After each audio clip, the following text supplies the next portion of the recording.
In today's video, we're diving deep into the Gothic and eerie world of Sheridan Le Fanu with his chilling collection, A Stable for Nightmares. Le Fanu, a master of Gothic horror, weaves tales that linger in the shadows of your mind long after the story ends.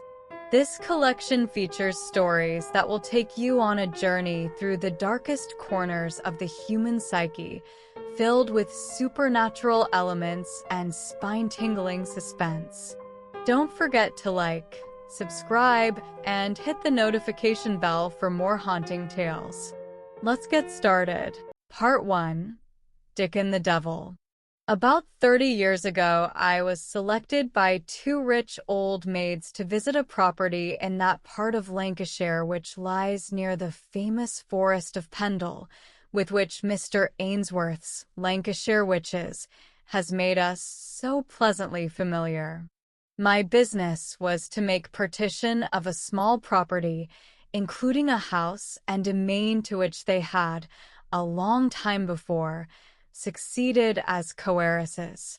The last 40 miles of my journey I was obliged to post, chiefly by crossroads, little known and less frequented, and presenting scenery often extremely interesting and pretty. The picturesqueness of the landscape was enhanced by the season, the beginning of September, at which I was traveling. I had never been in this part of the world before. I am told it is now a great deal less wild, and, consequently, less beautiful. At the inn where I had stopped for a relay of horses and some dinner, for it was then past 5 o'clock, I found the host, a hale old fellow of 65, as he told me, a man of easy and garrulous benevolence, willing to accommodate his guests with any amount of talk, which the slightest tap sufficed to set flowing, on any subject you pleased. I was curious to learn something about Barwyke, which was the name of the domain and house I was going to. As there was no inn within some miles of it, I had written to the steward to put me up there, the best way he could, for a night. The host of the Three Nuns, which was the sign under which he entertained wayfarers, had not a great deal to tell. It was 20 years or more since old Squire Bowes died, and no one had lived in the hall ever since, except the gardener and his wife.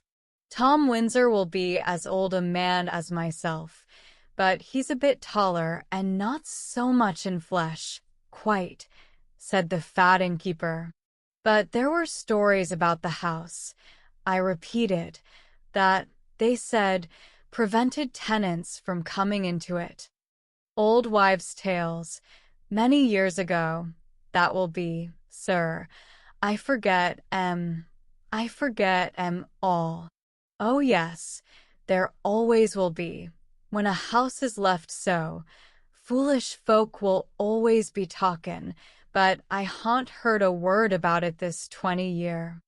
It was vain trying to pump him, the old landlord of the Three Nuns, for some reason, did not choose to tell tales of Barwyke Hall, if he really did, as I suspected, remember them.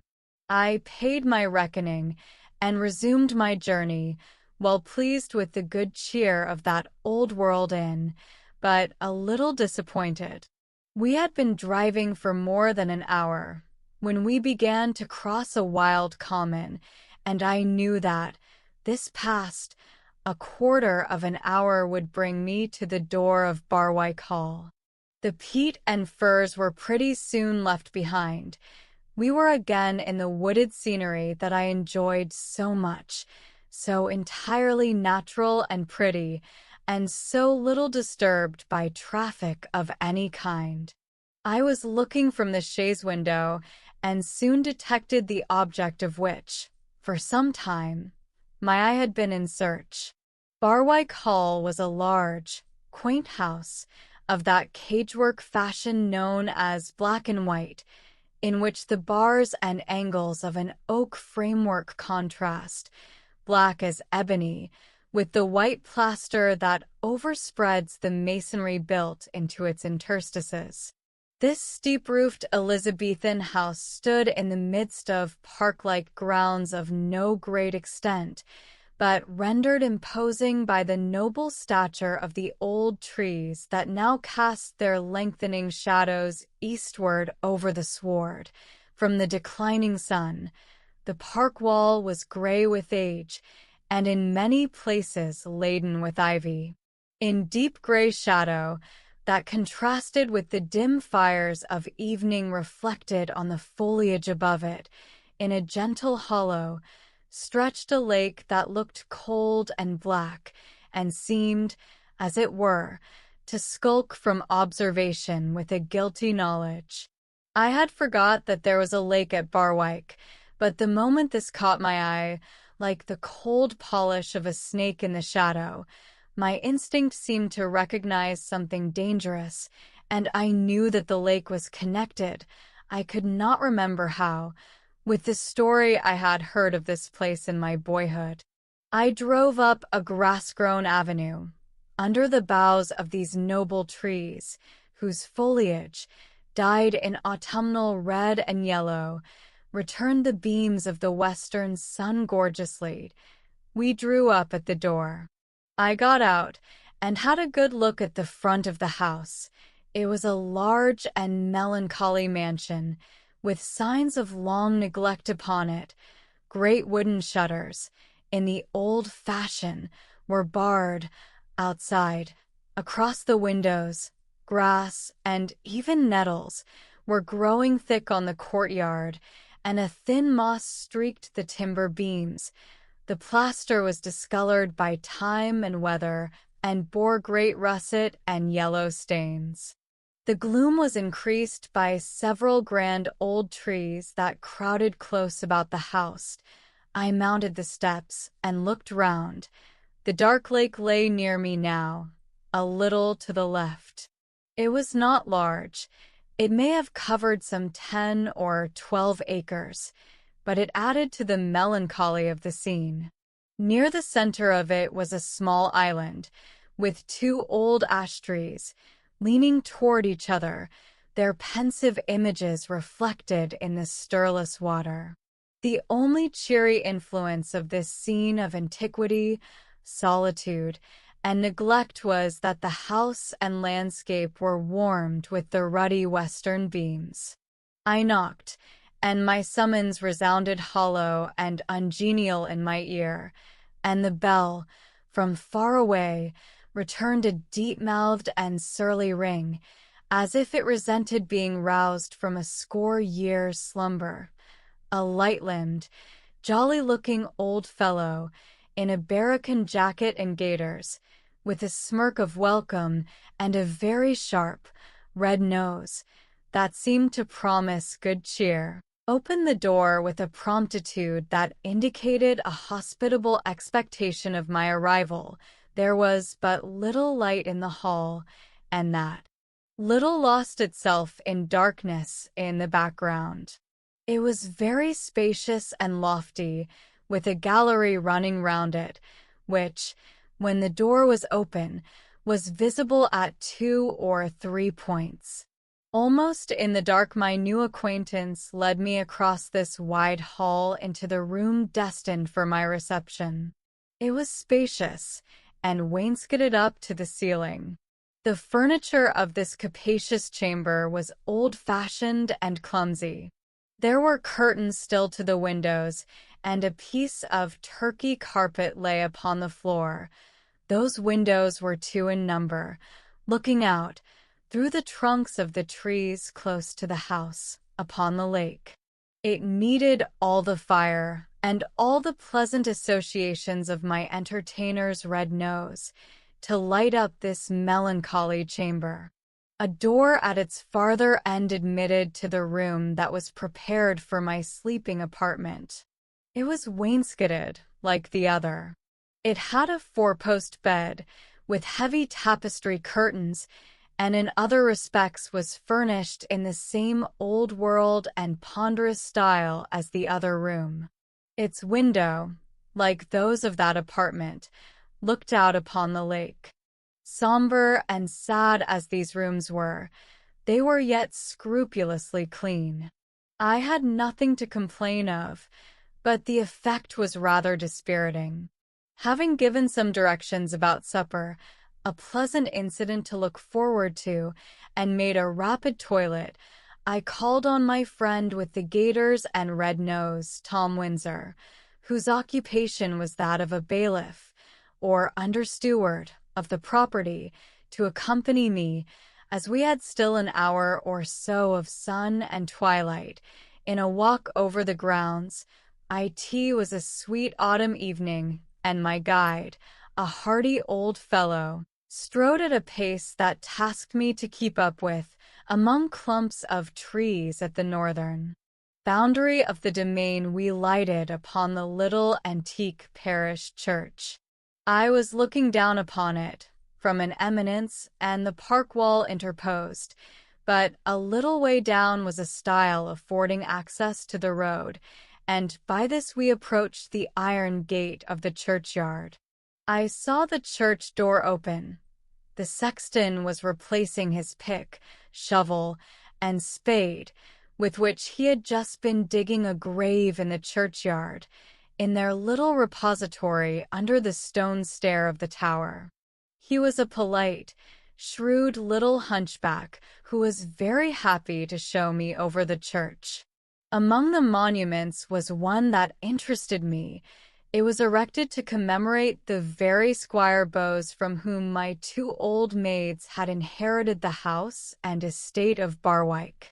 It spoke of him in terms of grandiloquent eulogy, and informed the Christian reader that he had died in the bosom of the Church of England at the age of 71.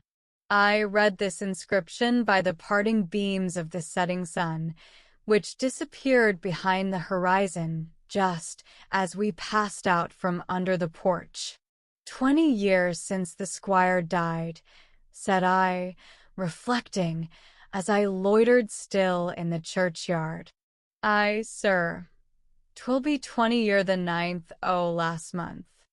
And a very good old gentleman? Good-natured enough, and an easy gentleman he was, sir. I don't think while he lived he ever hurt a fly, acquiesced Tom Windsor. It ain't always easy sayin' what's in 'em, though, and what they may take or turn to afterward, and some o' them sort, I think, goes mad. You don't think he was out of his mind? I asked. He? Law!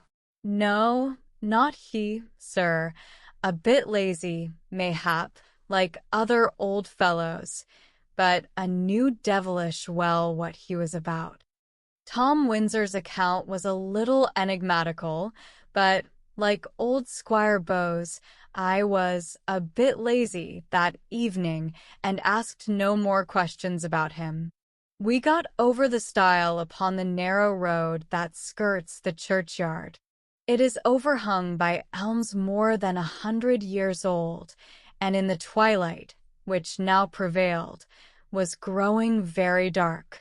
As side by side we walked along this road, hemmed in by two loose stone-like walls, something running toward us in a zigzag line past us at a wild pace, with a sound like a frightened laugh or a shudder, and I saw, as it passed, that it was a human figure. I may confess, now, that I was a little startled. The dress of this figure was, in part, white.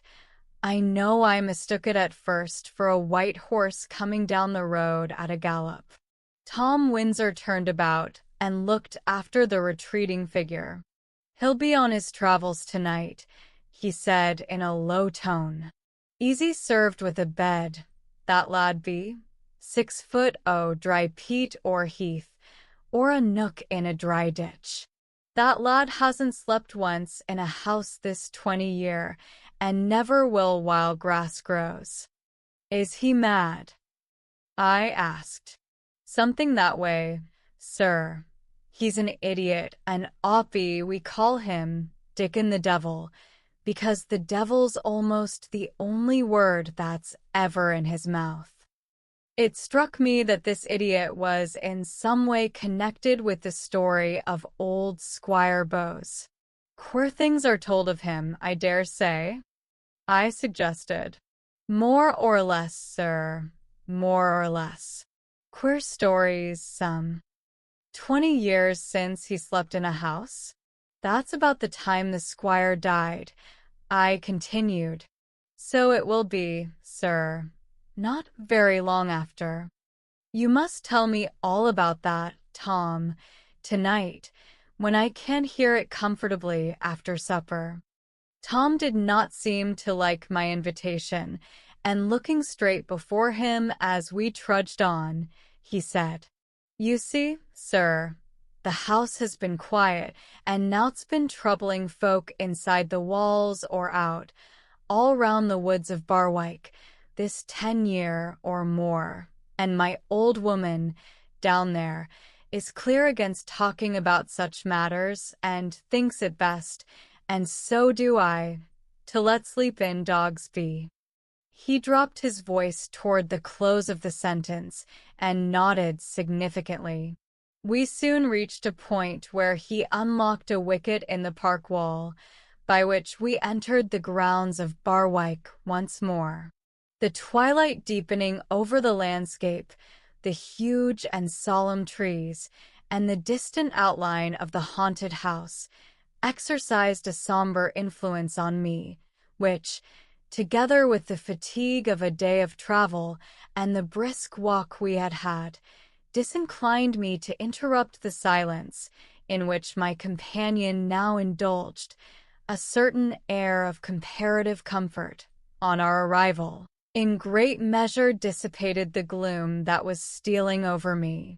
Although it was by no means a cold night, I was very glad to see some wood blazing in the grate, and a pair of candles aiding the light of the fire made the room look cheerful.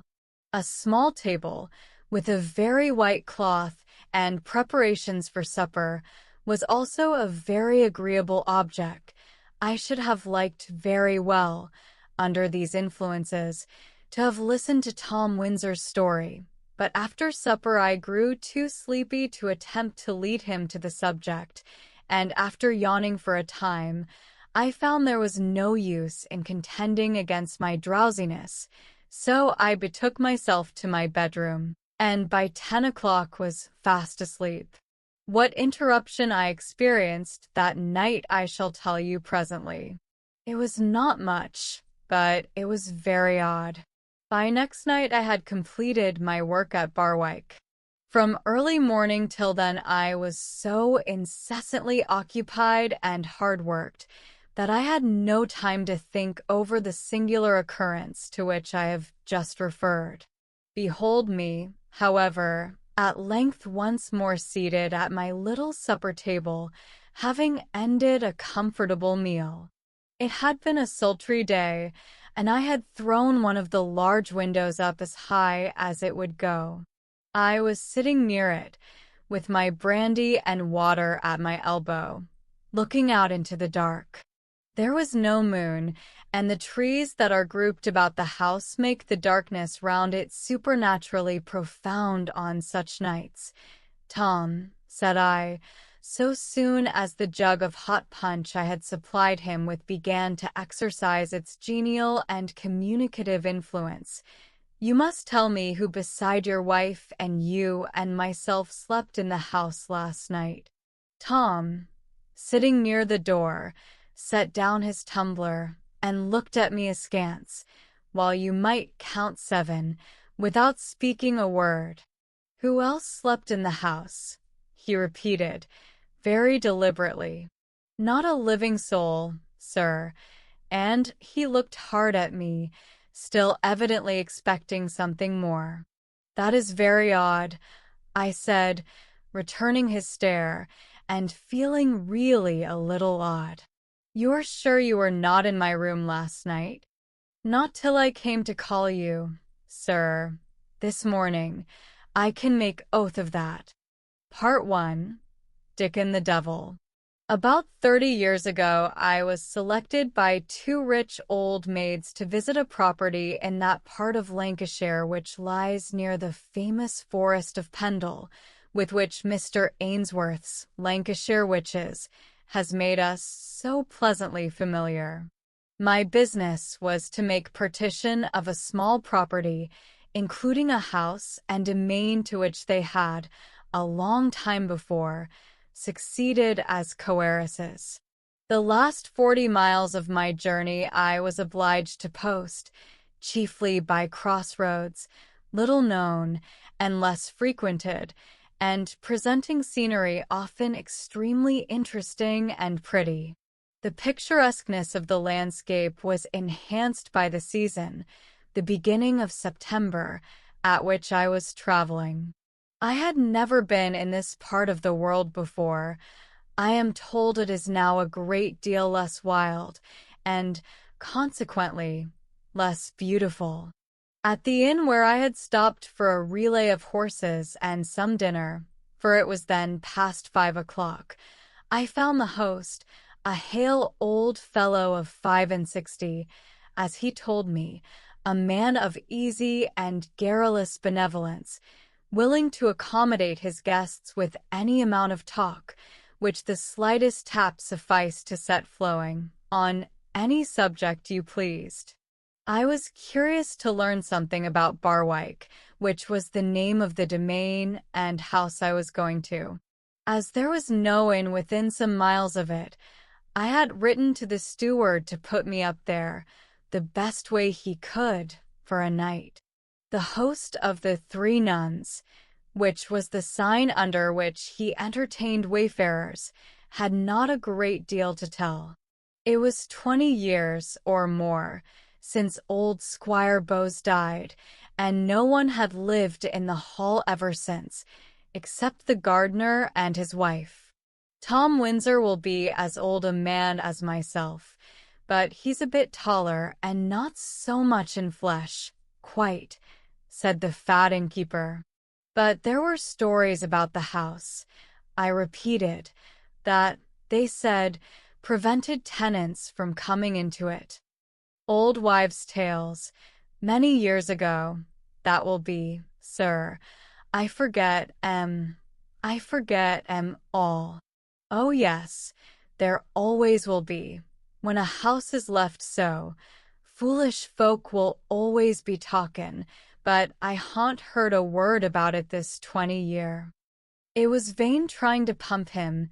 The old landlord of the Three Nuns, for some reason, did not choose to tell tales of Barwyke Hall, if he really did, as I suspected, remember them. I paid my reckoning and resumed my journey, well pleased with the good cheer of that old world inn, but a little disappointed. We had been driving for more than an hour, when we began to cross a wild common, and I knew that, this past, a quarter of an hour would bring me to the door of Barwyke Hall. The peat and firs were pretty soon left behind. We were again in the wooded scenery that I enjoyed so much, so entirely natural and pretty, and so little disturbed by traffic of any kind. I was looking from the chaise window, and soon detected the object of which, for some time, my eye had been in search. Barwyke Hall was a large, quaint house, of that cagework fashion known as black and white, in which the bars and angles of an oak framework contrast, black as ebony, with the white plaster that overspreads the masonry built into its interstices.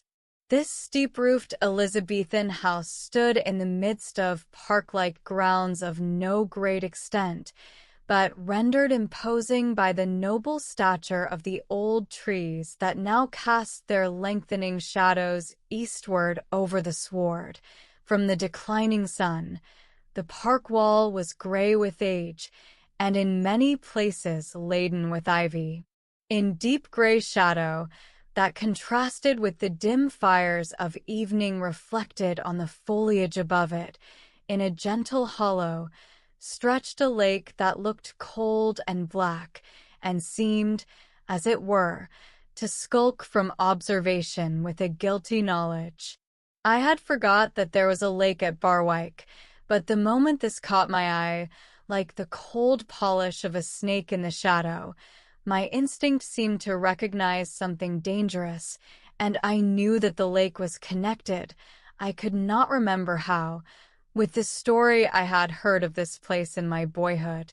I drove up a grass-grown avenue, under the boughs of these noble trees, whose foliage, dyed in autumnal red and yellow, returned the beams of the western sun gorgeously. We drew up at the door. I got out and had a good look at the front of the house. It was a large and melancholy mansion, with signs of long neglect upon it. Great wooden shutters, in the old fashion, were barred outside. Across the windows, grass and even nettles were growing thick on the courtyard, and a thin moss streaked the timber beams. The plaster was discolored by time and weather, and bore great russet and yellow stains. The gloom was increased by several grand old trees that crowded close about the house. I mounted the steps and looked round. The dark lake lay near me now, a little to the left. It was not large. It may have covered some 10 or 12 acres, but it added to the melancholy of the scene. Near the center of it was a small island, with 2 old ash trees, leaning toward each other, their pensive images reflected in the stirless water. The only cheery influence of this scene of antiquity, solitude, and neglect was that the house and landscape were warmed with the ruddy western beams. I knocked, and my summons resounded hollow and ungenial in my ear, and the bell, from far away, returned a deep-mouthed and surly ring, as if it resented being roused from a 100-year slumber. A light-limbed, jolly-looking old fellow, in a barracan jacket and gaiters, with a smirk of welcome and a very sharp, red nose that seemed to promise good cheer, opened the door with a promptitude that indicated a hospitable expectation of my arrival. There was but little light in the hall, and that little lost itself in darkness in the background. It was very spacious and lofty, with a gallery running round it, which, when the door was open, was visible at 2 or 3 points. Almost in the dark my new acquaintance led me across this wide hall into the room destined for my reception. It was spacious, and wainscoted up to the ceiling. The furniture of this capacious chamber was old-fashioned and clumsy. There were curtains still to the windows, and a piece of Turkey carpet lay upon the floor. Those windows were 2 in number, looking out, through the trunks of the trees close to the house, upon the lake. It needed all the fire and all the pleasant associations of my entertainer's red nose to light up this melancholy chamber. A door at its farther end admitted to the room that was prepared for my sleeping apartment. It was wainscoted, like the other. It had a 4-post bed, with heavy tapestry curtains, and in other respects was furnished in the same old-world and ponderous style as the other room. Its window, like those of that apartment, looked out upon the lake. Part 2. A Debt of Honor. A Ghost Story. Hush! What was that cry, so low but yet so piercing, so strange but yet so sorrowful? It was not the marmot upon the side of the Rigi. It was not the heron down by the lake. No, it was distinctively human. Hush! There it is again, from the churchyard which I have just left. Not 10 minutes have elapsed since I was sitting on the low wall of the churchyard of Weggies, watching the calm glories of the moonlight illuminating with silver splendor the lake of Lucerne, and I am certain there was no one within the enclosure but myself. I am mistaken, surely. What a silence there is upon the night. Not a breath of air now to break up into 1,000 brilliant ripples the long reflection of the August moon, or to stir the foliage of the chestnuts. Not a voice in the village, no splash of or upon the lake. All life seems at perfect rest, and the solemn stillness that reigns about the topmost glaciers of S. Gothic has spread its mantle over the warmer world below. I must not linger. As it is, I shall have to wake up the porter to let me into the hotel. I hurry on. Not 10 paces, though. Again I hear the cry.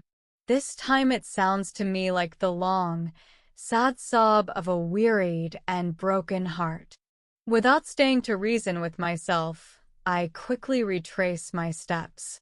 I stumble about among the iron crosses and the graves, and displace in my confusion wreaths of immortelles and fresher flowers. A huge mausoleum stands between me and the wall upon which I had been sitting not a quarter of an hour ago. The mausoleum casts a deep shadow upon the side nearest to me. Ah! Something is stirring there. I strain my eyes. The figure of a man passes slowly out of the shade and silently occupies my place upon the wall. It must have been his lips that gave out that miserable sound. What shall I do? Compassion and curiosity are strong. The man whose heart can be rent so sorely ought not to be allowed to linger here with his despair. He is gazing, as I did, upon the lake. I mark his profile, clear-cut and symmetrical. I catch the luster of large eyes. The face, as I can see it, seems very still and placid. I may be mistaken. He may merely be a wanderer like myself. Perhaps he heard the 3 strange cries and has also come to seek the cause. I feel impelled to speak to him. I pass from the path by the church to the east side of the mausoleum, and so come toward him, the moon full upon his features. Great heaven! How pale his face is. Good evening, sir. I thought myself alone here, and wondered that no other travelers had found their way to this lovely spot. Charming, is it not? For a moment he says nothing, but his eyes are full upon me. At last he replies, "It is charming, as you say, Mr. Reginald Westcar. You know me?" I exclaim in astonishment. Pardon me, I can scarcely claim a personal acquaintance. But yours is the only English name entered today in the Livre d'Étrangers. You are staying at the Hotel de la Concorde, then? An inclination of the head is all the answer vouchsafed. May I ask, I continue, whether you heard just now a very strange cry repeated 3 times? A pause. The lustrous eyes seem to search me through and through. I can hardly bear their gaze. Then he replies, "I fancy I heard the echoes of some such sounds as you describe." The echoes. Is this, then, the man who gave utterance to those cries of woe? Is it possible? The face seems so passionless, but the pallor of those features bears witness to some terrible agony within. I thought someone must be in distress. I rejoin, hastily, and I hurried back to see if I could be of any service. "Very good of you," he answers coldly, "but surely such a place as this is not unaccustomed to the voice of sorrow." No doubt. My impulse was a mistaken one. but kindly meant. You will not sleep less soundly for acting on that impulse. Reginald Westcar. He rises as he speaks. He throws his cloak round him and stands motionless. I take the hint. My mysterious countryman wishes to be alone. Someone that he has loved and lost lies buried here. Good night, sir, I say, as I move in the direction of the little chapel at the gate. Neither of us will sleep the less soundly for thinking of the perfect repose that reigns around this place. What do you mean? He asks. The dead? I reply, as I stretch my hand toward the graves. Do you not remember the lines in King Lear? After life's fitful fever he sleeps well. But you have never died, Reginald Westcar. You know nothing of the sleep of death. For the third time he speaks my name almost familiarly, and I know not why. A shudder passes through me. I have no time, in my turn, to ask him what he means, for he strides silently away into the shadow of the church, and I, with a strange sense of oppression upon me, return to my hotel. The events which I have just related passed in vivid recollection through my mind as I traveled northward one cold November day in the year 185. About 6 months previously, I had taken my degree at Oxford and had since been enjoying a trip upon the continent, and on my return to London, I found a letter awaiting me from my lawyers, informing me somewhat to my astonishment that I had succeeded to a small estate in Cumberland. I must tell you exactly how this came about. My mother was a Miss Ringwood, and she was the youngest of 3 children. The eldest was Aldina, the second was Geoffrey, and the third, my mother, Alice. Their mother, who had been a widow since my mother's birth, lived at this little place in Cumberland, and which was known as the Shallows. She died shortly after my mother's marriage with my father, Captain Westcar. My Aunt Aldina and my Uncle Geoffrey, the one at that time aged 28 and the other 26, continued to reside at the Shallows. My father and mother had to go to India, where I was born and where, when quite a child, I was left an orphan. A few months after my mother's marriage, my aunt disappeared. A few weeks after that event, and my Uncle Geoffrey dropped down dead as he was playing at cards with Mr. Marion, the proprietor of a neighboring mansion known as the Mere. A fortnight after my uncle's death, my Aunt Aldina returned to the Shallows and never left it again till she was carried out in her coffin to her grave in the churchyard. Ever since her return from her mysterious disappearance, she maintained an impenetrable reserve.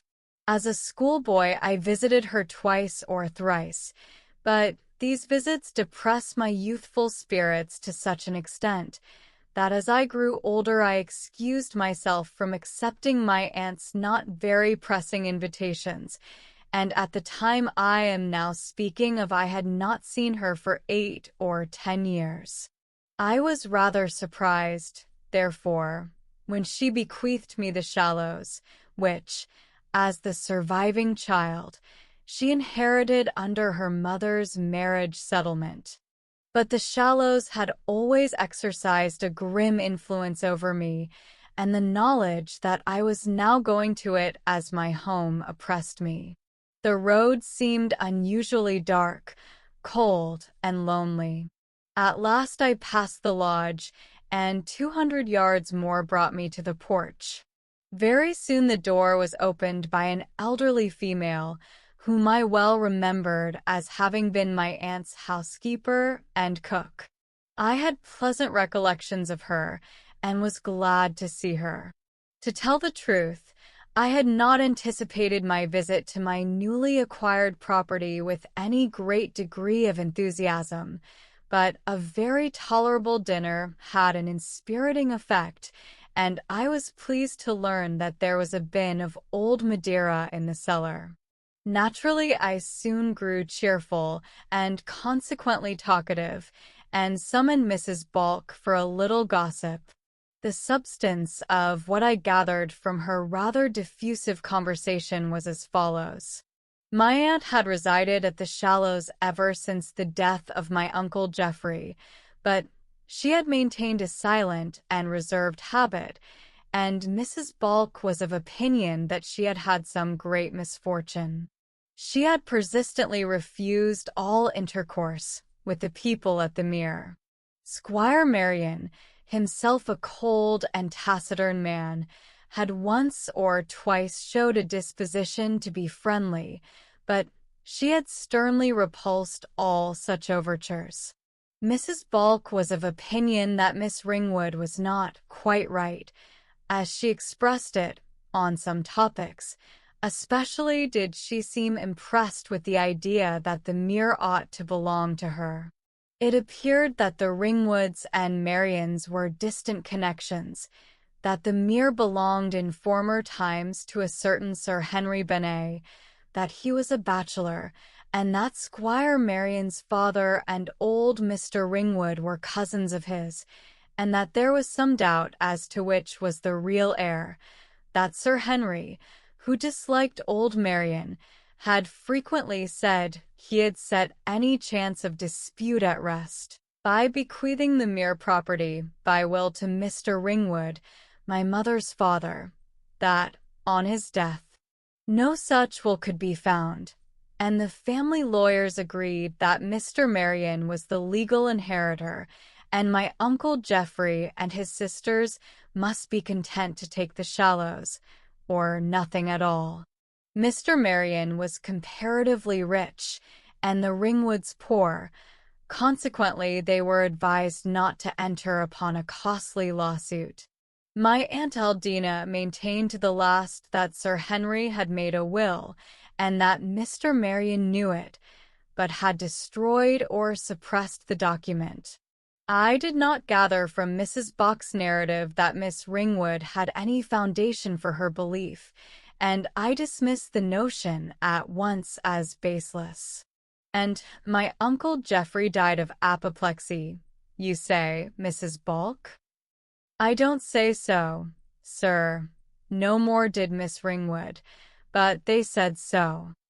Whom do you mean by they? The people at the Mere, the young doctor, a friend of Squire Marion's, who was brought over from York, and the rest. He fell heavily from his chair, and his head struck against the fender. Playing at cards with Mr. Marion, I think you said. Yes, sir. He was too fond of cards, I believe, was Mr. Geoffrey. Is Mr. Marion seen much in the county? Is he hospitable? Well, sir, he goes up to London a good deal, and has some friends down from town occasionally, but he does not seem to care much about the people in the neighborhood. He has some children, Mrs. Balk. Only one daughter, sir. A sweet, pretty thing she is. Her mother died when Miss Agnes was born. You have no idea, Mrs. Balk, what my Aunt Aldina's great misfortune was? Well, sir, I can't help thinking it must have been a love affair. She always hated men so much. Then why did she leave the Shallows to me, Mrs. Balk? You are laughing, sir. No doubt she considered that the Mere ought to belong to you, as the heir of the Ringwoods, and she placed you here, as near as might be to the place, in hopes that I might marry Miss Marion, Mrs. Balk. You are laughing again, sir. I don't imagine she thought so much of that, as of the possibility of your discovering something about the missing will. I bade the communicative Mrs. Balk good night and retired to my bedroom, a low, wide, somber, oak-paneled chamber. I must confess that family stories had no great interest for me, living apart from them at school and college as I had done.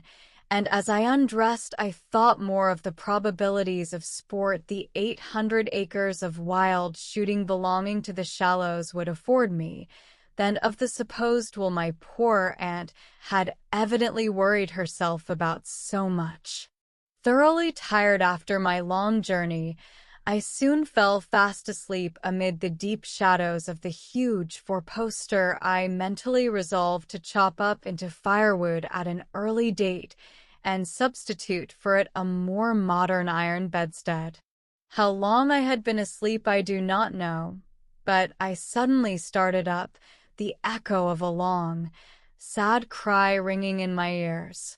I listened eagerly, sensitive to the slightest sound, painfully sensitive as one is only in the deep silence of the night. I heard the old-fashioned clock I had noticed on the stairs strike 3. The reverberation seemed to last a long time, then all was silent again.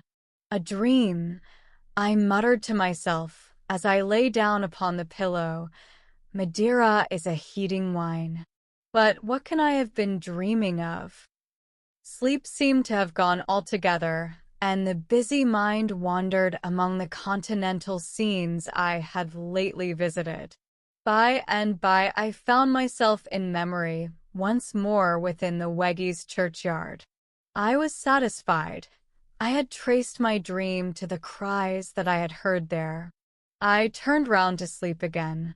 Perhaps I fell into a doze, I cannot say, but again I started up at the repetition, as it seemed outside my window, of that cry of sadness and despair. I hastily drew aside the heavy curtains of my bed.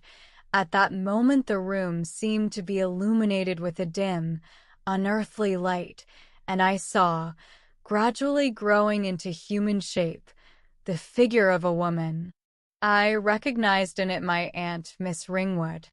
Horror-struck, I gazed at the apparition. It advanced a little. The lips moved. I heard it distinctly say, "Reginald Westcar, the mirror belongs to you. Compel John Marion to pay the debt of honor." I fell back senseless. When next I returned to consciousness, it was when I was called in the morning. The shutters were opened, and I saw the red light of the dawning winter sun. There is a strange sympathy between the night and the mind. All one's troubles represent themselves as increased 100-fold if one wakes in the night and begins to think about them. A muscular pain becomes the certainty of an incurable internal disease, and a headache suggests incipient softening of the brain. But all these horrors are dissipated with the morning light, and the afterglow of a cold bath turns them into jokes. So it was with me on the morning after my arrival at the Shallows.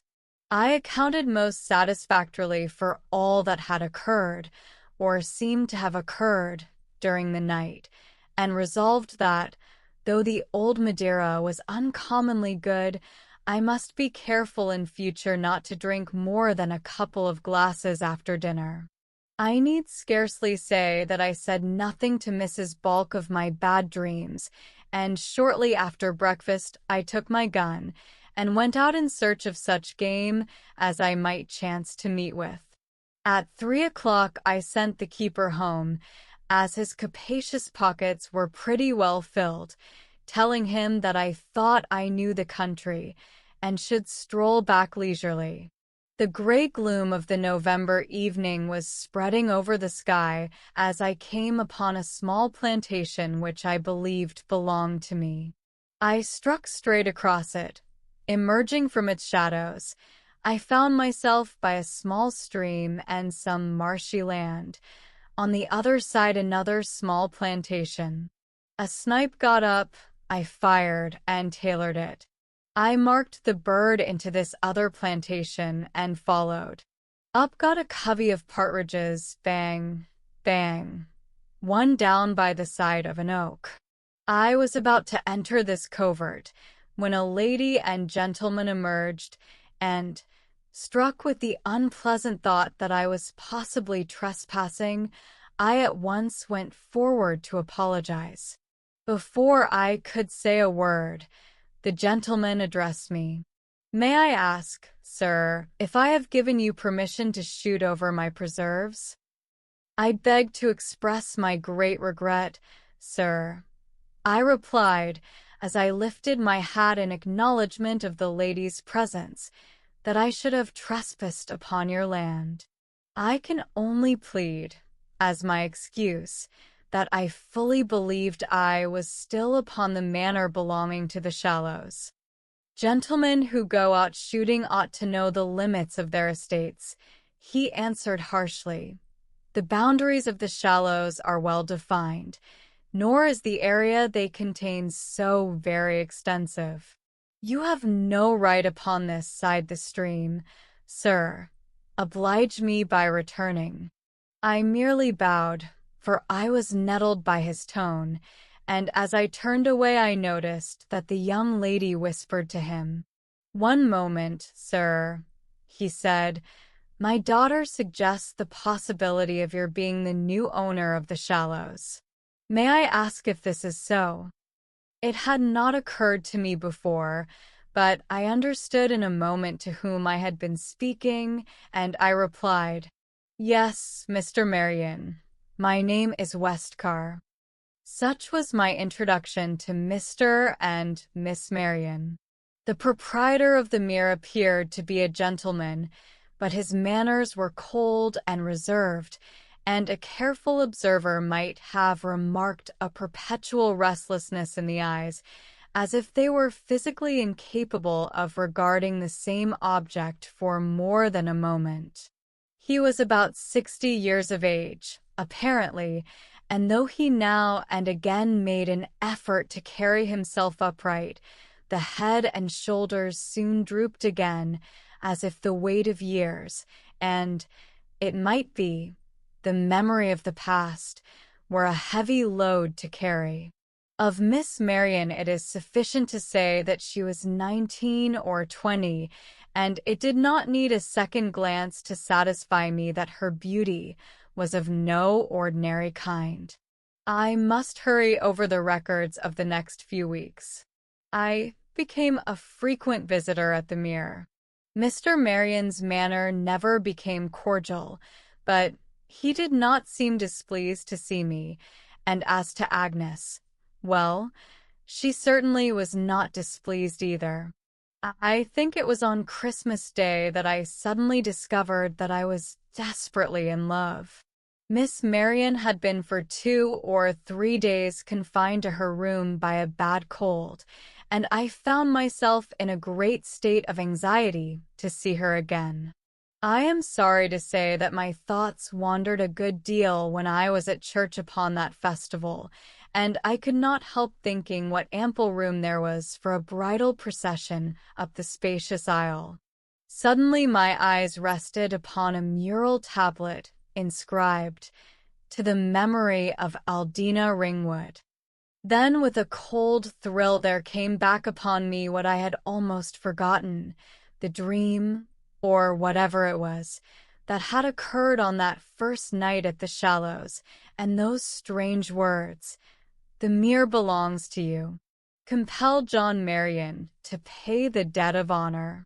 Nothing but the remembrance of Agnes' sweet face availed for the time to banish the vision, the statement, and the bidding. Miss Marion was soon downstairs again. Did I flatter myself too much in thinking that she was as glad to see me as I was to see her? No, I felt sure that I did not. Then I began to reflect seriously upon my position. My fortune was small, quite enough for me, but not enough for two, and as she was heiress of the Mere and a comfortable rent roll of some 6,000 or 8,000 a year, was it not natural that Mr. Marion expected her to make what is called a good match? Still, I could not conceal from myself the fact that he evinced no objection whatever to my frequent visits at his house, nor to my taking walks with his daughter when he was unable to accompany us. One bright, frosty day I had been down to the lake with Miss Marian and had enjoyed the privilege of teaching her to skate, and on returning to the house, we met Mr. Marian upon the terrace. He walked with us to the conservatory. We went in to examine the plants, and he remained outside, pacing up and down the terrace. Both Agnes and myself were strangely silent. Perhaps my tongue had found an eloquence upon the ice which was well met by a shy thoughtfulness upon her part. But there was a lovely color upon her cheeks, and I experienced a very considerable and unusual fluttering about my heart. It happened as we were standing at the door of the conservatory, both of us silently looking away from the flowers upon the frosty view, that our eyes lighted at the same time upon Mr. Marian.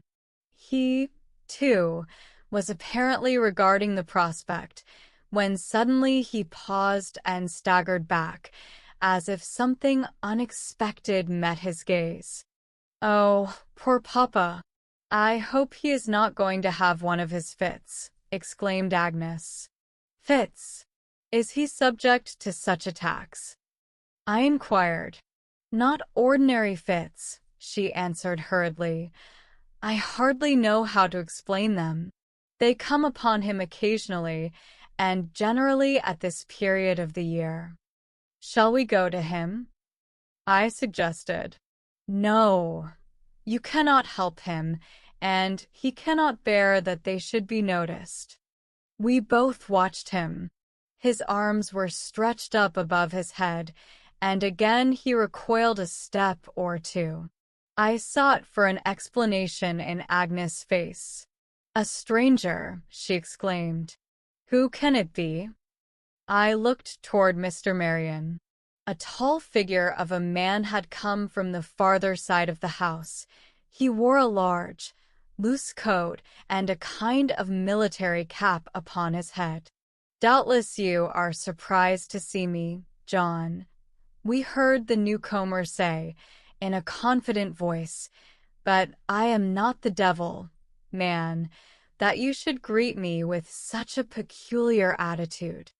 He held out his hand and continued, "Come, don't let the warmth of old fellowship be all on one side, this wintry day." We could see that Mr. Marian took the proffered right hand with his left for an instant, then seemed to shrink away, but exchanged no word of this greeting. "I don't understand this," said Agnes, and we both hurried forward. The stranger, seeing Agnes approach, lifted his cap. Your daughter, John, no doubt. I see the likeness to her lamented mother. Pray introduce me."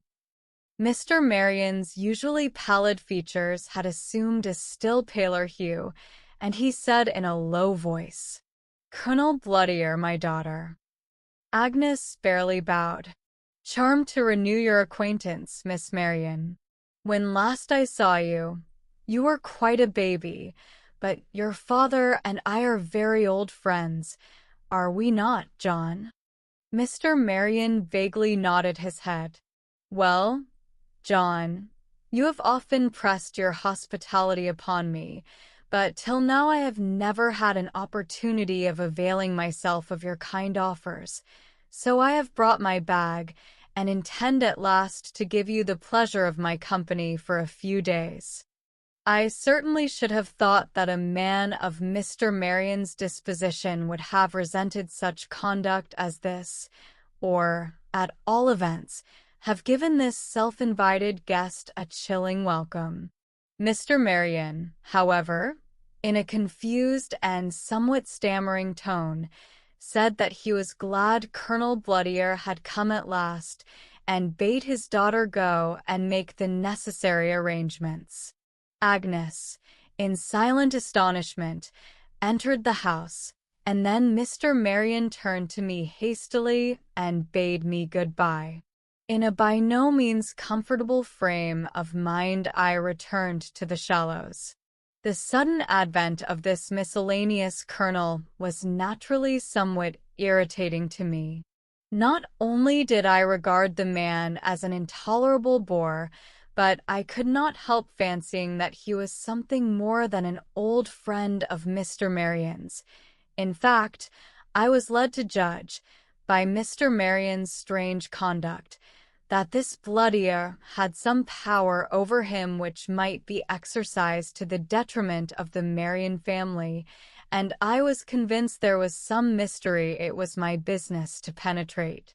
The following day I went up to the Mere to see if Miss Marion was desirous of renewing her skating lesson. I found the party in the billiard room, Agnes marking for her father and the colonel. Mr. Marion, whom I knew to be an exceptionally good player, seemed incapable of making a decent stroke. The colonel, on the other hand, could evidently give a professional 15 and beat him easily. We all went down to the lake together. I had no chance of any quiet conversation with Agnes. The colonel was perpetually beside us. I returned home disgusted. For 2 whole days I did not go near the Mere. On the 3rd day I went up, hoping that the horrid colonel would be gone.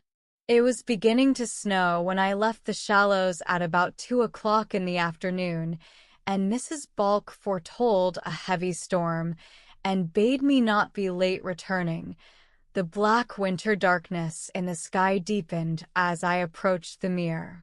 I was ushered again into the billiard room.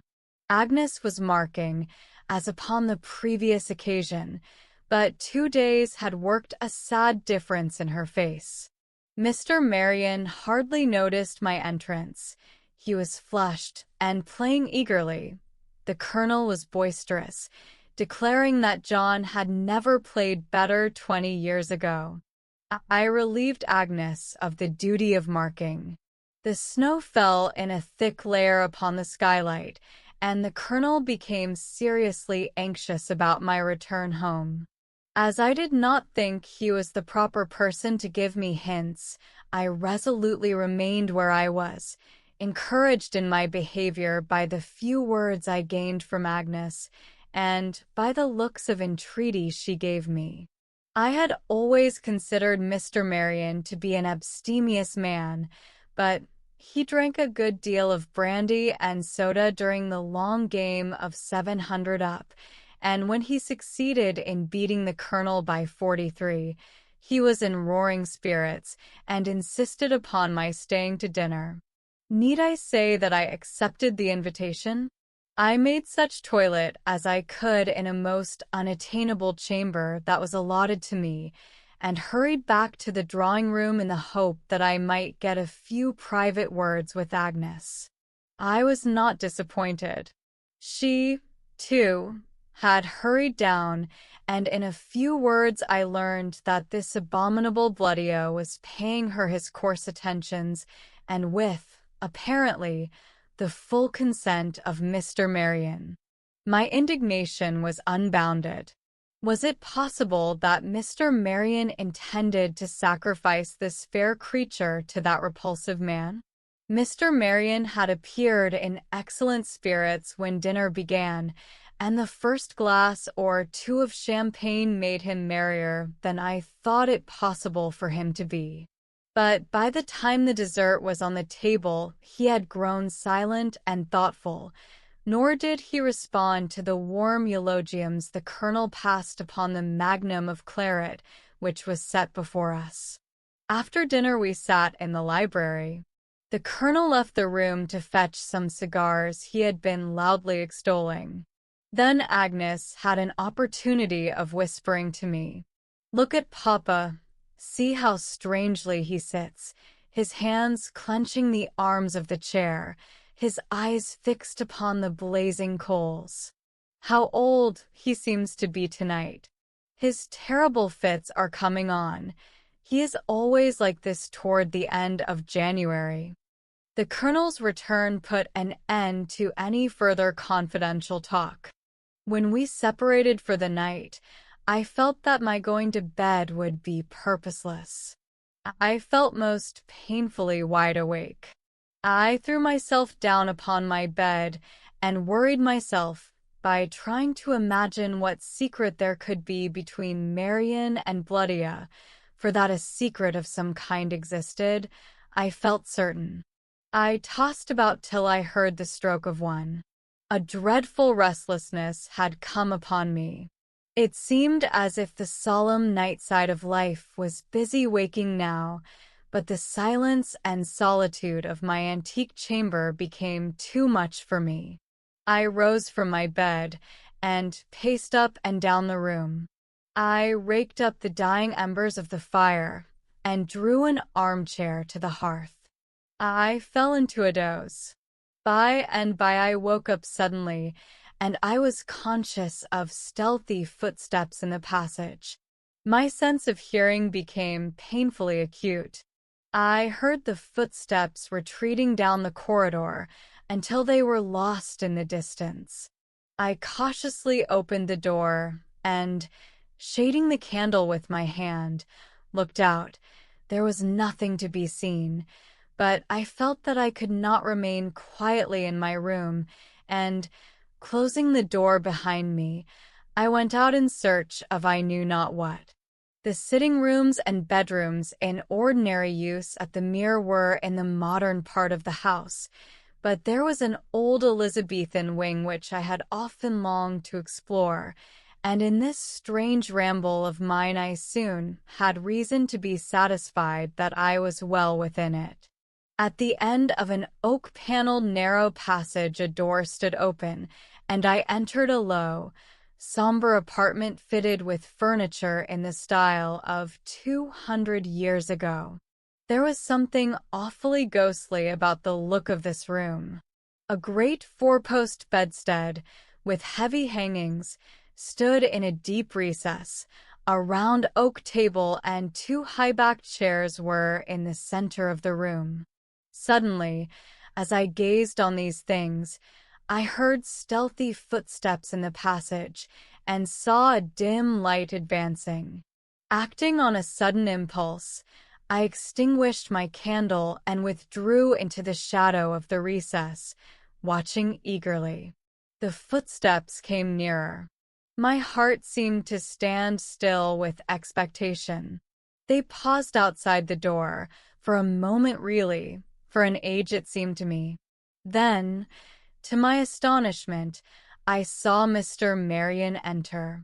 He carried a small night lamp in his hand. Another glance satisfied me that he was walking in his sleep. He came straight to the round table and set down the lamp.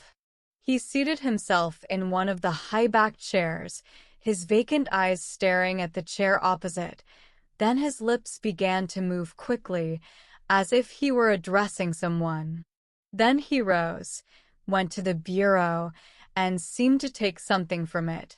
Then he sat down again. What a strange action of his hands! At first I could not understand it. Then it flashed upon me that in this dream of his he must be shuffling cards. Yes, he began to deal. Then he was playing with his adversary, his lips moving anxiously at times. A look of terrible eagerness came over the sleepwalker's countenance. With nimble fingers he dealt the cards and played. Suddenly, with a sweep of his hand, he seemed to fling the pack into the fireplace, started from his seat, grappled with his unseen adversary, raised his powerful right hand, and struck a tremendous blow. Hush! More footsteps along the passage. Am I deceived? From my concealment I watch for what is to follow. Colonel Bloodia comes in, half-dressed, but wide awake. "You maniac," I hear him mutter. "I expected you were given to such tricks as these. Lucky for you no eyes but mine have seen your abject folly. Come back to your room."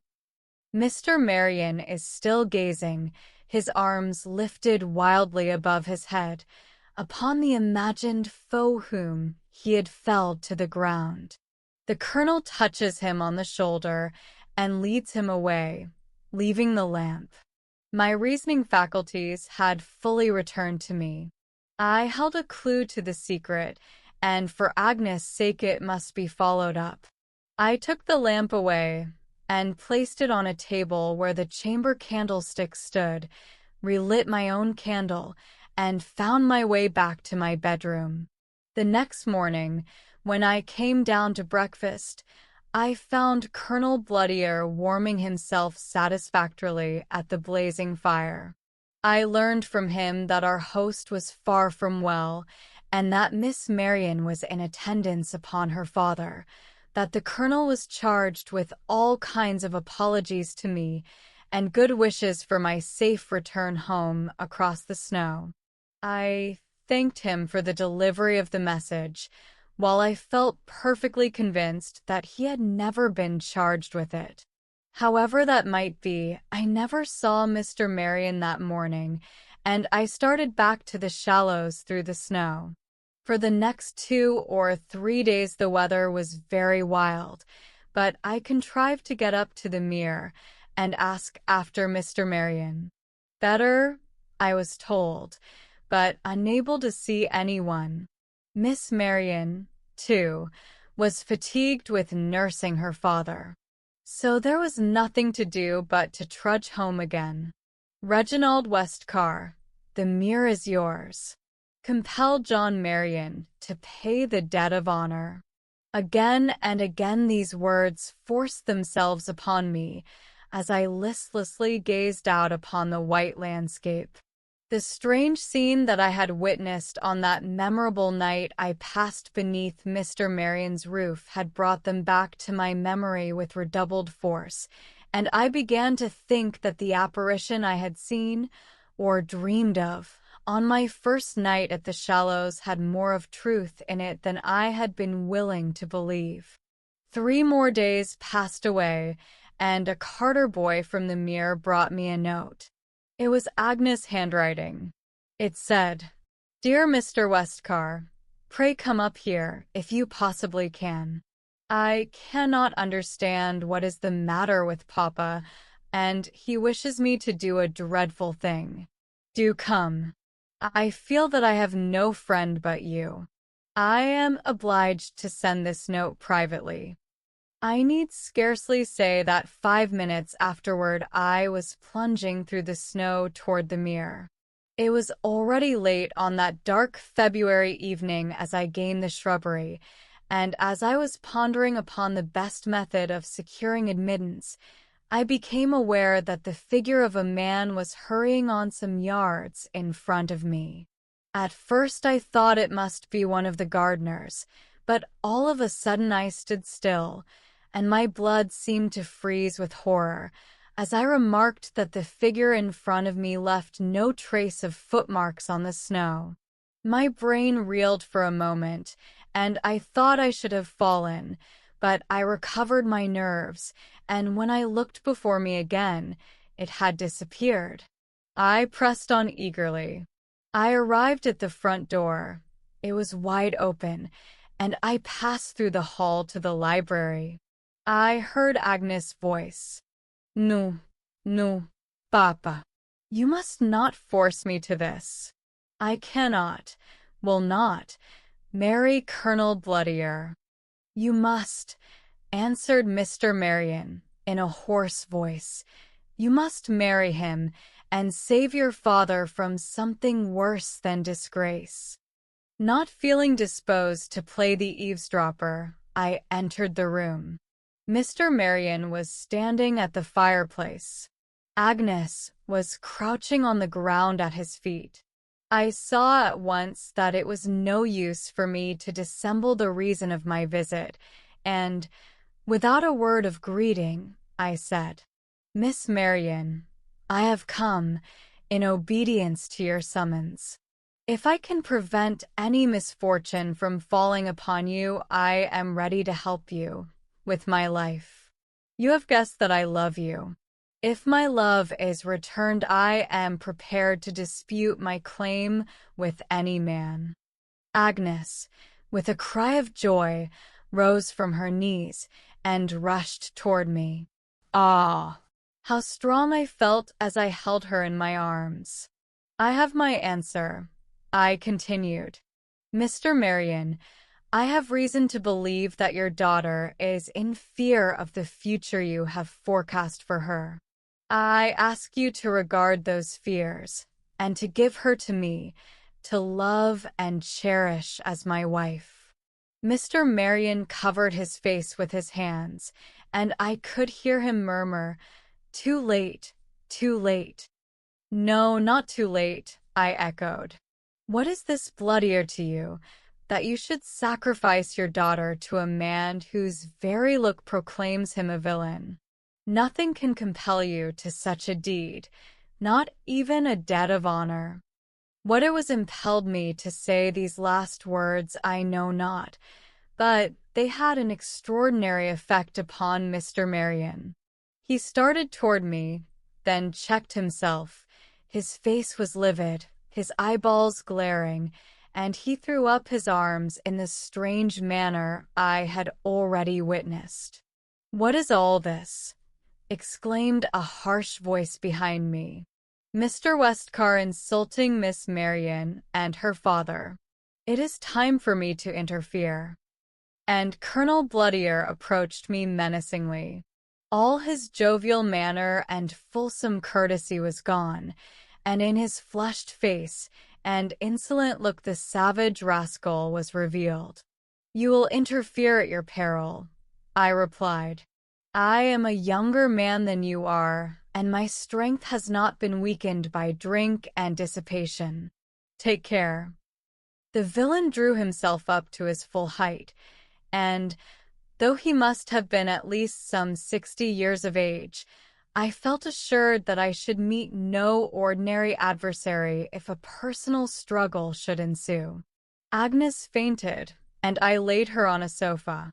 "Miss Marion wants air," said the Colonel, in a calmer voice. "Excuse me, Mr. Marion, if I open a window." He tore open the shutters and threw up the sash. "And now, Mr. Westcar, unless you are prepared to be sensible and make your exit by the door, I shall be under the unpleasant necessity of throwing you out of the window." The ruffian advanced toward me as he spoke. Suddenly he paused. His jaw dropped. His hair seemed literally to stand on end. His white lips quivered. He shook, as with an ague. His whole form appeared to shrink.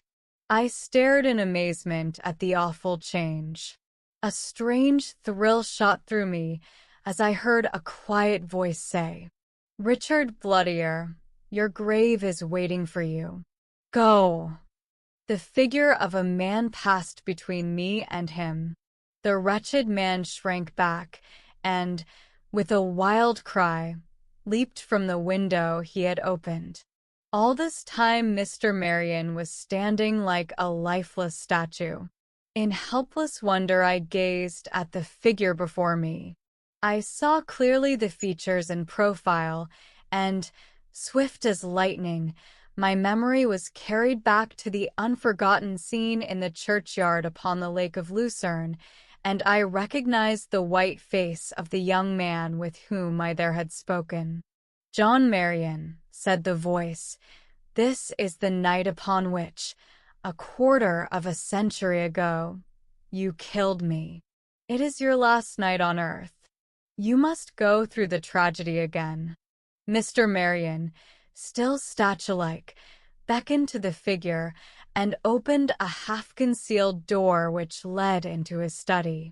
The strange but opportune visitant seemed to motion to me with a gesture of his hand, which I felt I must obey, and I followed in this weird procession. From the study we mounted by a private staircase to a large, well-furnished bedchamber. Here we paused. Mr. Marion looked tremblingly at the stranger and said, in a low, stammering voice. "This is my room.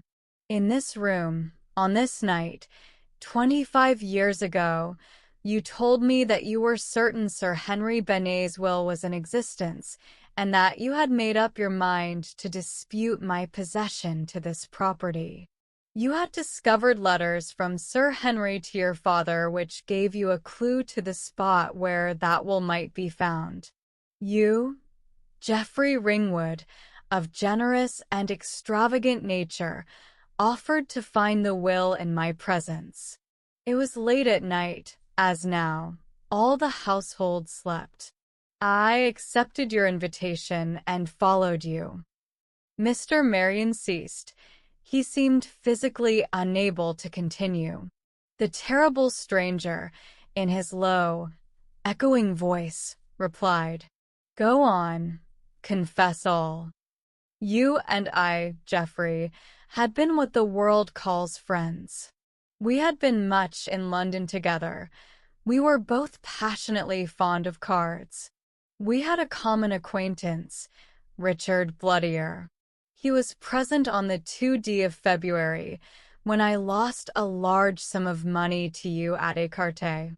He hinted to me that you might possibly use these sums in instituting a lawsuit against me for the recovery of this estate. Your intimation that you knew of the existence of the will alarmed me, as it had become necessary for me to remain owner of the Mere. As I have said, I accepted your invitation and followed you to Sir Henry Benet's room, and now I follow you again." As he said these words, Geoffrey Ringwood, or his ghost, passed silently by Mr. Marion and led the way into the corridor. At the end of the corridor, all three paused outside an oak door which I remembered well. A gesture from the leader made Mr. Marion continue. "On this threshold you told me suddenly that Bloodier was a villain and had betrayed your sister Aldina, that she had fled with him that night, that he could never marry her, as you had reason to know he had a wife alive. You made me swear to help you in your vengeance against him. We entered the room, as we enter it now. Our leader had opened the door of the room, and we were in the same chamber I had wandered to when I had slept at the Mere. The figure of Geoffrey Ringwood paused at the round table and looked again at Mr. Marion, who proceeded. You went straight to the 5th panel from the fireplace and then touched a spring, and the panel opened. You said that the will giving this property to your father and his heirs was to be found there. I was convinced that you spoke the truth, but suddenly remembering your love of gambling, I suggested that we should play for it. You accepted at once. We searched among the papers and found the will. We placed the will upon the table and began to play. We agreed that we would play up to £10,000. Your luck was marvelous. In 2 hours the limit was reached. I owed you £10,000 and had lost the Mere. You laughed and said, "Well, John, you have had a fair chance. At 10 o'clock this morning I shall expect you to pay me your debt of honor." I rose, the devil of despair strong upon me. With one hand I swept the cards from the table into the fire, and with the other seized you by the throat and dealt you a blow upon the temple. You fell dead upon the floor. Need I say that as I heard this fearful narrative, I recognized the actions of the sleepwalker and understood them all. "To the end," said the hollow voice. "Confess to the end." The doctor who examined your body gave his opinion at the inquest that you had died of apoplexy, caused by strong cerebral excitement. My evidence was to the effect that I believed you had lost a very large sum of money to Captain Bloodier, and that you had told me you were utterly unable to pay it. The jury found their verdict accordingly, and I was left in undisturbed possession of the mirror. But the memory of my crime haunted me as only such memories can haunt a criminal, and I became a morose and miserable man. One thing bound me to life: my daughter. When Reginald Westcar appeared upon the scene, I thought that the debt of honor would be satisfied if he married Agnes. Then Bloodier reappeared, and he told me that he knew that I had killed you. He threatened to revive the story, to exhume your body, and to say that Aldina Ringwood had told him all about the will. I could purchase his silence only by giving him my daughter, the heiress of the Mere. To this I consented. As he said these last words, Mr. Marion sunk heavily into the chair. The figure of Geoffrey Ringwood placed one ghostly hand upon his left temple and then passed silently out of the room. I started up and followed the phantom along the corridor, down the staircase, out at the front door, which still stood open, across the snow-covered lawn, into the plantation, and then it disappeared as strangely as I first had seen it, and, hardly knowing whether I was mad or dreaming, I found my way back to the Shallows. For some weeks I was ill with brain fever. When I recovered, I was told that terrible things had happened at the Mere. Mr. Marion had been found dead in Sir Henry Benet's room, an effusion of blood upon the brain, the doctors said, and the body of Colonel Bloodier had been discovered in the snow in an old disused gravel pit not far from the house. A year afterward I married Agnes Marion, and if all that I had seen and heard upon that 3D of February was not merely the invention of a fevered brain, the debt of honor was at last discharged, for I, the nephew of the murdered Geoffrey Ringwood, became the owner of the Mere. Part 3. Devereux's Dream. I give you this story only at second hand, but you have it in substance, and he wasted few words over it, as Paul Devereux told it me. It was not the only queer story he could have told about himself if he had chosen, by a good many, I should say. Paul's life had been an eminently unconventional one. The man's face certified to that, hard, bronzed, war-worn, seamed and scarred with strange battle marks, the face of a man who had dared and done most things. It was not his custom to speak much of what he had done, however. Probably only because he and I were little likely to meet again that he told me this. I am free to tell you now. We had come across one another for the first time for years that afternoon on the Italian Boulevard. Paul had landed a couple of weeks previously at Marseilles from a long yacht cruise in southern waters, the monotony of which we heard had been agreeably diversified by a little pirate hunting and slaver chasing. The evil tongues called it piracy and slave running, and certainly Devereux was quite equal to either métier, and he was about starting on a promising little filibustering expedition across the Atlantic, where the chances were he would be shot, and the certainty was that he would be starved. So perhaps he felt inclined to be a trifle more communicative than usual, as we sat late that night over a blazing pyre of logs and in a cloud of Cavendish. At all events he was, and after this fashion. I forget now exactly how the subject was led up to. Expression of some philosophic incredulity on my part regarding certain matters, followed by a 10-minute silence on his side pregnant with unwanted words to come. That was it, perhaps. At last he said, more to himself, it seemed, than to me, such stuff as dreams are made of. Well, who knows? You're a Sadducee, Bertie. You call this sort of thing, politely, indigestion. Perhaps you're right. But yet I had a queer dream once. Not unlikely, I assented. You're wrong, I never dream, as a rule.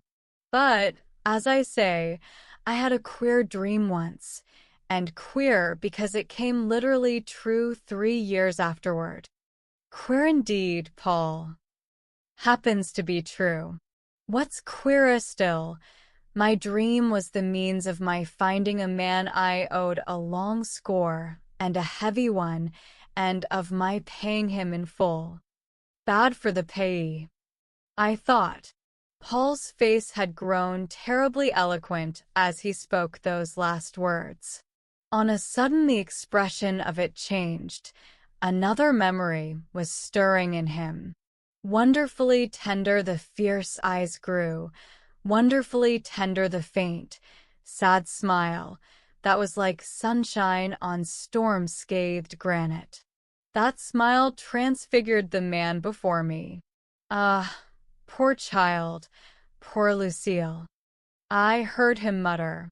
That was it, was it? So I let him be. Presently, he lifted his head. If he had let himself get the least thing out of hand for a moment, he had got back his self-mastery the next. I'll tell you that queer story, Bertie, if you like, he said. The proposition was flatteringly unusual, but the voice was quite his own. Somehow I'd sooner talk than think about her. He went on after a pause. I nodded. He might talk about this, you see, but I couldn't. He began with a question, an odd one. Did you ever hear I'd been married? Paul Devereux and a wife had always seemed and been to me a most unheard of conjunction.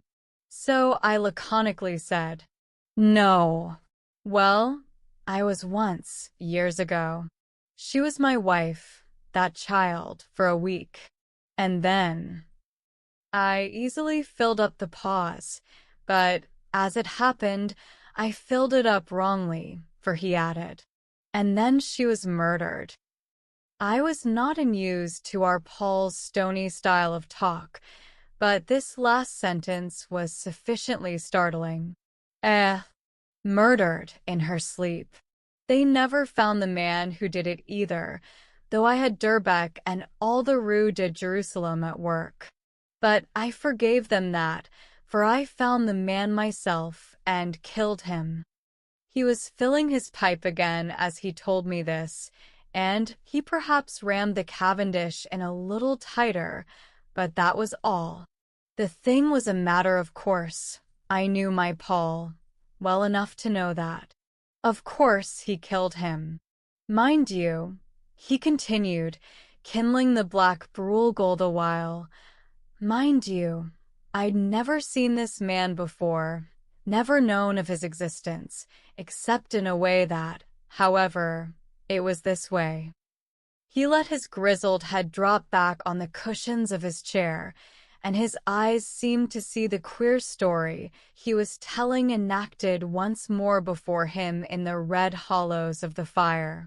As I said, it was years ago. I was waiting here in Paris for some fellows who were to join me in a campaign we'd arranged against the African big game. I never was more fit for anything of that sort than I was then. I only tell you this to show you that the thing can't be accounted for by my nerves having been out of order at all. Well, I was dining alone that day, at the Café Anglais. It was late when I sat down to my dinner in the little salon as usual. Only 2 other men were still lingering over theirs. All the time they stayed, they bored me so persistently with some confounded story of a murder they were discussing that I was once or twice more than half inclined to tell them so. At last, though, they went away. But their talk kept buzzing abominably in my head. When the waiter brought me the evening paper, the first thing that caught my eye was a circumstantial account of the probable way the fellow did his murder. I say probable, for they never caught him, And, as you will see directly, they could only suppose how it occurred.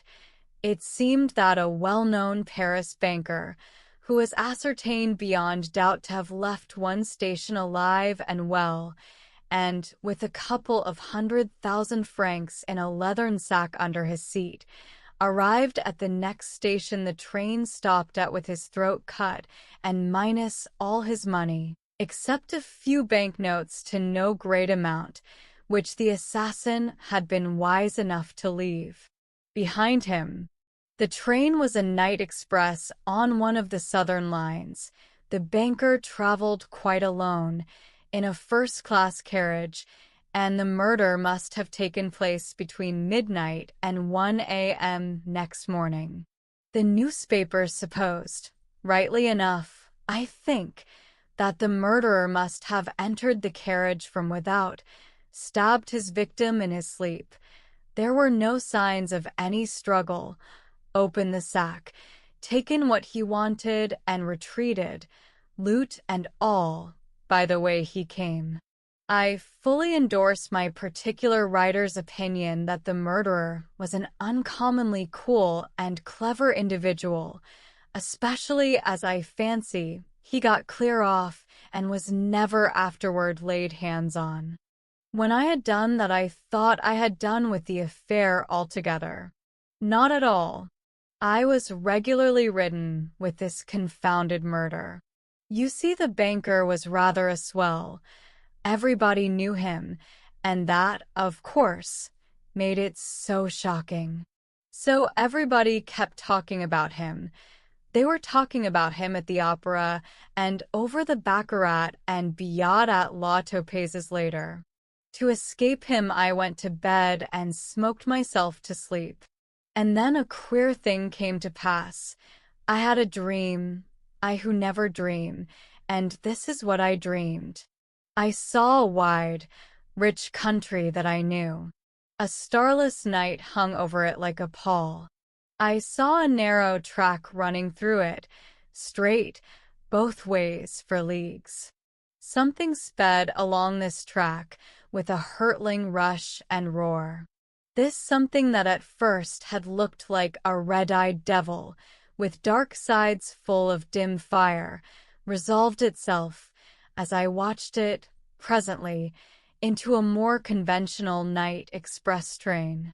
It flew along, though, as no express train ever traveled yet. For all that, I was able to keep it quite easily in view. I could count the carriages as they whirled by. 1, 2, 3, 4, 5, 6, but I could only see distinctly into one. Into that one with perfect distinctness. Into that one I seemed forced to look. It was the fourth carriage. 2 people were in it. They sat in opposite corners. Both were sleeping. The one who sat facing forward was a woman, a girl, rather. I could see that, but I couldn't see her face. The blind was drawn across the lamp in the roof, and the light was very dim. Moreover, this girl lay back in the shadow. Yet I seemed to know her, and I knew that her face was very fair. She wore a cloak that shrouded her form completely, yet her form was familiar to me. The figure opposite to her was a man's. Strangely familiar to me too this figure was. But, as he slept, his head had sunk upon his breast, and the shadow cast upon his face by the low-drawn traveling cap he wore hid it from me. Yet if I had seemed to know the girl's face, I was certain I knew the man's. But as I could see, so I could remember neither.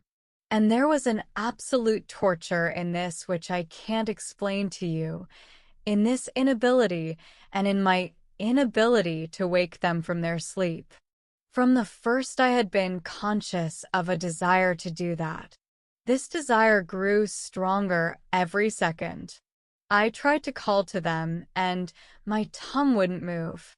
I tried to spring toward them, to thrust out my arms and touch them, and my limbs were paralyzed. And then I tried to shut my eyes to what I knew must happen, and my eyes were held open and dragged to look on in spite of me. And I saw this. I saw the door of the carriage where these two sleepers, whose sleep was so horribly sound, were sitting. I saw this door open, and out of the thick darkness another face look in. The light, as I have said, was very dim, but I could see his face as plainly as I can see yours. A large yellow face it was, like a wax mask. The lips were full, and lustful and cruel. The eyes were little eyes of an evil gray. Thin yellow streaks marked the absence of the eyebrows. Thin yellow hair showed itself under a huge fur traveling cap. The whole face seemed to grow slowly into absolute distinctness as I looked, by the sort of devilish light that it, as it were, radiated. I had chanced upon a good many damnable visages before then, but there was a cold fiendishness about this one such as I had seen on no man's face, alive or dead, till then. The next moment the man this face belonged to was standing in the carriage, that seemed to plunge and sway more furiously, as though to waken them that still slept on. He wore a long fur traveling robe, girt about the waist with a fur girdle. Abnormally tall and broad as he was, he looked in this dress gigantic. Yet there was a marvelous cat-like lightness and agility about all his movements. He bent over the girl lying there helpless in her sleep. I don't make rash bargains as a rule, but I felt I would have given years of my life for 5 minutes of my lost freedom of limb just then. I tell you the torture was infernal. The assassin, I knew he was an assassin, bent a while, gloatingly, over the girl. His great yellow hands were both bare, and on the forefinger of the right hand I could see some great stone blazing like an evil eye. In that right hand there gleamed something else. I saw him draw it slowly from his sleeve, and, as he drew it, turn round and look at the other sleeper with an infernal triumphant malignity and hate the devil himself might have envied. But the man he looked at slept heavily on. And then, God, I feel the agony I felt in my dream then now. Then I saw the great yellow hand, with the great evil eye upon it, lifted murderously, and the bright steel it held shimmer as the assassin turned again and bent his yellow face down closer to that other face hidden from me in the shadow, the girl's face that I knew was so fair. How can I tell this? The blade flashed and fell. There was the sound of a heavy sigh stifled under a heavy hand. Then the huge form of the assassin was reared erect, and the bloated yellow face seemed to laugh silently, while the hand that held the steel pointed at the sleeping man in diabolical menace. And so the huge form and the bloated yellow face seemed to fade away while I watched. The express rushed and roared through the blinding darkness without. The sleeping man slept on still, till suddenly a strong light fell full upon him, and he woke. And then I saw why I had been so certain that I knew him. For as he lifted his head, I saw his face in the strong light. And the face was my own face, and the sleeper was myself. Paul Devereux made a pause in his queer story here.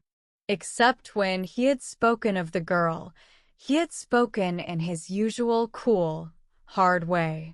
The pipe he had been smoking all the time was smoked out. He took time to fill another before he went on.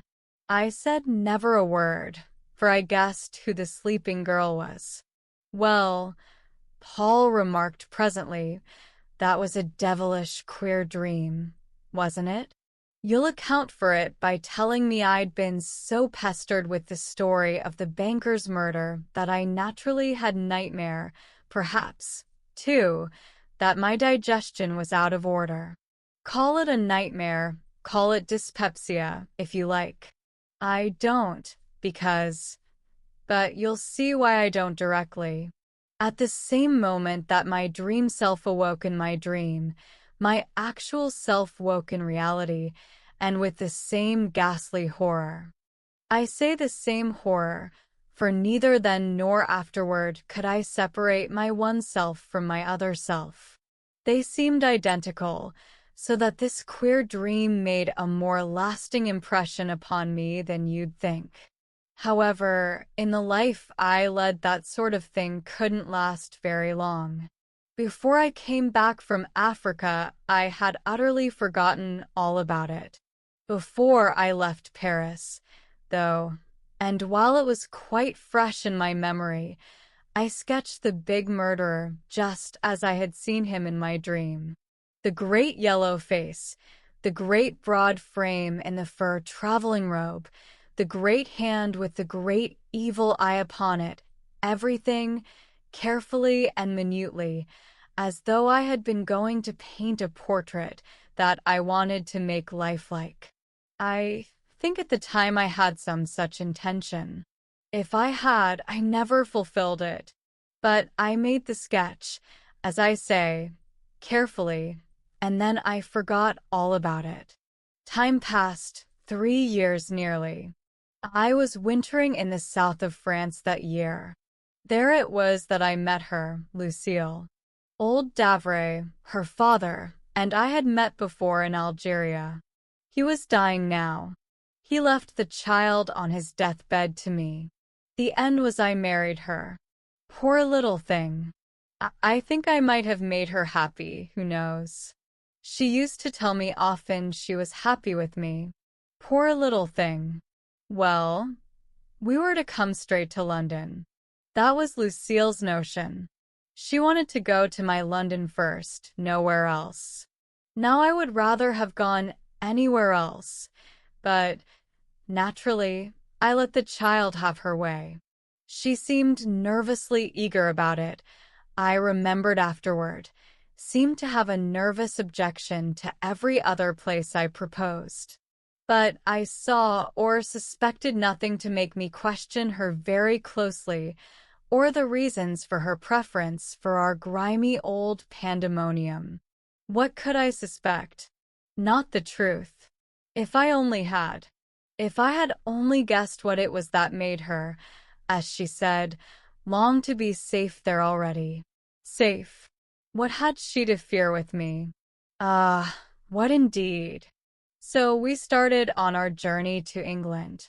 It was a cold, dark night, early in March.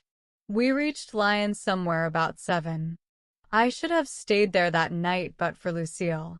She entreated me so earnestly, and with such strange vehemence, to go on by the night mail to Paris, that at last, to satisfy her, I consented, though it struck me unpleasantly at the time that I had let her travel too long already, and that this feverishness was the consequence of over-fatigue. But she became pacified at once when I told her it should be as she wanted, and declared she should sleep perfectly well in the carriage with me beside her. She should feel quite safe then, she said. Safe? Where's safer? You might ask. Nowhere, I believe. Alone with me, surely nowhere safer. The Paris Express was a short train that night, but I managed to secure a compartment for ourselves.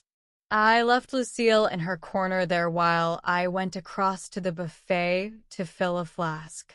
I was gone barely 5 minutes, but when I came back the change in the child's face fairly startled me. I had seen it last with the smile it always wore for me on it, looking so childishly happy in the lamplight. Now it was all gray-pale and distorted, and the great blue eyes told me directly with what. Fear, sudden, Terrible fear, I thought. But fear? Fear of what? I asked her. She clung close to me, half sobbing a while before she could answer, and then she told me, nothing. There was nothing the matter. Only she had felt a pain, a cruel pain, at her heart, and it had frightened her. Yes, that was it. It had frightened her, but it had passed, and she was well, quite well again now. All this time her eyes seemed to be telling me another story, but I said nothing. She was obviously too excited already. I did my best to soothe her, and I succeeded. She told me she felt quite well once more before we started.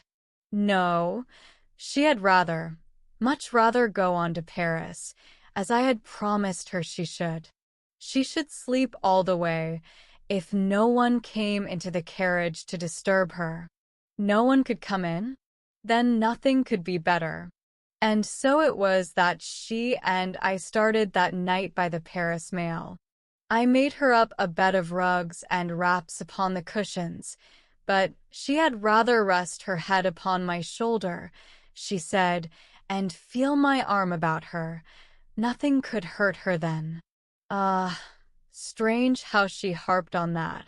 She lay there, then, as she loved best, with her head resting on my shoulder, not sleeping much or soundly, uneasily, with sudden waking starts, and with glances round her, till I would speak to her. And then she would look up into my face and smile, and so drop into that uneasy sleep again. And I would think she was overtired, that was all, and reproach myself with having let her come on.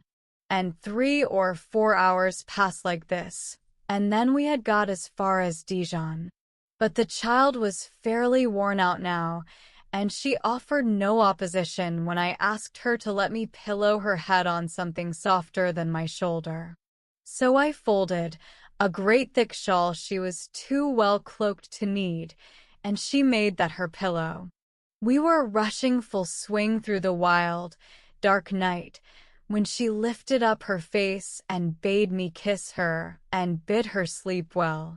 And I put my arm round her and kissed the child's loving lips for the last time while she lived. Then I flung myself on the seat opposite her, and, watching her till she slept soundly and peacefully, slept at last myself also. I had drawn the blind across the lamp in the roof, and the light in the carriage was very dim. How long I slept I don't know.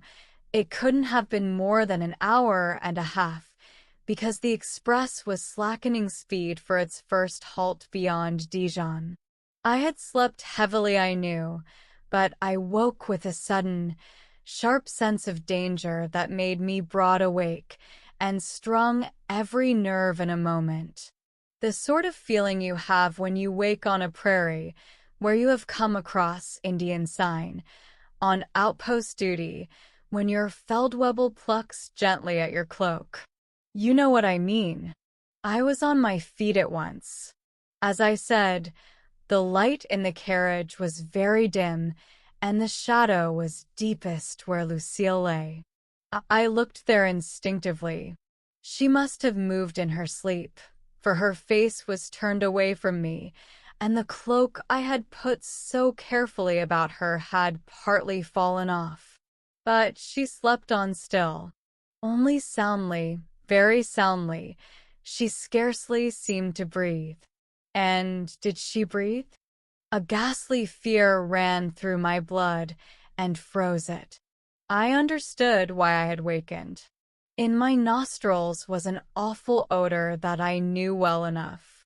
I bent over her. I touched her. Her face was very cold. Her eyes glared glassily at me. My hands were wet with something. My hands were wet with blood, her blood. I tore away the blind from the lamp, and then I could see that my wife of a week lay there stabbed straight to the heart, dead, dead beyond doubting, murdered in her sleep.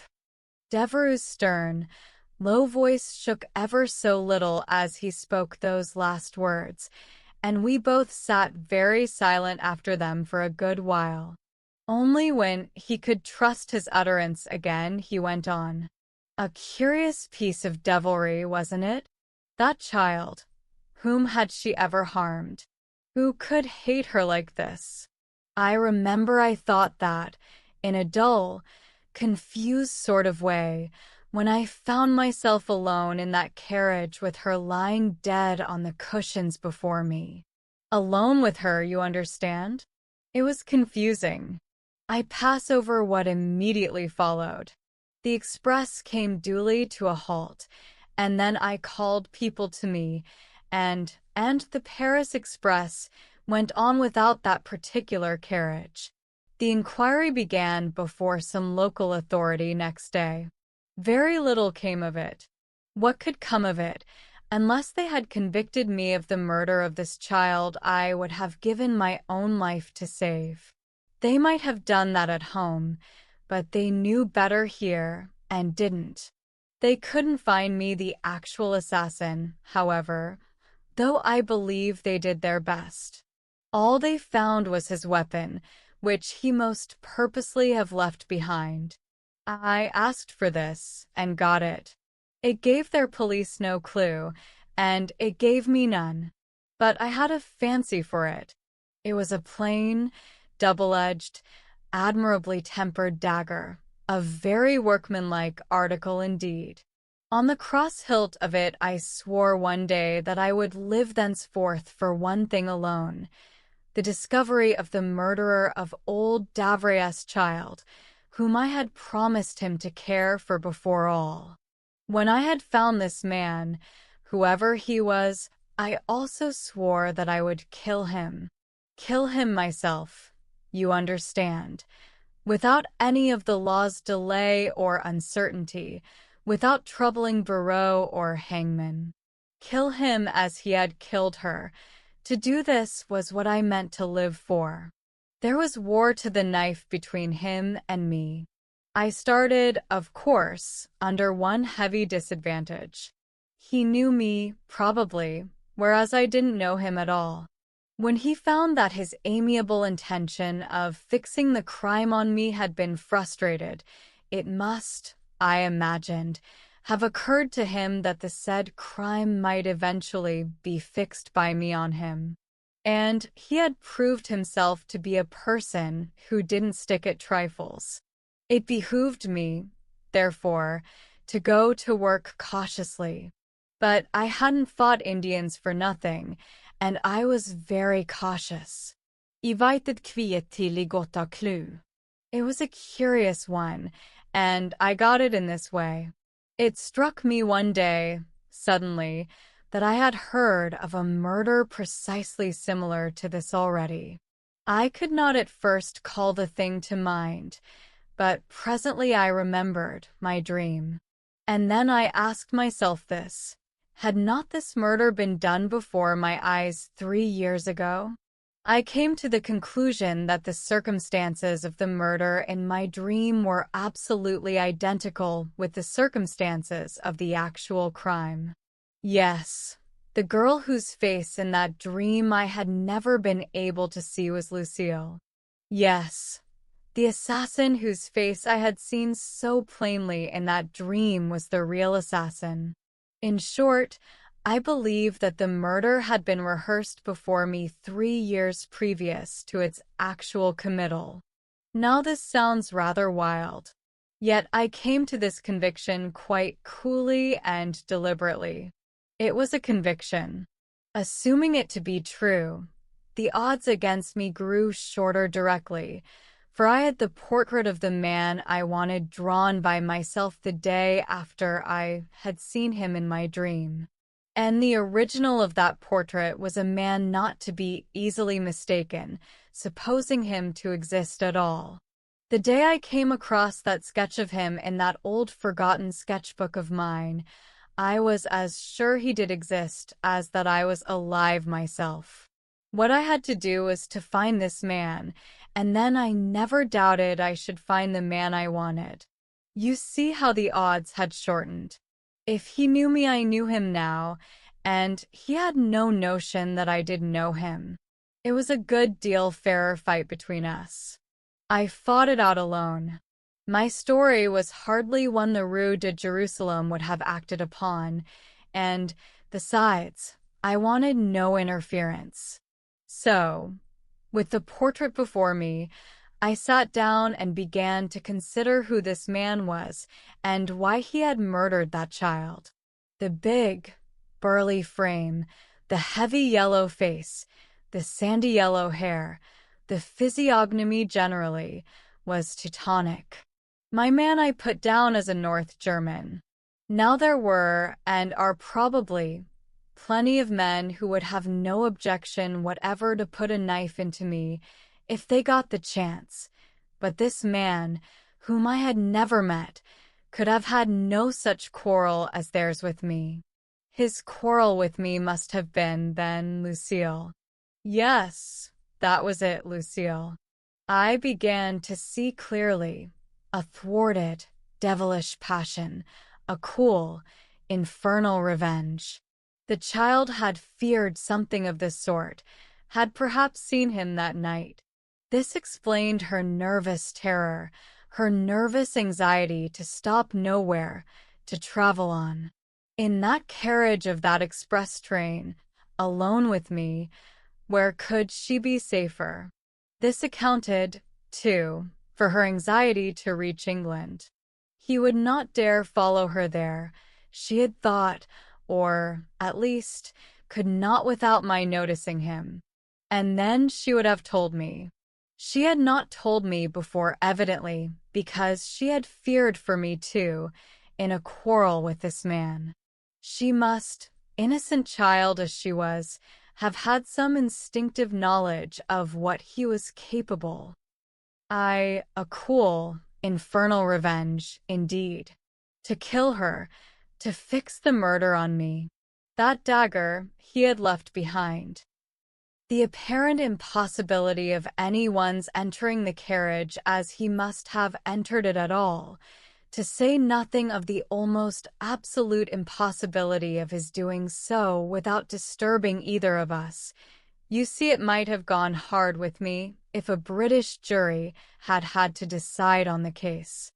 Well, to cut this as short as may be, I made up my mind that the man I wanted was a North German, that he had conceived a hideous passion for Lucille before I knew her, that she had shrunk from it, and him so unmistakably, that he knew he had no chance, that my taking her away as my wife, to which he might have been a witness, drove him to as hideous a revenge, that, hearing we were going to England, and seeing that we were likely to stop nowhere on the way, and so give him a chance of doing what he had made up his mind to do, he had decided to do what he had done as he had done it, counting on finding us asleep as he had found us, or on his strength if it came to a fight between him and me, but coolly reckless enough to brave everything in any case. And the devil aiding, he had in great part and only too well succeeded. He was now either so far satisfied that, if I made no move against him, and how, he might think, he, feeling himself all safe, would let me be, or, on the other hand, he did not feel safe, and was not satisfied, and was arranging for my being disposed of by and by. I considered the latter frame of mind as his most probable one. I went to work cautiously, as I say. I ascertained that Lucille had made no mention of any obnoxious pretendant at any time. I didn't expect to find she had. Her terror of the man was too intense. But this man must have met her somewhere. Where? When old Davray came home to die, his daughter was just leaving her Paris pensionnat. All through his last illness he had seen no visitor but me, and Lucille had never quitted him. Besides, I had been there all the time. I presumed, then, that this man and she had met in Paris, and I believe they were only likely to have met at one of the half-dozen houses where the child would now and again be asked. I got a list of all these. One name only struck me. It happened to be a German name, Steinmetz. I wondered if Monsieur Steinmetz was my man. In the meantime, who was he? I had no trouble in finding that out. Monsieur Steinmetz was a German banker of good standing and repute, reasonably well off, and recently left a widower. Personally, Monsieur Steinmetz was a great man and a fat, with a big face and blonde hair, and the appearance of what he really was, a bon vivant, and a bon enfant yet innovate jamais fait de mal à personne, à l'aise. All, yes.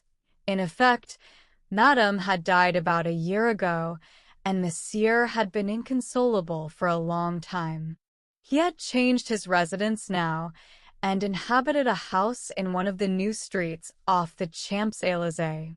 From another source I discovered that in the lifetime of Madame Steinmetz, Lucille was frequently at the house. She had ceased to come there about the date of the commencement of Madame's sudden illness. I got this information by degrees, while I lay perdu in an old haunt of mine in the Pays Latin yonder, for I had always had an idea that I should find the man I wanted in Paris. When I had got it, I thought I should like to see Monsieur Steinmetz, the agreeable banker. One night I strolled up as far as his new residence in the street off the Champs-Élysées. Monsieur Steinmetz lived on the first floor. There was a brilliant light there. Monsieur Steinmetz was entertaining friends, it seemed. It was a fine night. I established myself out of sight under the doorway of an unfinished house opposite and waited. I don't know why. Perhaps I fancied that when his friends were gone, the fineness of the night might induce Monsieur Steinmetz to take a stroll, and that then I should be able to gratify my curiosity. You see, I knew that if he were my man, I should know him directly. I waited a good while. Shadows crossed the lighted blinds. Once a big, broad shadow appeared there, that made me fancy I mightn't have been waiting for nothing after all, somehow. Presently Monsieur Steinmetz's guests departed, and in a little while after there appeared on the little balcony of Monsieur Steinmetz's apartment the man I wanted. There was a moon that night, and the cold white light fell on the great yellow face, with the full lustful lips, and the full cruel chin, just as I had seen the light fall on it in my dream. It was the same face, Bertie, the same face, the same man. I couldn't be mistaken. I had no doubt. I knew that the assassin of my wife, of that tender, innocent, helpless child, stood there 20 yards from me, on that balcony. I had got myself pretty well in hand, and it was as well. I never moved. The face I knew turned presently toward the spot where I stood hidden, the face I had seen in my dream, beyond all doubting. The evil gray eyes glanced carelessly into the shadow, and up and down the quiet street, and then Monsieur Steinmetz, humming an air, got inside the window again, and closed it after him. Once more the great burly shadow that had at first told me I should not wait in that dark doorway in vain crossed the blinds, and then it disappeared. I saw my man no more that night, but I had seen enough. I knew who he was now, and where to find him. As I walked along home, I thought what I would do.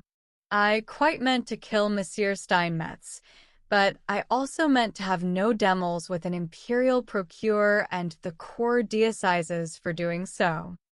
I didn't want to murder him, either. I thought I would wait a little for the chance of a suitable opportunity for settling my business satisfactorily. And I did wait. I turned this delay to account and got together a case of circumstantial evidence against my man that, though perhaps it might have broken down in a law court, would have been alone amply sufficient for me. The reason why Lucille's visits to the banker's house ceased was, it appeared, because Madame Steinmetz had conceived all at once a jealous dislike to her. How far this was owing to Lucille herself I could well understand, but I could understand Madame's jealousy equally well. Madame's illness, strangely sudden, dated from the cessation of Lucille's visits.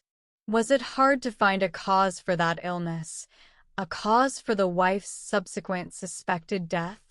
I thought not. Then had followed Lucille's departure from Paris. The child's anxiety for her father hid her other fear from his eyes and mine, but that fear must have been on her then. With us she forgot it in time, yet it, or another reason, had always prevented all mention of what had occasioned it. She became my wife. At that very time I easily ascertained that Steinmetz was absent from Paris, less easily, but indubitably, that he had, at all events, been as far south as Lyons. At Lyons it must have been that Lucille first discovered he was dogging us. Hence her alarm, which I had remembered, and her anxiety to proceed on our journey without stopping for the night, as I had previously arranged. The morning after the murder Steinmetz reappeared in Paris. From the hour at which he was seen at the Gare, it was certain that he had traveled by the night express train in which Lucille and I had started from Lyons, and he wore that morning a traveling coat of fur in all respects similar to the one I remembered so well. If I had ever had any doubt of my man after actually seeing him, I should probably have convinced myself that he was my man by the general tendency of these facts, which I got at slowly and one by one. But I had no need of such evidence, and of course no case, even with such evidence, for a court of law. However, courts of law I had never intended to trouble in the matter. The opportunity one was waiting was some time before it offered. Monsieur Steinmetz was a man of regular habits, I found, from his first floor in the street off the Champs-Élysées, every morning at 11, to the Bourse, thence to his bureau hard by till 4, from his bureau to his café, where he read papers and played dominoes till 6, and then home slowly by the boulevards. He might consider himself tolerably safe from me while he led this sort of life, even supposing he was aware he was incurring any danger. I don't think he troubled much about that, till one night, when, over the count of the beloved domino points, his eyes met mine fixed right upon him. I had arranged this little surprise to see how it would affect him.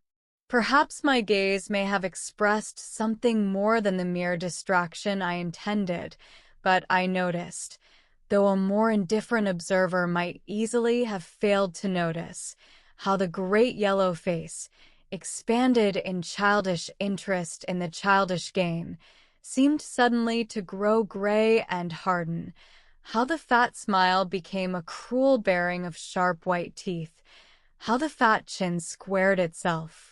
The man knew me, and scented danger. A moment's reflection convinced Monsieur Steinmetz, though, that it could be by no means so certain that I knew him. 5 minutes' observation of me more than half satisfied him that I did not. Yet what did I want there? What was I doing in Paris? This might concern him nearly, he must have thought. I kept my own face in order and watched his.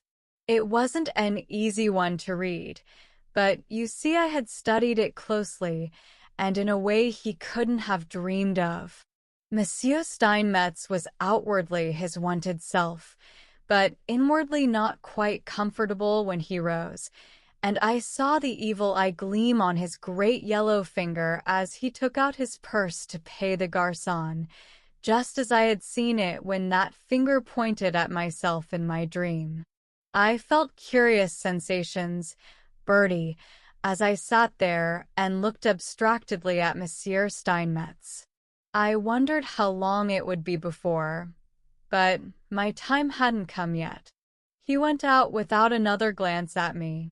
I saw his huge form on the other side of the street when I left the cafe in my turn. This I had expected. Monsieur Steinmetz was naturally curious. It was hardly possible that I could know him, but it was quite certain that he ought to know all about me. So, when I moved on, he moved on. In short, Monsieur Steinmetz dogged me up one street and down another, till he finally dogged me home to my hiding place in the Pays Latin. He did it very well, too, much better than you would have expected from so apparently unwieldy a Muchard. But I remembered how lightly he could move. Next day I had, of course, disappeared from my old quarters and gone no one knew where.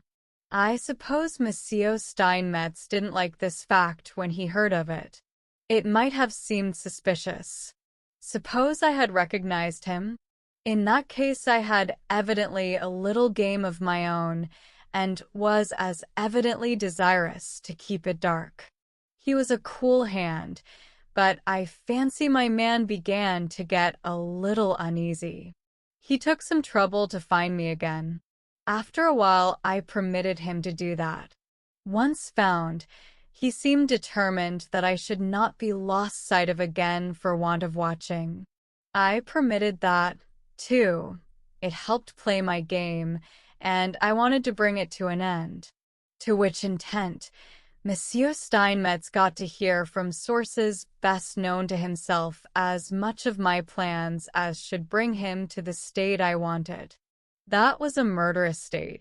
I wanted to get him to think that I was dangerous enough to be worth putting out of the way.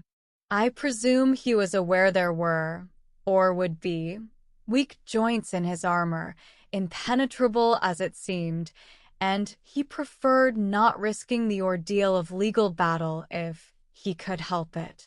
At all events, he elected at last to rid himself of a person who might be dangerous and was troublesome by the shortest and the simplest means. I say so because when, believing my man was ripe for this, I left Paris about midday for a certain secluded little spot on the seacoast, I saw one of Monsieur Steinmetz's employees on the platform, and because, 2 days after my arrival in my secluded spot, I met Monsieur Steinmetz in person, newly arrived also. Now this was exactly what I had intended and anticipated. Monsieur Steinmetz had come down there to put me out of his way, if he could. He passed me, leisurely strolling in the opposite direction, humming his favorite aria, bigger and yellower than ever, the evil eye fiery on his finger.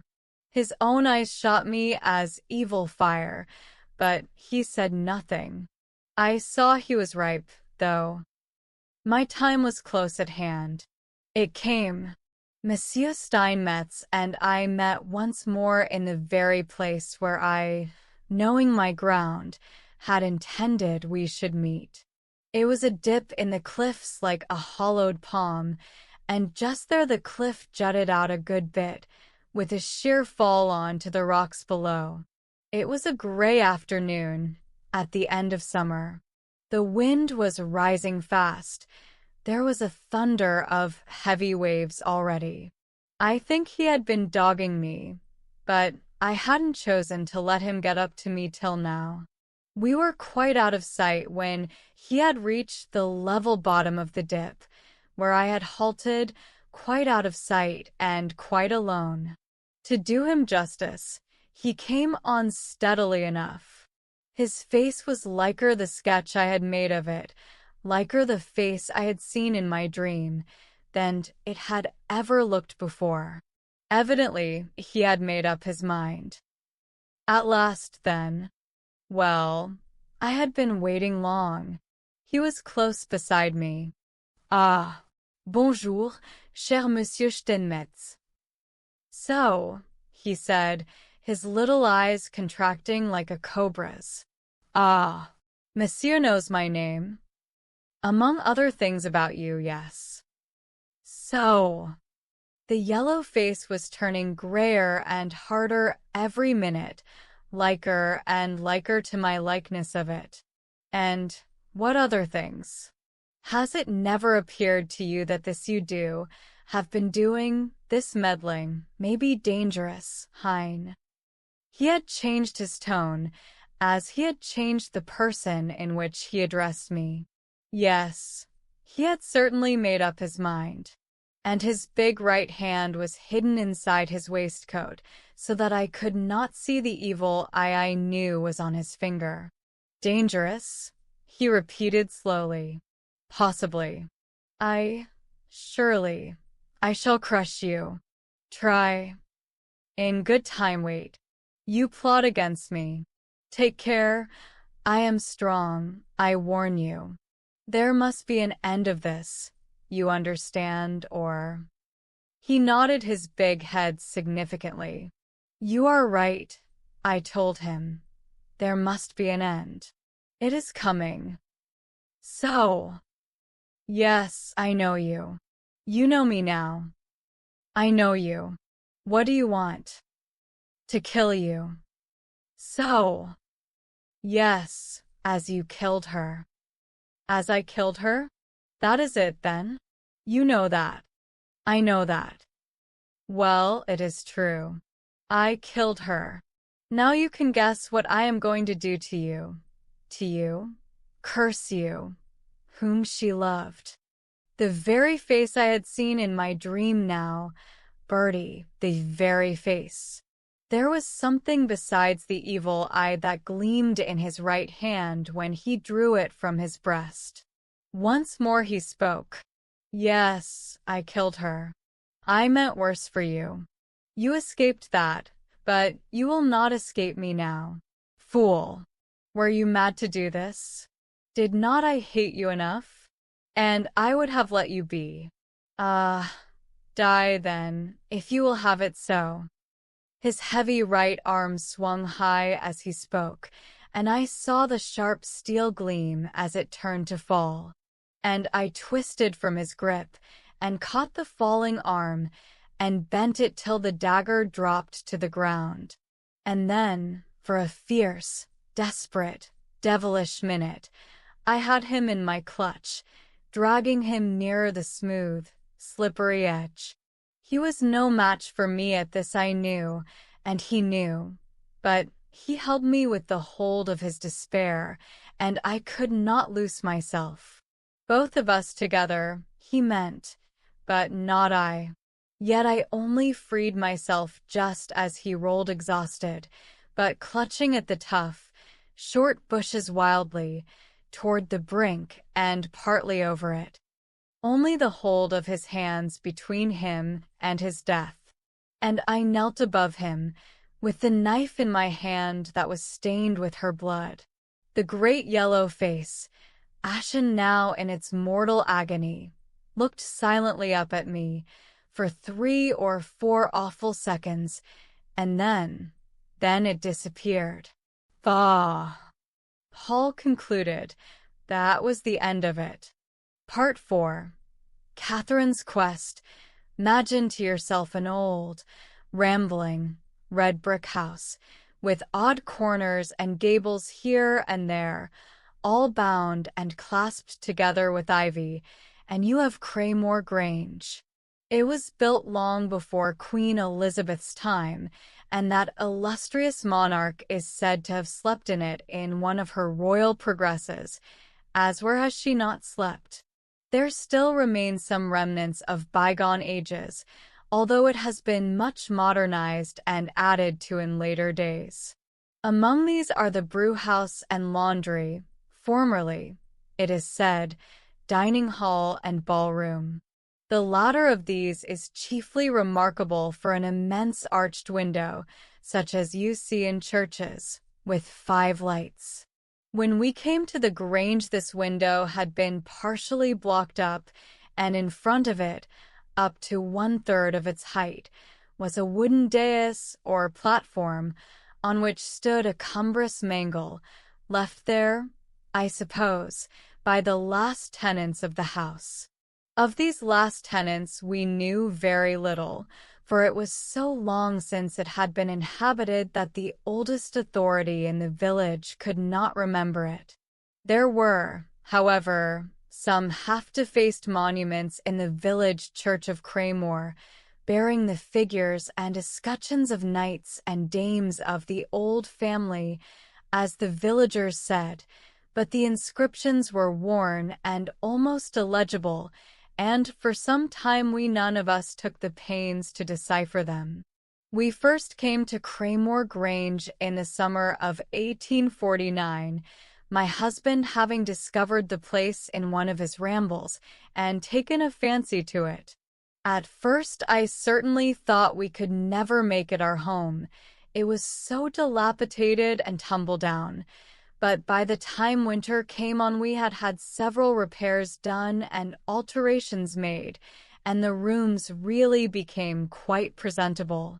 As our family was small, we confined ourselves chiefly to the newest part of the house, leaving the older rooms to the mice, dust, and darkness.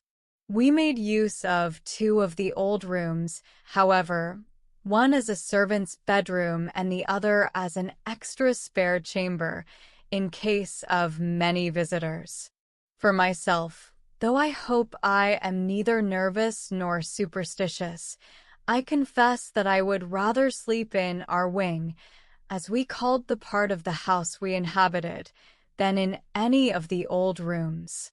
When Catherine Lestrange came to us, however, during our first Christmas at Craymore, I found that she was troubled with no such fancies, but declared that she delighted in queer old rooms, with raftered ceilings and deep window seats, such as ours, and begged to be allowed to occupy the spare chamber.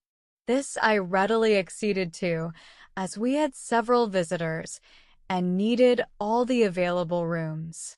As my story has principally to do with Catherine Lestrange, I suppose I ought to speak more fully about her. She was an old school friend of my daughter Ella, and at the time of which I am speaking was just 21, and the merriest girl I ever knew. She had stayed with us once or twice before we came to the Grange, but we then knew no other particulars concerning her family than that her father had been an Indian officer, and that he and her mother had both died in India when she was about 6 years old, leaving her to the care of an aunt living in England. I now, after a long, and I fear a tedious, preamble, come to my story.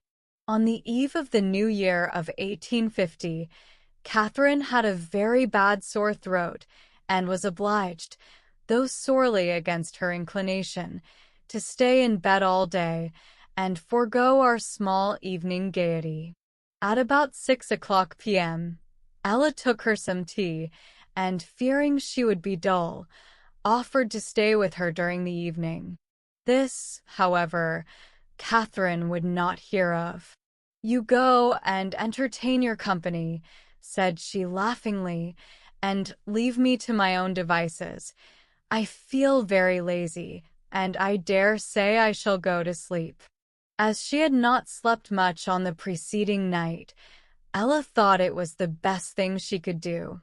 So she went out by the door leading onto the corridor, first placing the night lamp on a table behind the door opening onto the laundry, so that it might not shine in her face.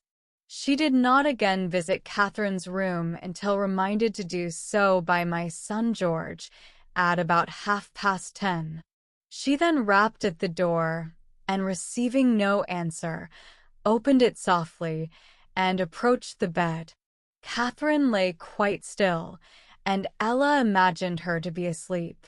She therefore returned to the drawing room without disturbing her.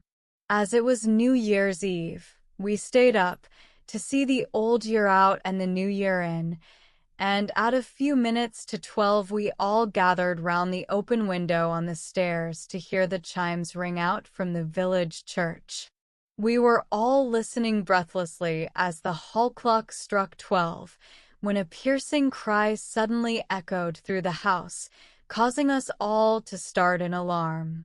I knew that it could only proceed from Catherine's room, for the servants were all assembled at the window beneath us, listening, like ourselves, for the chimes.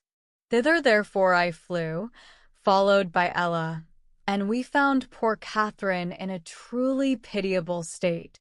She was deadly pale, in an agony of terror, and the perspiration stood in large drops upon her forehead.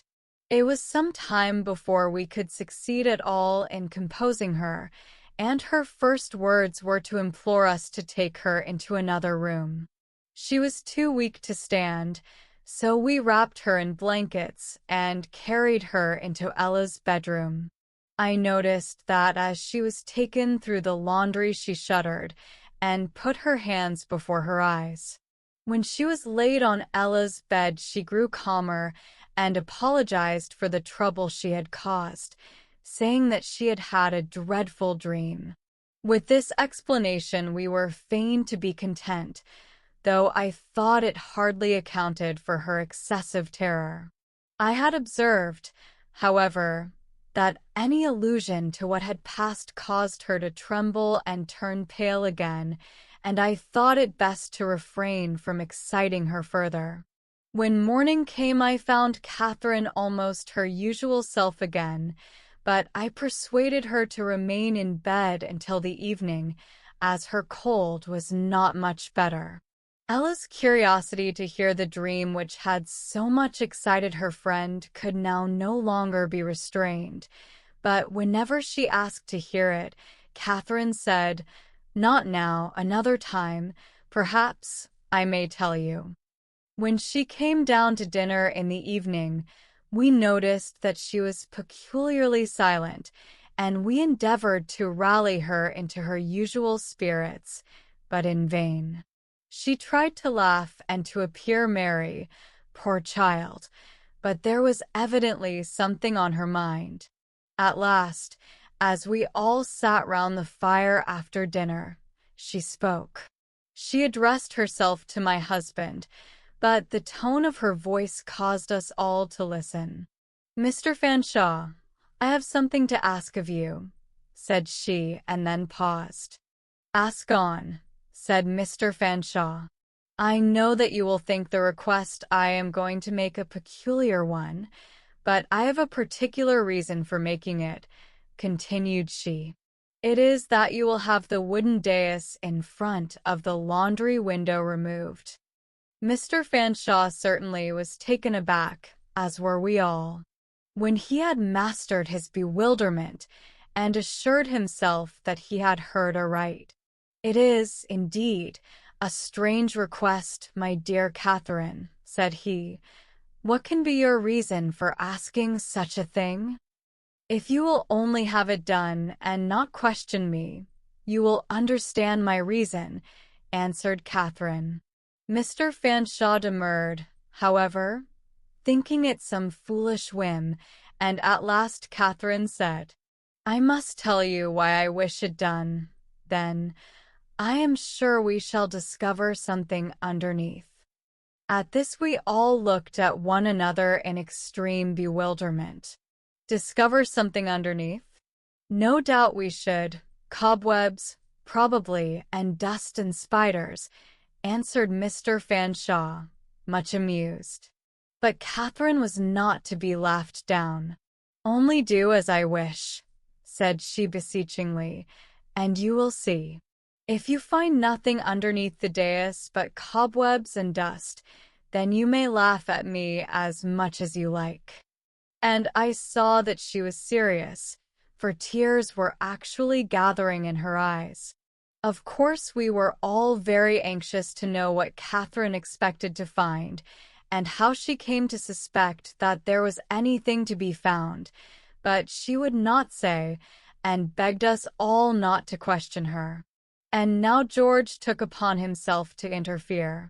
"Let us do as Catherine wishes, father," said he. "The dais spoils the laundry, and would be much better away." "Well, well," said Mr. Fanshawe, "do as you like, only I shall expect my share of the treasure that is found. And now," added he, "you must have a glass of wine to warm you, Catherine, for you look sadly pale, child." Here the conversation changed, though we often alluded to the subject again during the evening. The next morning the first thing in all our thoughts was Catherine's singular request. I think Mr. Fanshawe had hoped she would have forgotten it, but such was not the case. On the contrary, she enlisted George's services the first thing after breakfast to carry out her design, and they left the room together, accompanied by Ella. It was a snowy morning, and Mr. Fanshawe was obliged to be away from home all day on business, so I was quite at a loss how to entertain my numerous guests successfully. Happily for me, however, the mystery attendant on the removal of the dais in the laundry charmed them all, and I have to thank Catherine for contributing to their amusement much better than I could possibly have done. Not long after the disappearance of Catherine, Ella, and George, a message was sent to us in the drawing-room requesting our presence in the laundry, and on all flocking there with more or less eagerness, we found a fire burning on the old-fashioned hearth and chairs arranged round it. It appeared that with the help of Sam, our factotum, who was a kind of jack-of-all-trades, George had succeeded in loosening the planks of the dais, which, although strongly put together, were rotten and worm-eaten, and that we were now summoned to be witnesses of its removal. We found Catherine trembling with a strange eagerness, and her face quite pale with excitement. This was shared by Ella and George, and, judging by the important expression on their faces, I fancied they were let further into the secret than anyone else. We all sat down in the chairs placed for our accommodation, and the wild whistling of the wind in the huge chimney, together with the sheets of snow which darkened the window panes, enhanced the mystery of the whole affair, while George and his coadjutor worked lustily on.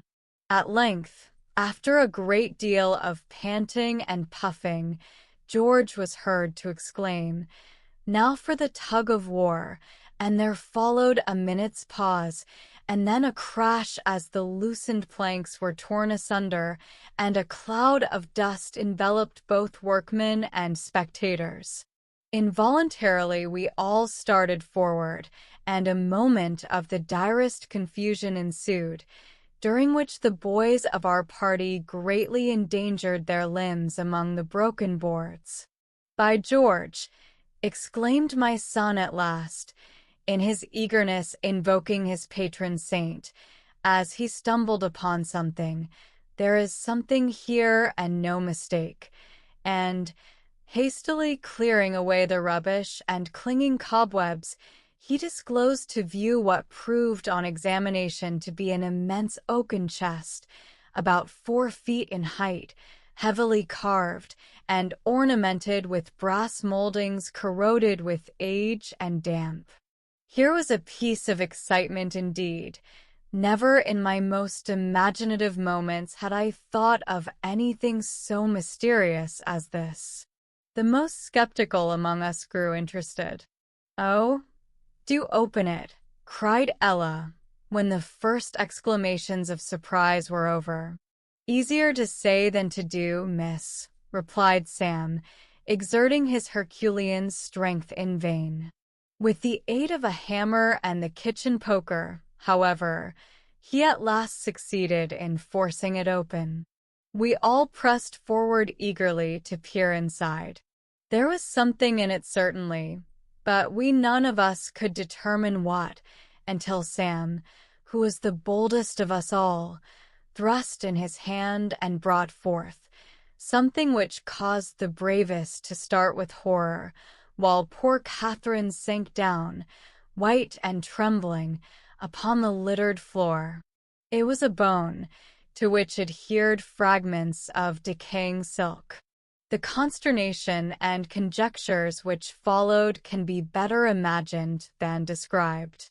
Seeing the effects of the discovery upon Catherine, and indeed upon all, I bade Sam replace it in the chest, which George closed again, to be left until Mr. Fanshawe came home and could investigate the matter.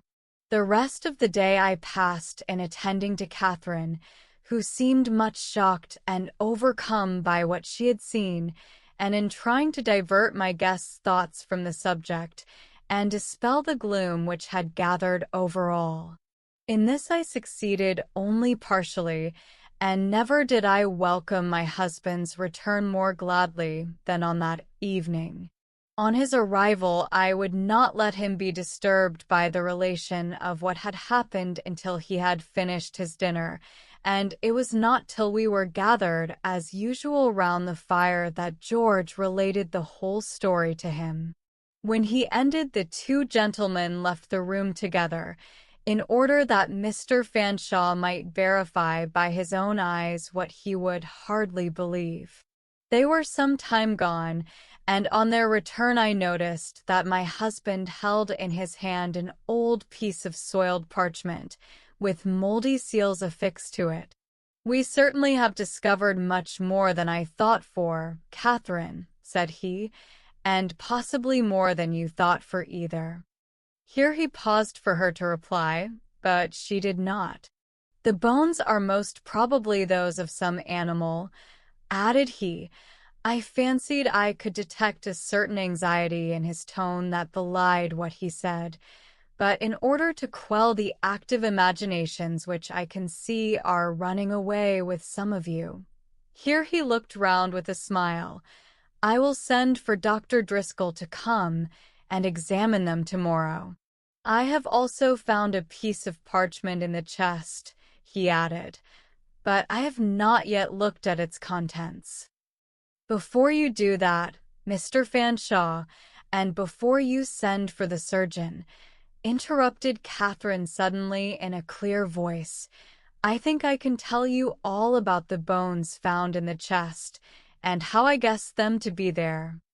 "I should certainly be very glad to be told," my husband admitted, much surprised, "though how you can possibly know, I cannot surmise."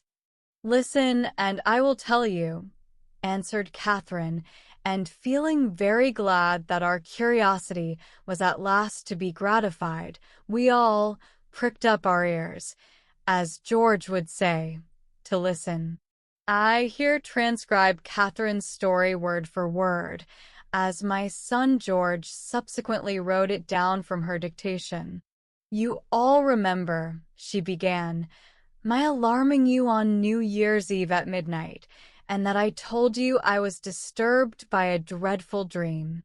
I said so because I thought you would make fun of me if I called it a vision, and yet it was much more like a vision, for I seemed to see it waking, and it was more vivid and consecutive than any dream I ever had. Before I try to describe it, I want you all to understand that I seemed intuitively to comprehend what I saw, and to recognize all the figures which appeared before me, and their relation to one another, though I am sure I never beheld them before in my life. When Ella left me that night, I lay propped up with pillows, staring idly at the strange shadows thrown by the hidden lamp across the laundry ceiling and over the floor. As I looked, it seemed to me that a change came over the room, a most unaccountable change. Instead of the blocked-up window, the rusty mangle, and the dais at the farther end, I saw the window clear and distinct from top to bottom, and in front of a deep window seat at its base stood an oaken chest, exactly corresponding to the one discovered this morning. The room seemed brilliantly lighted, and everything was clearly and distinctly visible, and not only was it changed, but also peopled. Many figures passed up and down, brocaded silks swept the floor, and old-world forms of men in strange costumes bowed in courtly style to the dames by their side.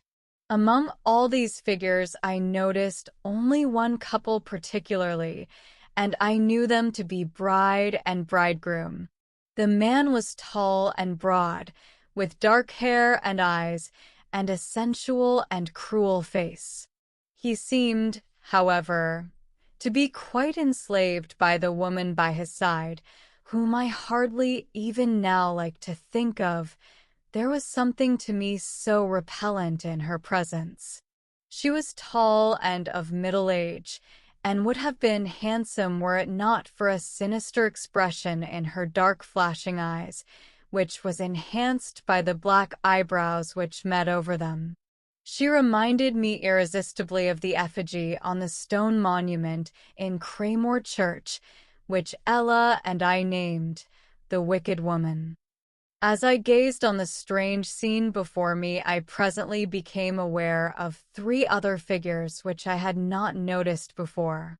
They were standing in a small arched doorway in one corner of the room, where the servant's bedroom now is, furtively watching the gay company. One was a pale, careworn woman, apparently of about 35, still beautiful, though haggard and mournful-looking, with blue eyes and a fair complexion. Her hands rested on the shoulders of 2 children, one a boy and the other a girl, of about 10 and 11 years of age respectively. They much resembled their mother, and, like her, they were meanly dressed, though no poverty of attire could hide the nobility of their aspect. I noticed that the mother's eyes rested chiefly on the face of the tall, stately man before mentioned, who seemed unaware or careless of her presence, and instinctively I knew him to be the father of her children and the blighter of her life. As I looked and beheld all this, the lights vanished, the company disappeared, and the room became dark and deserted. No, not quite deserted, for I presently distinguished, seated on the window seat by the old oaken chest, the fair woman and her children again. The moonlight now streamed through the window upon the woman's face, making it appear more ghastly and haggard than before. In her long, thin fingers, she was holding up to the light a necklace of large pearls, curiously interwoven in a diamond pattern, and on this the children's eyes were fixed. She then hung it on the girl's fair neck, who hid it in her bosom. Both children then twined their arms round their mother and kissed her repeatedly, while her head sank lower and lower, and the paleness of death overspread her features. This scene faded away as the other had done, and I saw the fair woman no more. Then it seemed to me that many figures passed and repassed before the window. The wicked woman, as I shall call her to distinguish her, accompanied by a boy the image of herself, whom I knew to be her son. He was apparently older than the fair-haired children, who also passed to and fro, attired as servants, and generally employed in some menial work. At last the wicked woman's son, with haughty gestures, ordered the other boy to pick up something that lay on the ground, and when he refused, he raised his cane as though to strike him.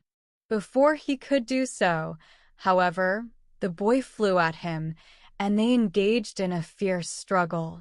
In the midst of this the wicked woman, whom I had learned to dread, came forward and separated them, after which she pointed imperiously to the door and signed to the younger boy to go out.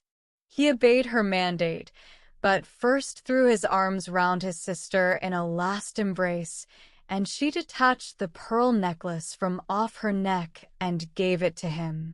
He then went out, waving a last adieu to her, and I saw him no more. Confused images seemed to crowd before me after this, and I remember nothing clearly until I beheld an infirm and tottering figure led away through the arched doorway, in whom I recognized the tall and stately man I had first seen in company with the wicked woman, but who was now an old man, apparently being supported to his bed to die.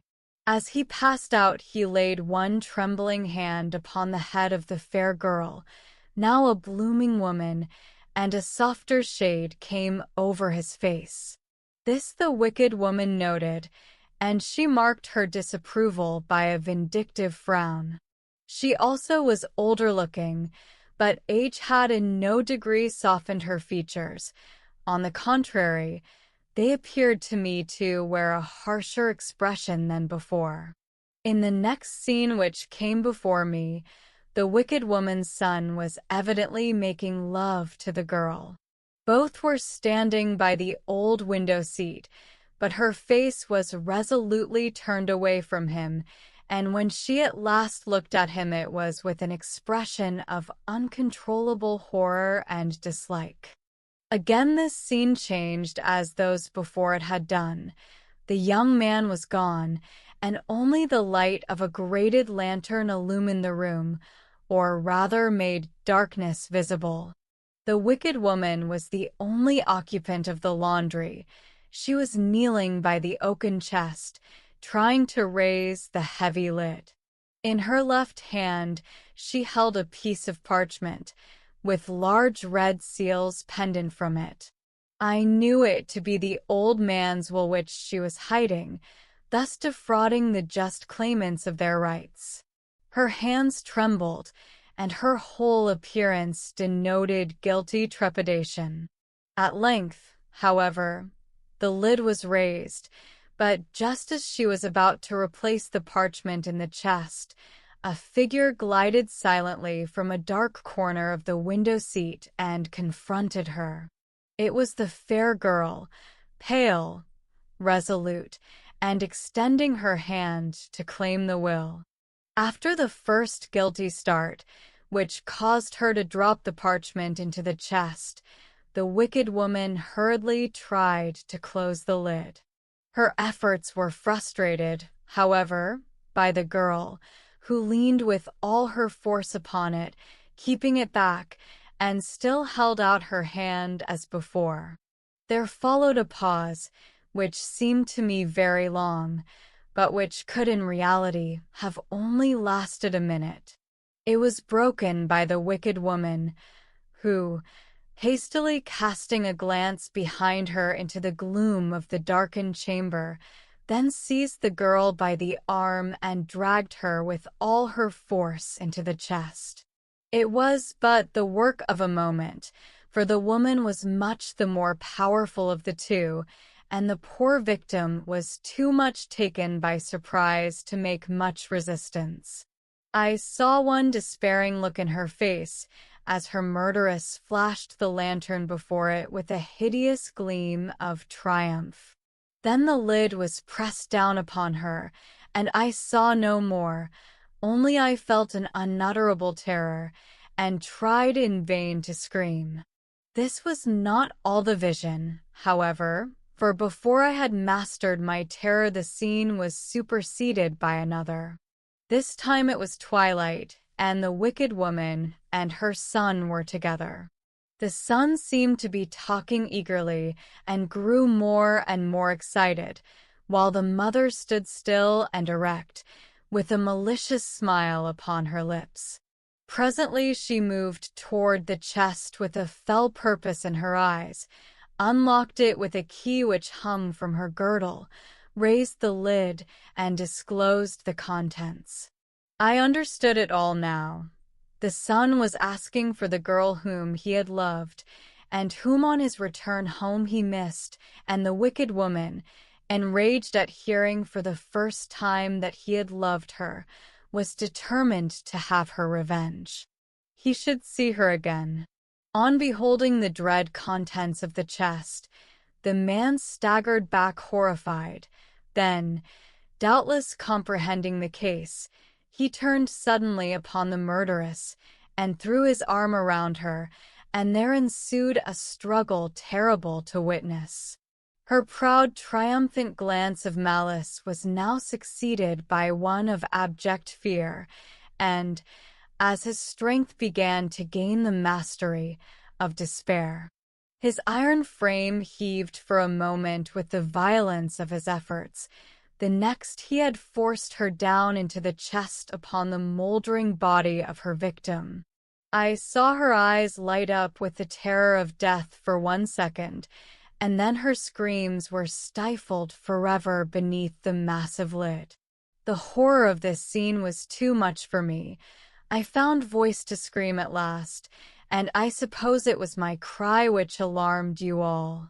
When Catherine ceased speaking, there was a profound silence for a minute, which Mr. Fanshawe was the first to break as he said with a peculiar intonation in his voice, "It is very strange, very unaccountable," re-echoing all our thoughts. Now it happened that Mr. Fleet, our family lawyer, was among our guests that Christmas time, and since the discovery of the chest and bones had taken a great interest in the whole affair. He now questioned and cross-questioned Catherine, and seemed quite satisfied with the result. "This would have made a fine case," said he, "if only it had been a question of the right of succession, for any lawyer to make out, but unfortunately the events are too long past to have any bearing upon the present." There Mr. Fleet was wrong, though we none of us knew it at the time. We now all launched forth into conjectures and opinions, during which Catherine lay still and weary upon the sofa. I saw this, and thought it quite time to put an end to the day's adventures by suggesting a retirement for the night, and we were soon all dispersed to dream of the mysterious vision and discovery. I think we were none of us sorry when morning dawned without any further tragedy. By us, I mean the female part of the establishment. When I came down to breakfast, I found Mr. Fleet very active on the subject of the night before. A surgeon ought to be immediately sent for to pronounce an opinion on the contents of the chest, he said, and Dr. Driscoll presently came, and after examining the bones minutely, decided that they were, as we thought, those of 2 females, who might have been from 1 to 200 years dead. Mr. Fleet next offered to decipher the will, for such he imagined the parchment to be, and he and Mr. Fanshawe were closeted together for some time. When they at last appeared again, they looked much interested and excited, and led me away to inform me of the result of their examination. They told me that the document had proved to be a will, but that there was a circumstance connected with it which greatly added to the mystery of the whole business. This was the mention of the name of Lestrange. I was, of course, as much surprised as they, and heard the will read with great interest. I cannot remember the technical terms in which it was expressed. Mr. Fleet read me the translation he had made, for the original was in Old English, but it was to this effect. It purported to be the will of Reginald, Viscount Streetauben, in which he bequeathed all his inheritance to his lawful son Francis Streetauben, commonly known by the name of Francis Lestrange, and to his heirs forever. It was signed Reginald, Viscount St. Auben, and the witnesses were John Murray and Phoebe Brett, who in the old copy had each affixed their mark. Mr. Fleet affirmed that it was a perfectly legal document, but this was not all it contained. There was an appendix which our lawyer translated as follows. In order to avoid all disputes and doubts which might otherwise arise, I do hereby declare that my lawful wife was Editha, youngest daughter of Francis Lestrange, Baronet, and that the register of our marriage may be seen in the Church of St. Andrew, Haslet. By this marriage we had 2 children, a son Francis and a daughter Catherine, commonly called Francis and Catherine Lestrange. And I hereby declare that Agatha Thornhaugh was not legally married to me as she imagined, my lawful wife being alive at the time. Neither do I leave to her son by her first husband, Ralph Thornhaugh, any part or share in my inheritance. Both the will and the writing at the foot of it were dated the 14th of May, 1668. This accumulation of mysteries caused me for a time to feel quite bewildered and unable to think, but Mr. Fleet was in his element. Here is a case worth entering into, said he, and he further went on to state that he had no doubt that the Lestranges mentioned in the will were our Catherine's ancestors, the Christian names being similar, rendering it more than probable. She was most likely a direct descendant of Francis Lestrange, the heir mentioned in the will, who was no doubt also the fair-haired boy Catherine had seen in her vision. The bones were those of his sister, the murdered Catherine Lestrange, and of her murderess Agatha Thornhaugh, herself immured by her own son, but the matter ought not to rest on mere surmise, and the first place to go to for corroborating evidence was Craigmore Church. The rapidity with which Mr. Fleet came to his conclusions increased my bewilderment, and I was at a loss to know what evidence he expected to gain from Craigmore Church. He reminded me, however, of Catherine's statement that the wicked woman of her vision resembled the effigy on the monument there. Thither, then, the lawyer repaired, accompanied by Mr. Fanshawe and George. It was thought best to keep the sequel of the story from Catherine and the others until it was explained more fully, as Mr. Fleet boldly affirmed it should be. I awaited anxiously the result of their researches, and they exceeded, I think, even our good investigators' hopes. Not only had they deciphered the inscription round the old monument, but with leave from the clergyman and the assistance of the sexton they had disinterred the coffin and found it to be filled with stones. I am aware that this was rather an illegal proceeding, but as Mr. Fleet was only acting an amateur and not professionally, he did not stick at trifles. The inscription was in Latin and stated that the tomb was erected in memory of Agatha, wife of Reginald, Viscount Streetauben, who was buried beneath, and who died on the 31st day of December, 1649, exactly 200 years before the day on which Catherine had seen the vision. I could not help thinking it shocking that the villagers had for 2 centuries been worshipping in the presence of a perpetual lie, but Mr. Fleet thought only of the grand corroboration of his case. He applied to Mr. Fanshawe to take the next step, namely, to write to Catherine's aunt and only living relative, to tell her the whole story, and beg her to assist in elucidating matters by giving all the information she could respecting the Lestrange family. This was done, and we anxiously awaited the answer. Meantime, all my guests were clamorous to hear the contents of the will, and I had to appease them as best I could by promising that they should know all soon. In a few days, old Miss Lestrange's answer came. She said her brother, father, and grandfather had all served in India, and that she believed her great-grandfather, who was a Francis Lestrange, to have passed most of his life abroad, there having been a cloud over his early youth. What this was, however, she could not say.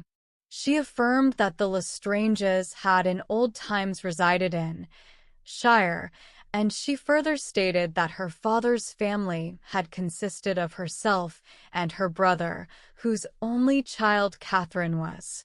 This was certainly not much information, but it was enough for our purpose. We no longer remained in doubt as to the truth of Mr. Fleet's version of the story, and when he himself told it to all our family party one evening, everyone agreed that he had certainly succeeded in making out a very clever case.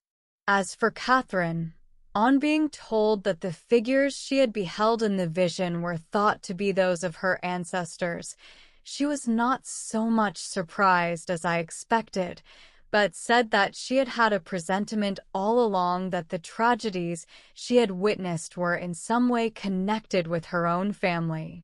I must not forget to say that on ascertaining that the parish church of Haslet was still standing, we searched the register, and another link of evidence was made clear by the finding of the looked-for entry. There remains little more to be told. The charge of the old will was committed to Mr. Fleet, and Catherine's story has been carefully laid up among the archives of our family. I say advisedly of our family, for the line of the Lestranges, alias Streetaubens, has been united to ours by the marriage of Catherine to my son George, which took place in 1850. I who write this am an old woman now, but I still live with my son and daughter-in-law. George has bought Craymore Grange, thus rendering justice after the lapse of 2 centuries and restoring the inheritance of her fathers to the rightful owner. I have but one more incident to relate, and I have done. A short time ago, old Miss Lestrange died, bequeathing all her worldly possessions to Catherine. Among these were some old family relics.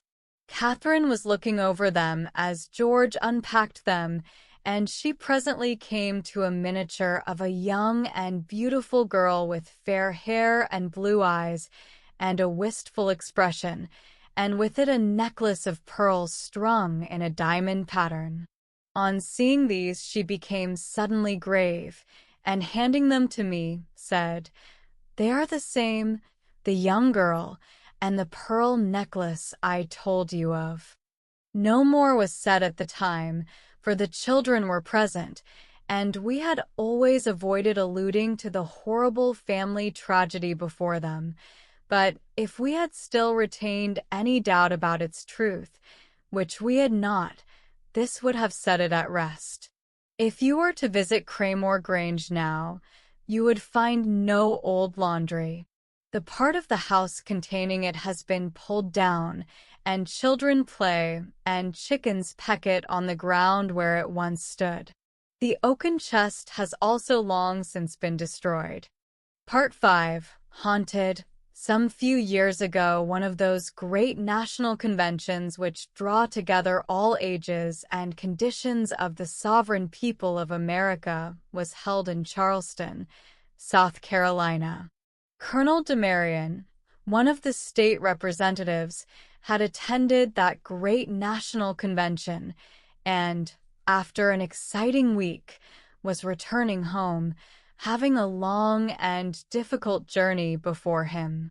A pair of magnificent horses, attached to a light buggy, flew merrily enough over a rough country for a while, but toward evening stormy weather reduced the roads to a dangerous condition and compelled the colonel to relinquish his purpose of reaching home that night and to stop at a small wayside tavern, whose interior, illuminated by blazing wood fires, spread a glowing halo among the dripping trees as he approached it. and gave promise of warmth and shelter at least.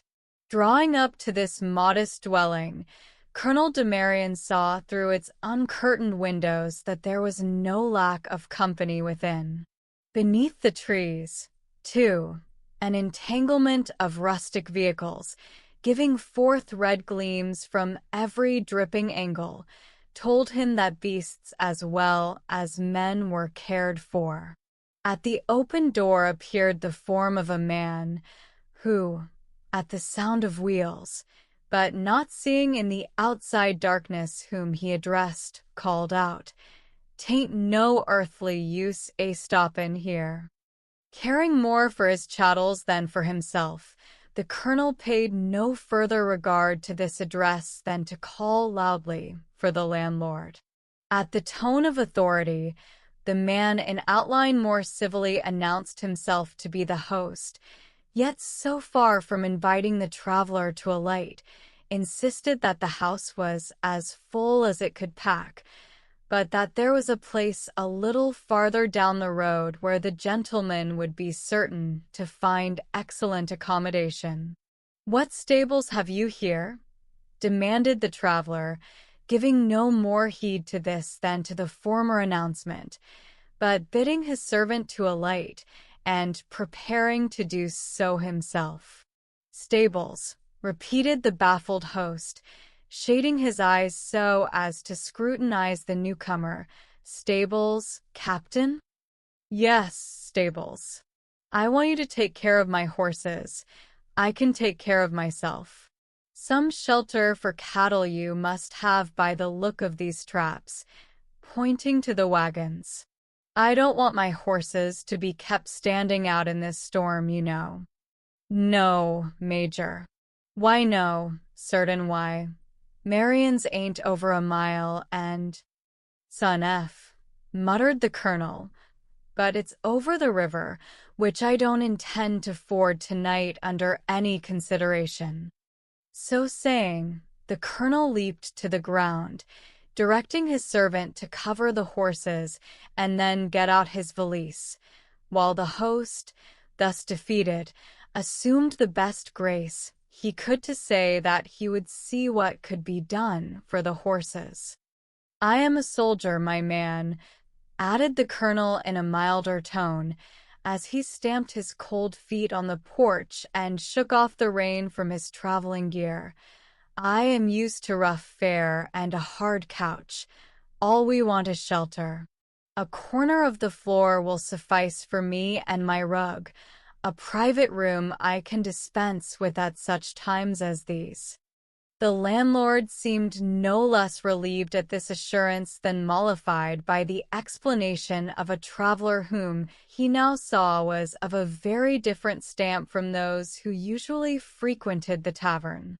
For the matter of stables, his were newly put up and first-rate, he said, and certain why the general was welcome to a seat by the fire while 'twas a-storming so fierce. Colonel Demarion gave orders to his servant regarding the horses, while the landlord, kicking at what seemed to be a bundle of sacking down behind the door, shouted, "Joe! Ooh! Yo!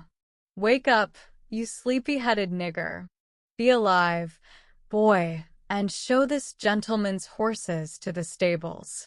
Upon a repetition of which charges a tall, gaunt, dusky figure lifted itself from out of the dark corner and grew taller and more gaunt as it stretched itself into waking with a grin which was the most visible part of it, by reason of 2 long rows of ivory gleaming in the red glare. The hard words had fallen as harmless on Joe's eardrum as the kicks upon his impassive frame. To do Joe's master justice, the kicks were not vicious kicks, and the rough language was but an intimation that dispatch was needed. Very much of the spaniel's nature had Joe, and as he rolled along the passage to fetch a lantern, his mouth expanded into a still broader grin at the honor of attending so stately a gentleman.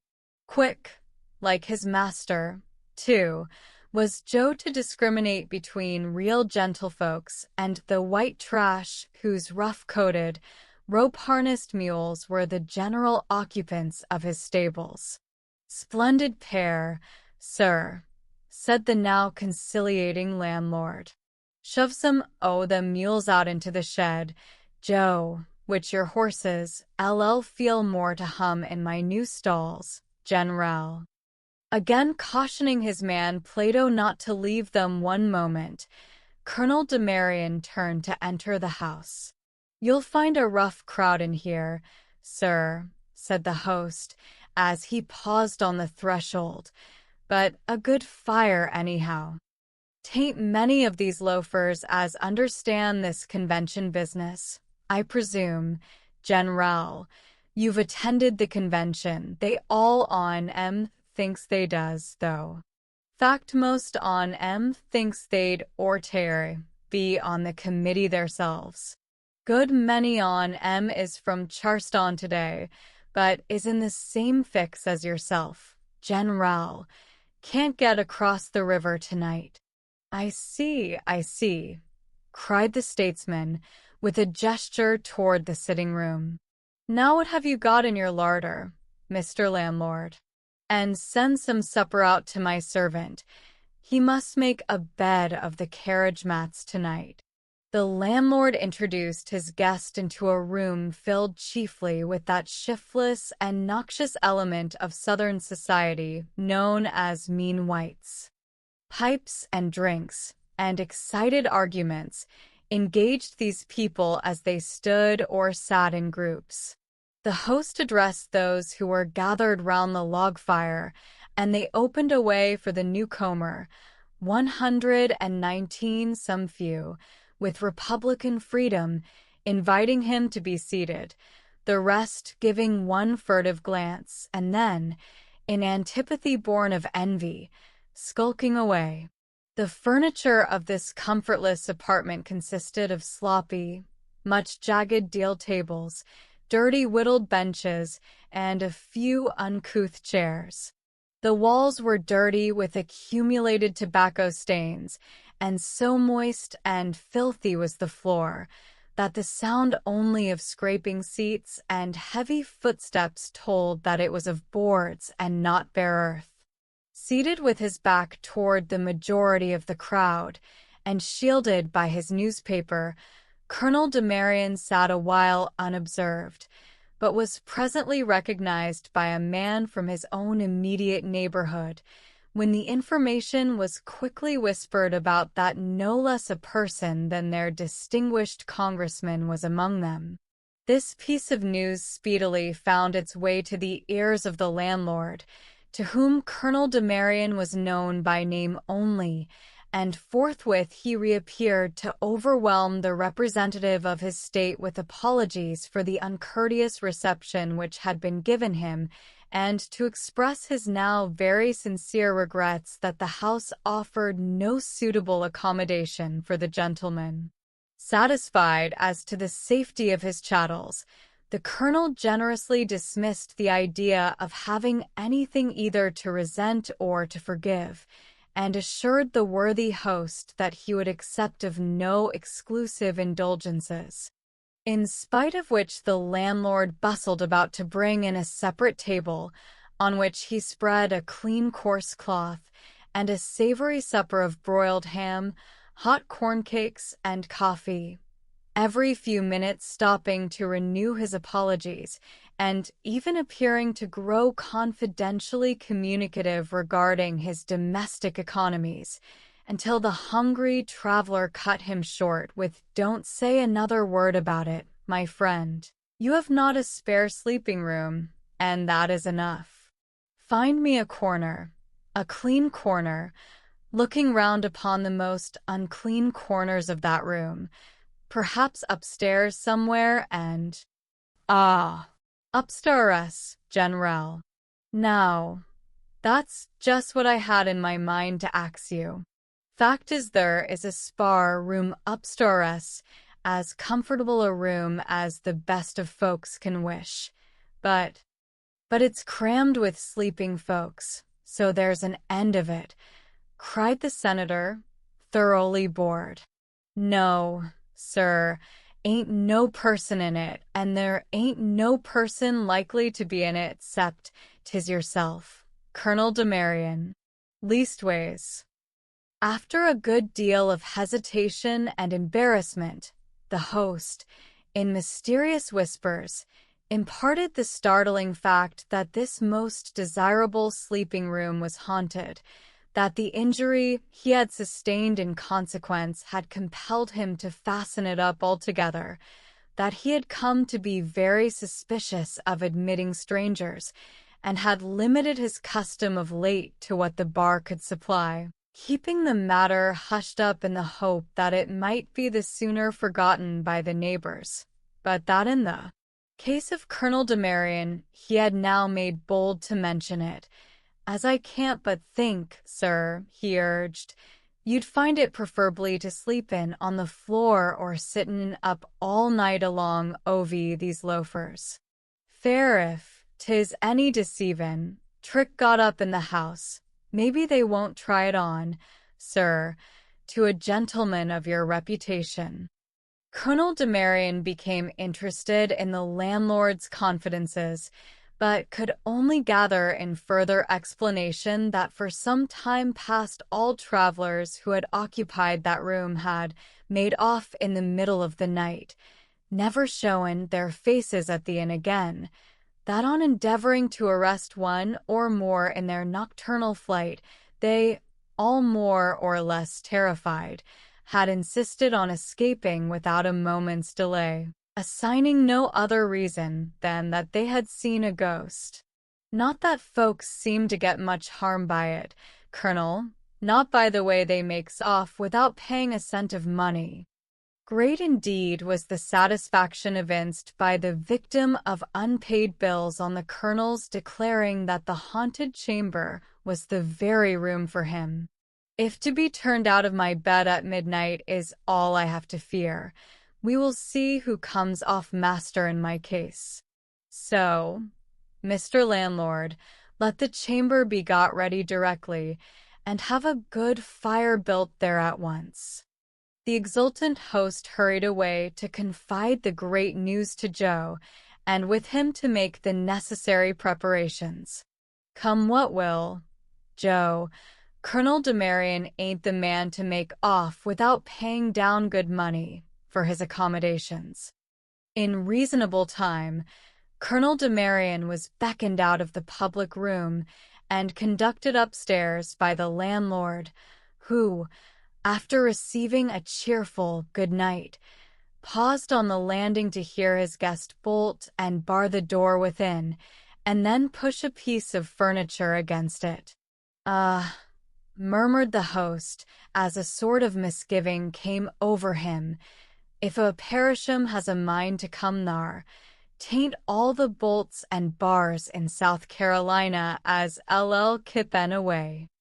But the Colonel's precaution of securing his door, as also that of placing his revolvers in readiness, had not the slightest reference to the reputed ghost. Spiritual disturbances of such kind he feared not. Spirits tangible were already producing ominous demonstrations in the rooms below, nor was it possible to conjecture what troubles these might evolve. Glad enough to escape from the noisy company, he took a survey of his evil-reputed chamber. The only light was that of the roaring, crackling, blazing wood fire, and no other was needed. And what storm-benighted traveler, when fierce winds and rains are lashing around his lodging, can withstand the cheering influences of a glorious log fire? Especially if, as in that wooden tenement, that fire be of abundant pine knots. It rivals the glare of gas and the glow of a furnace. It charms away the mustiness and fustiness of years, and causes all that is dull and dead around to laugh and dance in its bright light. By the illumination of just such a fire, Colonel de Marion observed that the apartment offered nothing worthier of remark than that the furniture was superior to anything that might be expected in a small wayside tavern. In truth, the landlord had expended a considerable sum in fitting up this, his finest chamber, and had therefore sufficient reason to bemoan its unprofitableness. Having satisfied himself as to his apparent security, the senator thought no more of spirits palpable or impalpable, but to the far graver issues of the convention his thoughts reverted. It was yet 123 early. He lighted a cigar, and in full appreciation of his retirement, took out his notebook and plunged into the affairs of state. Now and then he was recalled to the circumstances of his situation by the swaggering tread of unsteady feet about the house, or when the boisterous shouts below raged above the outside storm. But even then he only glanced up from his papers to congratulate himself upon his agreeable seclusion. Thus he sat for above an hour. Then he heaped fresh logs upon the hearth, looked again to his revolvers, and retired to rest. The house clock was striking 12 as the colonel awoke. He awoke suddenly from a sound sleep, flashing, as it were, into full consciousness, his mind and memory clear, all his faculties invigorated, his ideas undisturbed, but with a perfect conviction that he was not alone. He lifted his head. A man was standing a few feet from the bed, and between it and the fire, which was still burning, and burning brightly enough to display every object in the room, and to define the outline of the intruder clearly. His dress also and his features were plainly distinguishable. The dress was a traveling costume, in fashion somewhat out of date. The features wore a mournful and distressed expression. The eyes were fixed upon the colonel. The right arm hung down, and the hand, partially concealed, might, for aught the colonel knew, be grasping one of his own revolvers. The left arm was folded against the waist. The man seemed about to advance still closer to the bed and return the occupant's gaze with a fixed stare. "Stand, or I'll fire," cried the colonel, taking in all this at a glance, and starting up in his bed, revolver in hand. The man remained still. "What is your business here?" demanded the statesman, thinking he was addressing one of the roughs from below. The man was silent. "Leave this room, if you value your life," shouted the indignant soldier, pointing his revolver. The man was motionless. "Retire, or, by heaven, I'll send a bullet through you." But the man moved not an inch. The colonel fired. The bullet lodged in the breast of the stranger, but he started not. The soldier leaped to the floor and fired again.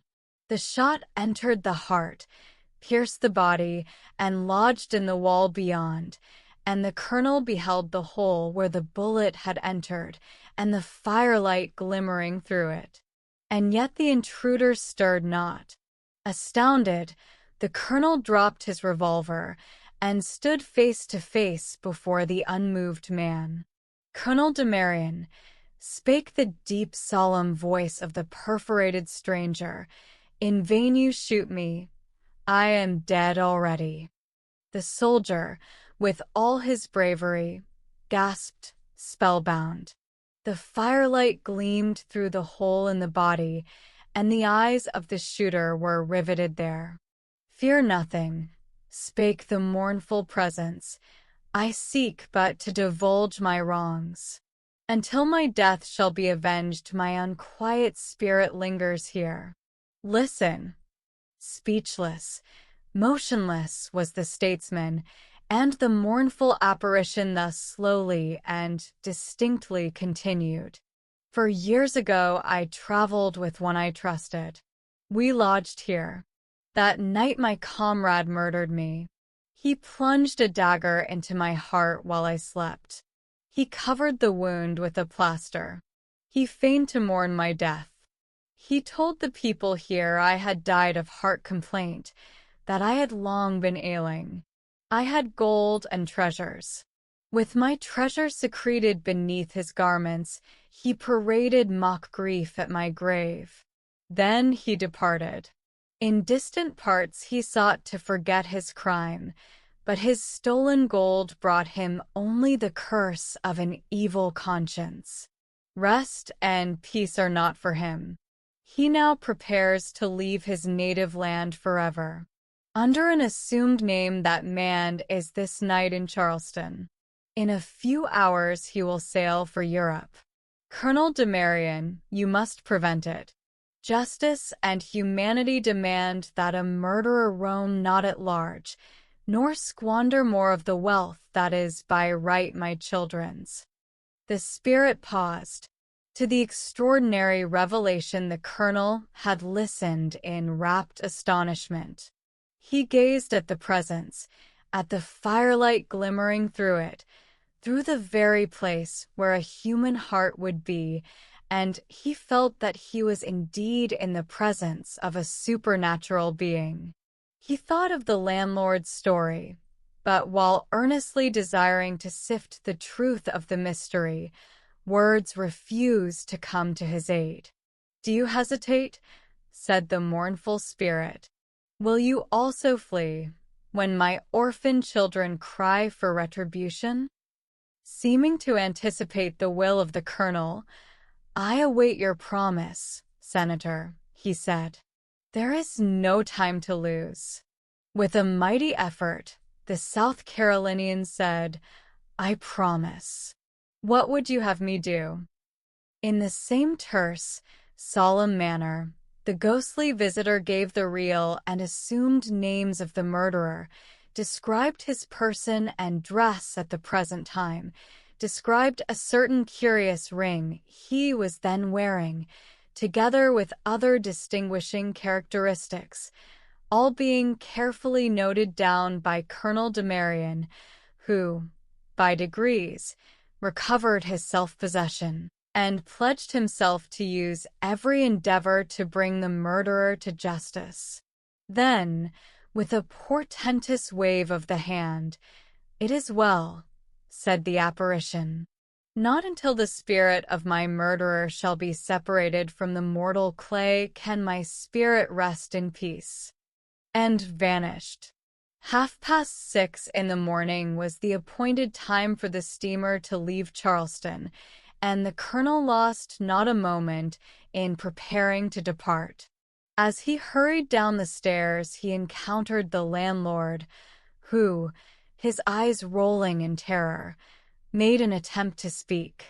Unheeding, except to demand his carriage, the colonel pushed past him and effected a quick escape toward the back premises, shouting lustily for Joe and Plato, and for his carriage to be got ready immediately.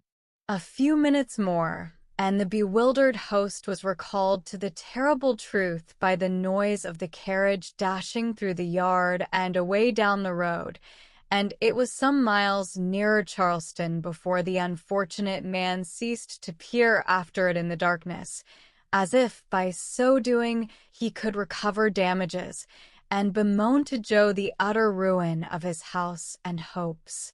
30 miles of hard driving had to be accomplished in little more than 5 hours. No great achievement under favorable circumstances, but the horses were only half refreshed from their yesterday's journey, and though the storm was over, the roads were in a worse condition than ever. Colonel de Marion resolved to be true to his promise, and fired by a curiosity to investigate the extraordinary communication which had been revealed to him, urged on his horses, and reached the wharf at Charleston just as the steamer was being loosed from her moorings.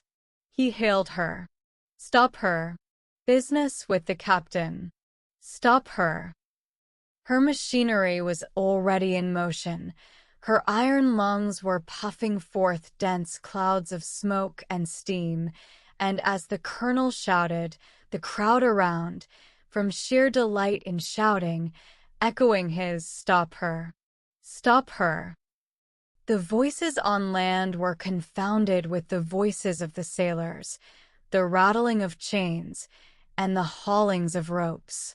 Among the passengers standing to wave farewells to their friends on the wharf were some who recognized Colonel Demarion and drew the captain's attention toward him, and as he continued vehemently to gesticulate, that officer, from his post of observation, demanded the nature of the business which should require the ship's detention. Already the steamer was clear of the wharf. In another minute she might be beyond reach of the voice. Therefore, failing by gestures and entreaties to convince the captain of the importance of his errand, Colonel Demarion, in desperation, cried at the top of his voice, "A murderer on board! For God's sake, stop!" He wished to have made this startling declaration in private, but not a moment was to be lost, and the excitement around him was intense. In the midst of the confusion, another cry of "Man overboard!"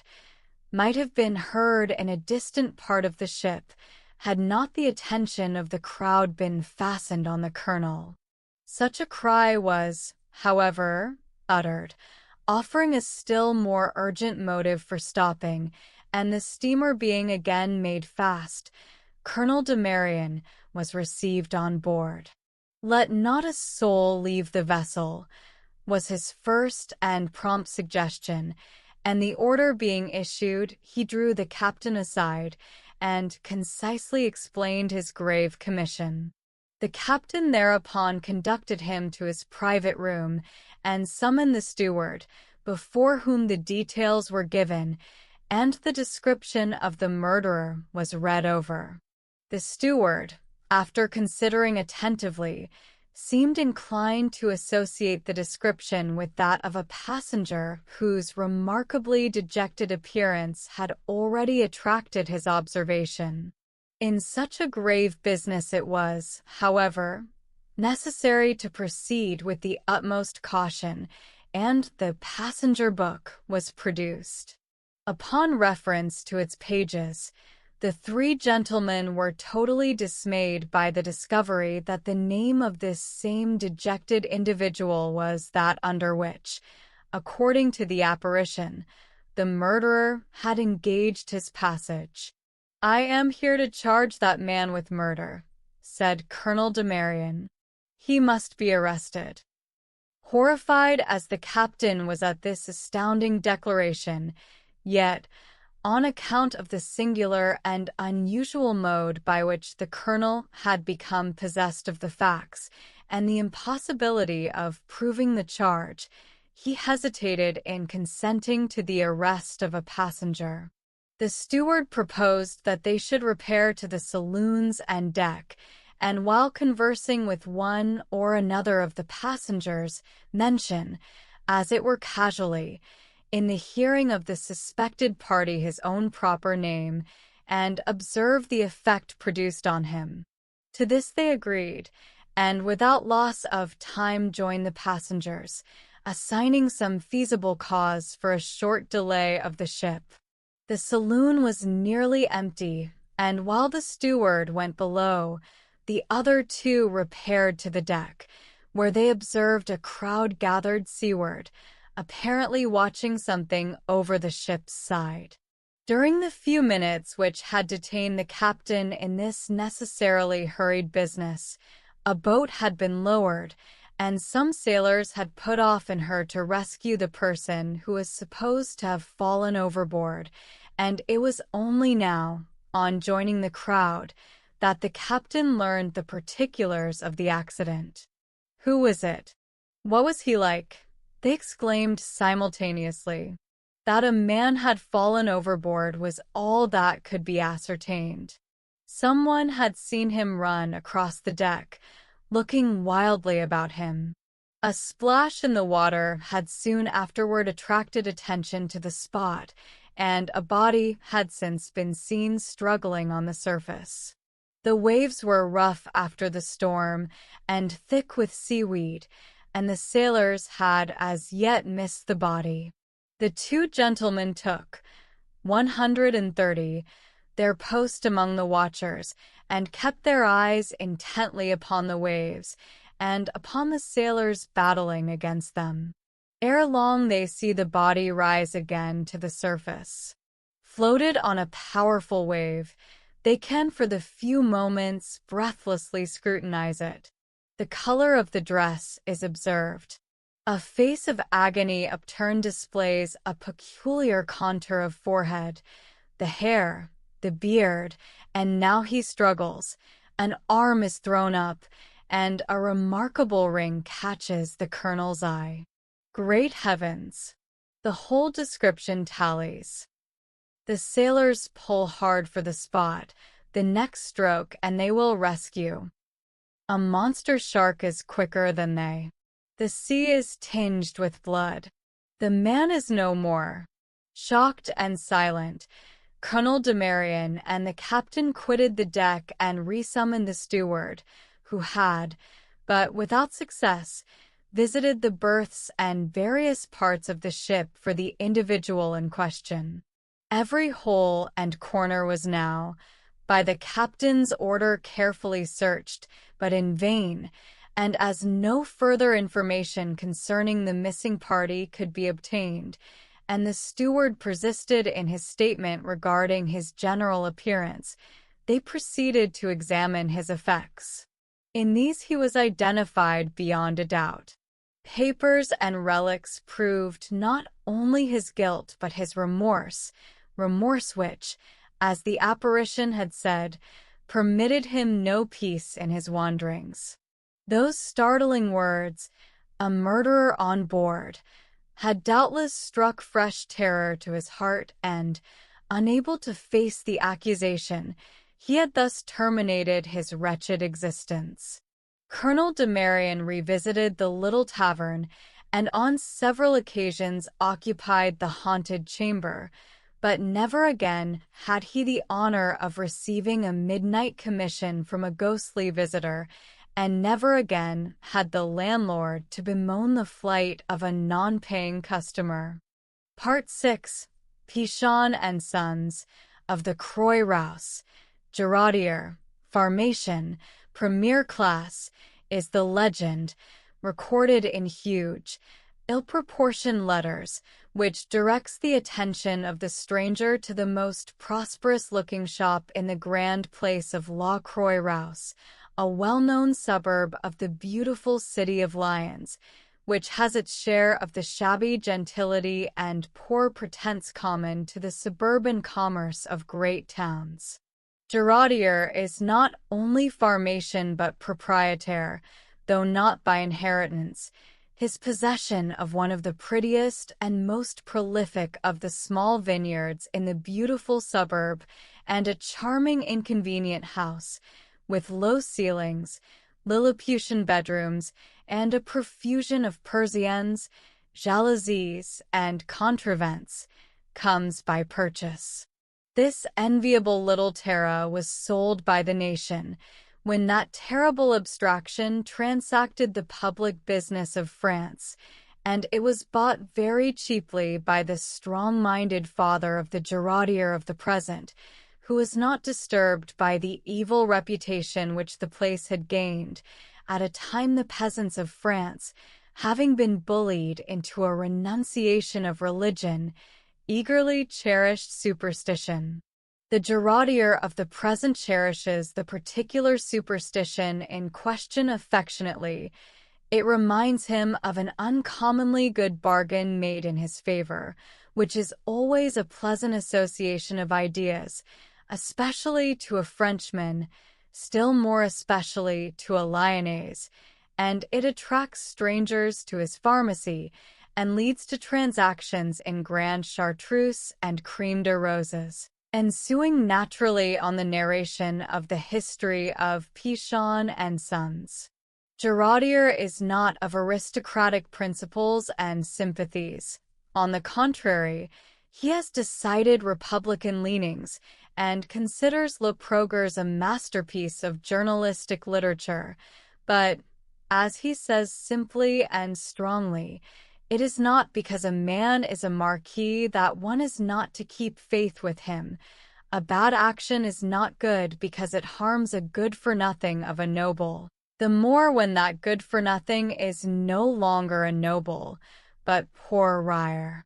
At the easy price of acquiescence in these sentiments, the stranger hears one of the most authentic, best remembered, most popular of the many traditions of the bad old times, before General Bonaparte, as Giraudier, who has no sympathy with any later designation of Le Grand Homme, calls the Emperor, whose statue one can perceive, a speck in the distance, from the threshold of the pharmacy.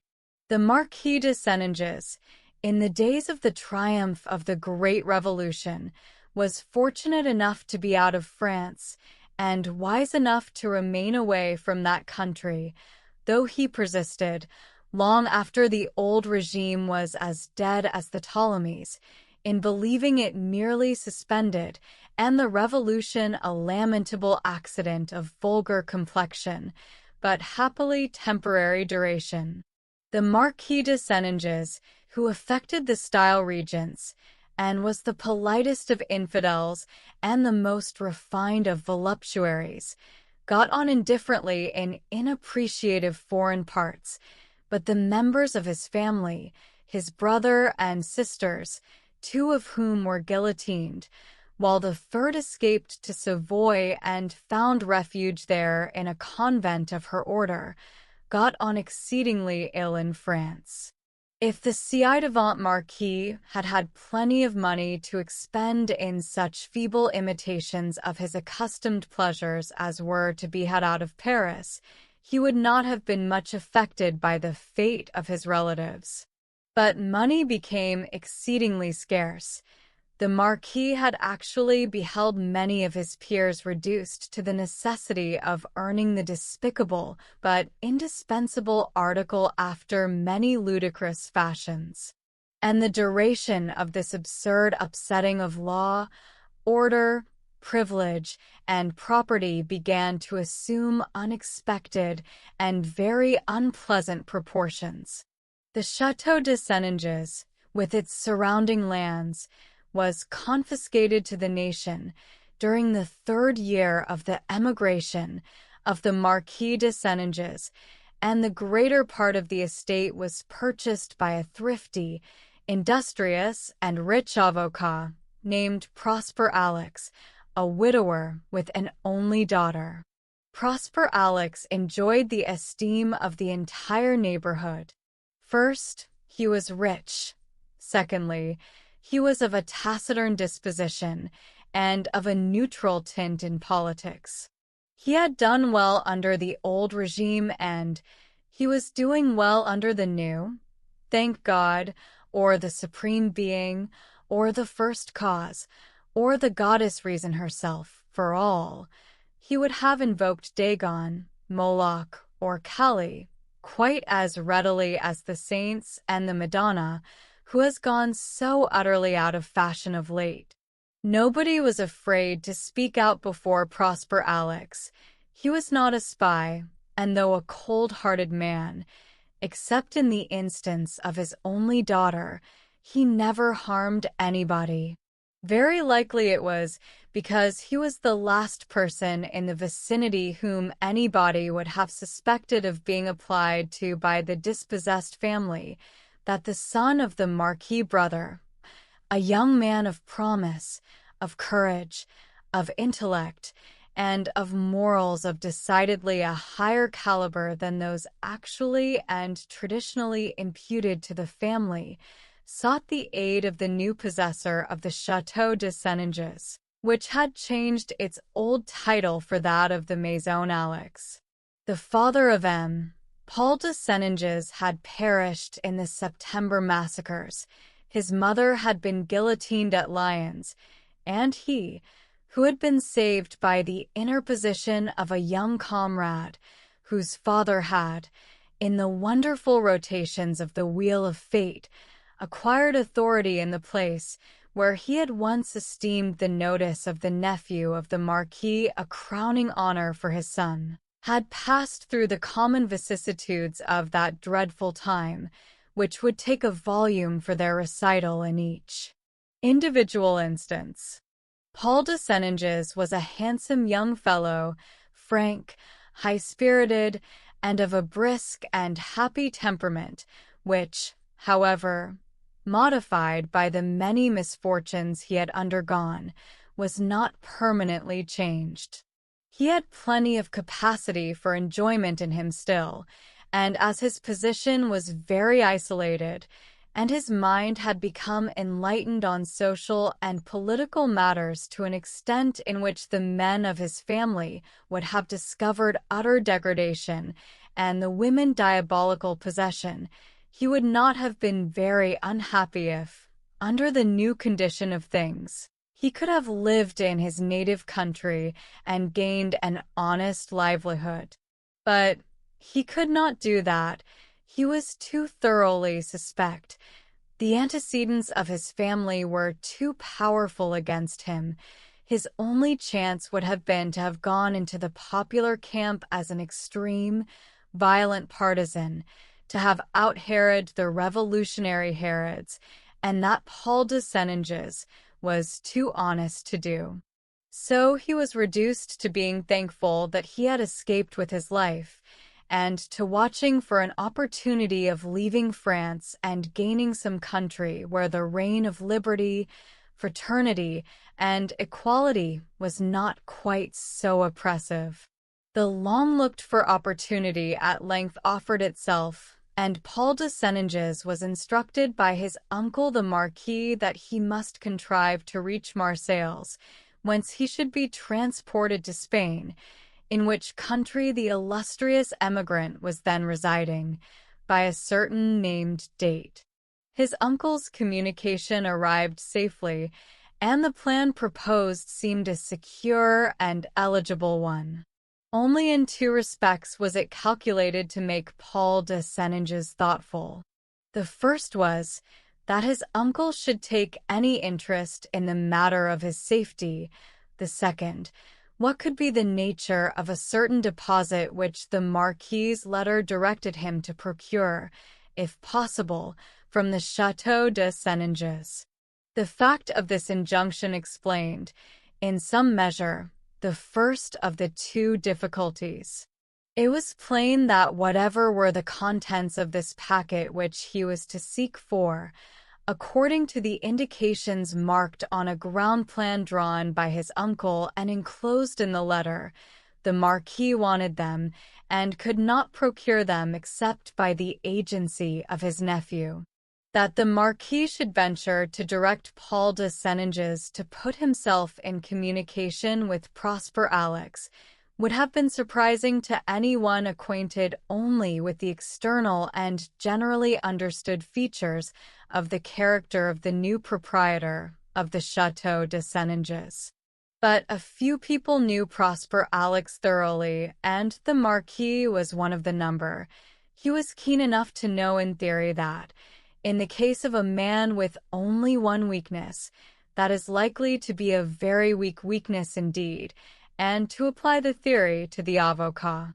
The beautiful, pious, and aristocratic mother of Paul de Senonges, a lady to whose superiority the Marquis had rendered the distinguished testimony of his dislike, not hesitating to avow that she was much too good for his taste, had been very fond of, and very kind to, the motherless daughter of Prosper Alex, and he held her memory in reverence which he accorded to nothing beside, human or divine, and taught his daughter the matchless worth of the friend she had lost. The Marquis knew this, and though he had little sympathy with the sentiment, he believed he might use it in the present instance to his own profit, with safety. The event proved that he was right. Private negotiations, with the manner of whose transaction we are not concerned, passed between the avocat and the ci-devant marquis, and the young man, then leading a life in which skulking had a large share, in the vicinity of Dijon, was instructed to present himself at the Maison Alix under the designation of Henri Glaire and in the character of an artist in house decoration. The circumstances of his life in childhood and boyhood had led to his being almost safe from recognition as a man at Lyons, and, indeed, all the people on the ci-devant visiting list of the chateau had been pretty nearly killed off in the noble and patriotic ardor of the revolutionary times. The ancient Chateau de Senonges was proudly placed near the summit of the Holy Hill, and had suffered terrible depredations when the church at Fourvières was sacked, and the shrine desecrated with that ingenious impiety which is characteristic of the French, but it still retained somewhat of its former heavy grandeur. The chateau was much too large for the needs, tastes, or ambition of its present owner, who was too wise, if even he had been of an ostentatious disposition, not to have sedulously resisted its promptings. The jealousy of the nation of brothers was easily excited, and departure from simplicity and frugality was apt to be commented upon by domiciliary visits and the eager imposition of fanciful fines. That portion of the vast building occupied by Prosper Alix and the citoyenne Berthe, his daughter, presented an appearance of well-to-do comfort and modest ease, which contrasted with the grandiose proportions and the elaborate decorations of the wide corridors, huge flat staircases, and lofty paneled apartments. The avocat and his daughter lived quietly in the old place, hoping, after a general fashion, for better times, but not finding the present very bad, the father becoming day by day more pleasant with his bargain, the daughter growing fonder of the great house and the noble bocages, of the scrappy little vineyards, struggling for existence on the sunny hillside, and the place where the famous shrine, 142, had been. They had done it much damage. They had parted its riches among them. The once ever-open doors were shut, and the worn flags were untrodden. But nothing could degrade it, nothing could destroy what had been, in the mind of Berthe Alix, who was as devout as her father was unconcernedly unbelieving. Berthe was wonderfully well educated for a Frenchwoman of that period, and surprisingly handsome for a Frenchwoman of any.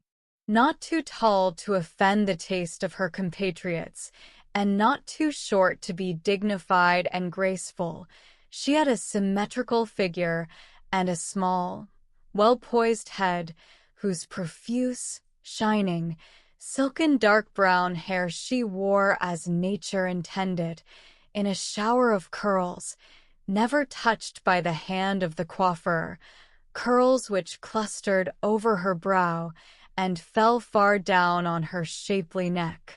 Her features were fine, the eyes very dark, and the mouth very red, the complexion clear and rather pale, and the style of the face and its expression lofty. When Berthe Alix was a child, people were accustomed to say she was pretty and refined enough to belong to the aristocracy. Nobody would have dared to say so now. Prettiness and refinement, together with all the other virtues admitted to a place on the patriotic roll, having become national property. Berthe loved her father dearly. She was deeply impressed with the sense of her supreme importance to him, and fully comprehended that he would be influenced by and through her when all other persuasion or argument would be unavailing. When Prosper Alix wished and intended to do anything rather mean or selfish, He did it without letting Bert know, and when he wished to leave undone something which he knew his daughter would decide ought to be done, he carefully concealed from her the existence of the dilemma. Nevertheless, this system did not prevent the father and daughter being very good and even confidential friends. Prosper Alex loved his daughter immeasurably and respected her more than he respected anyone in the world. With regard to her persevering religiousness, when such things were not only out of fashion and date, but illegal as well, he was very tolerant. Of course it was weak and an absurdity, but every woman, even his beautiful, incomparable Bert, was weak and absurd on some point or other, and, after all, he had come to the conclusion that the safest weakness with which a woman can be afflicted is that romantic and ridiculous faiblesse called piety. So these two lived a happy life together, Bert's share of it being very secluded, and were wonderfully little troubled by the turbulence with which society was making its tumultuous way to the virtuous serenity of republican perfection. The communication announcing the project of the ci-devant Marquis for the secure exportation of his nephew, and containing the skillful appeal before mentioned, grievously disturbed the tranquillity of Prosper, and was precisely one of those incidents which he would especially have liked to conceal from his daughter. But he could not do so. The appeal was too cleverly made, and utter indifference to it, utter neglect of the letter, which naturally suggested itself as the easiest means of getting rid of a difficulty, would have involved an act of direct and uncompromising dishonesty to which Prosper, though of sufficiently elastic conscience within the limit of professional gains, could not contemplate. The Château de Senonges was indeed his own lawful property, his without prejudice to the former owners, dispossessed by no act of his. But the ci-devant Marquis, confiding in him to an extent which was quite astonishing, except on the pis-aller theory, which is so unflattering as to be seldom accepted, announced to him the existence of a certain packet hidden in the chateau, acknowledging its value and urging the need of its safe transmission. This was not his property. He heartily wished he had never learned its existence, but wishing that was clearly of no use.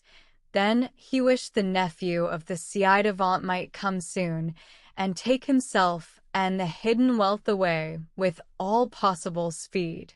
This latter was a more realizable desire, and Prosper settled his mind with it, communicated the interesting but decidedly dangerous secret to Bert, received her warm sanction, and transmitted to the Marquis, by the appointed means, an assurance that his wishes should be punctually carried out. The absence of an interdiction of his visit before a certain date was to be the signal to Paul de Senonges that he was to proceed to act upon his uncle's instructions. He waited the proper time. The reassuring silence was maintained unbroken, and he ultimately set forth on his journey, and accomplished it in safety. Preparations had been made at the Maison Alex for the reception of Glare, and his supposed occupation had been announced. The apartments were decorated in a heavy, gloomy style, and those of the citoyenne in particular, they had been occupied by a lady who had once been designated as Feu Madame la Marquise, but who was referred to now as La Mère du ci-devant, were much in need of renovation. The alcove, for instance, was all that was least gay and most far from simple. The citoyenne would have all that changed. On the morning of the day of the expected arrival, Bert said to her father, It would seem as if the Marquis did not know the exact spot in which the packet is deposited. Paul's assumed character implies the necessity for a search. Henri Glaire arrived at the Maison Alex, was fraternally received, and made acquainted with the sphere of his operations. The young man had a good deal of both ability and taste in the line he had assumed, and the part was not difficult to play. Some days were judiciously allowed to pass before the real object of the masquerade was pursued, and during that time cordial relations established themselves between the avocat and his guest. The young man was handsome, elegant, engaging, with all the external advantages, and devoid of the vices, errors, and hopeless infatuated unscrupulousness of his class. He had naturally quick intelligence, and some real knowledge and comprehension of life had been knocked into him by the hard-hitting blows of fate. His face was like his mother's, Prosper Alex thought, and his mind and tastes were of the very pattern which, in theory, Berthe approved. Berthe, a very unconventional French girl, who thought the new era of purity, love, virtue, and disinterestedness ought to do away with marriage by barter as one of its most notable reforms, and had been disenchanted by discovering that the abolition of marriage altogether suited the taste of the incorruptible republic better, might even love, this young man. She saw so few men, and had no fancy for patriots. She would certainly be obstinate about it if she did chance to love him. This would be a nice state of affairs. This would be a pleasant consequence of the confiding request of the ci-devant. Prosper wished with all his heart for the arrival of the concerted signal, which should tell Henri Glaire that he might fulfill the purpose of his sojourn at the Maison Alex and set forth for Marseilles. But the signal did not come, and the days, long, beautiful, sunny, soothing summer days, went on. The painting of the panels of the citoyenne's apartment, which she vacated for that purpose, progressed slowly, and Paul de Senonges, guided by the ground plan and aided by Berthe, had discovered the spot in which the jewels of price, almost the last remnants of the princely wealth of the Senonges, had been hidden by the femme de chambre who had perished with her mistress. Having confided a general statement of the fact to a priest for transmission to the Marquis, this spot had been ingeniously chosen. The sleeping apartment of the late Marquis was extensive, lofty, and provided with an alcove of sufficiently large dimensions to have formed in itself a handsome room. This space, containing a splendid but gloomy bed, on an estrade, and hung with rich faded brocade, was divided from the general extent of the apartment by a low railing of black oak, elaborately carved, opening in the center, and with a flat wide bar along the top, covered with crimson velvet. The curtains were contrived to hang from the ceiling, and, when let down inside the screen of railing, they matched the draperies which closed before the great stone balcony at the opposite end of the room. Since the avocat's daughter had occupied this palatial chamber, the curtains of the alcove had never been drawn, and she had substituted for them a high folding screen of black and gold Japanese pattern, also a relic of the grand old times, which stood about 6 feet on the outside of the rails that shut in her bed. The floor was of shining oak, testifying to the conscientious and successful labors of successive generations of fratteurs, and on the spot where the railing of the alcove opened by a pretty quaint device sundering the intertwined arms of a pair of very chubby cherubs, A square space in the floor was also richly carved. The seekers soon reached the end of their search. A little effort removed the square of carved oak, and underneath they found a casket, evidently of old workmanship, richly wrought in silver, much tarnished but quite intact. It was agreed that this precious deposit should be replaced, and the carved square laid down over it, until the signal for his departure should reach Paul. The little baggage which, under any circumstances, he could have ventured to allow himself in the dangerous journey he was to undertake, must be reduced, so as to admit of his carrying the casket without exciting suspicion. The finding of the hidden treasure was not the first joint discovery made by the daughter of the avocat and the son of the ci-devant. The cogitations of Prosper Alex were very wise, very reasonable, but they were a little tardy. Before he had admitted the possibility of mischief, the mischief was done.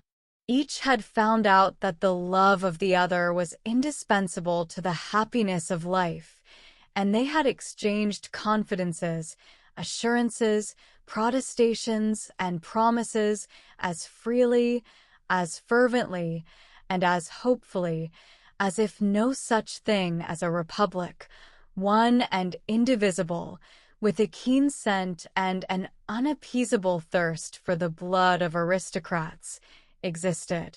They forgot all about liberty, fraternity, and equality. These egotistical, narrow-minded young people, they also forgot the characteristic alternative to those unparalleled blessings, death. But Prosper Alex did not forget any of these things, and his consternation, his provision of suffering for his beloved daughter, were terrible when she told him, with a simple noble frankness which the grandest dames of the dead and gone time of great ladies had rarely had a chance of exhibiting, that she loved Paul de Senonges, and intended to marry him when the better times should come. Perhaps she meant when that alternative of death should be struck off the sacred formula. Of course she meant to marry him with the sanction of her father, which she made no doubt she should receive. Prosper Alex was in pitiable perplexity. He could not bear to terrify his daughter by a full explanation of the danger she was incurring. He could not bear to delude her with false hope. If this young man could be got away at once safely, there was not much likelihood that he would ever be able to return to France.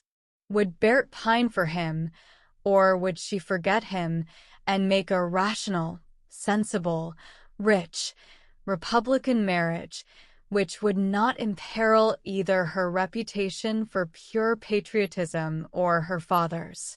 The latter would be the very best thing that could possibly happen, and therefore it was decidedly unwise to calculate upon it. But, after all, it was possible, and Prosper had not the courage, in such a strait, to resist the hopeful promptings of a possibility. How ardently he regretted that he had complied with the prayer of the ci-devant. When would the signal for Mr. Paul's departure come? Prosper Alex had made many sacrifices, had exercised much self-control for his daughter's sake, but he had never sustained a more severe trial than this, never suffered more than he did now, under the strong necessity for hiding from her his absolute conviction of the impossibility of a happy result for this attachment, in that future to which the lovers looked so fearlessly. He could not even make his anxiety and apprehension known to Paul de Senonges, for he did not believe the young man had sufficient strength of will to conceal anything so important from the keen and determined observation of Berthe. The expected signal was not given, and the lovers were incautious. The seclusion of the Maison Alex had all the danger, as well as all the delight of solitude, and Paul dropped his disguise too much and too often.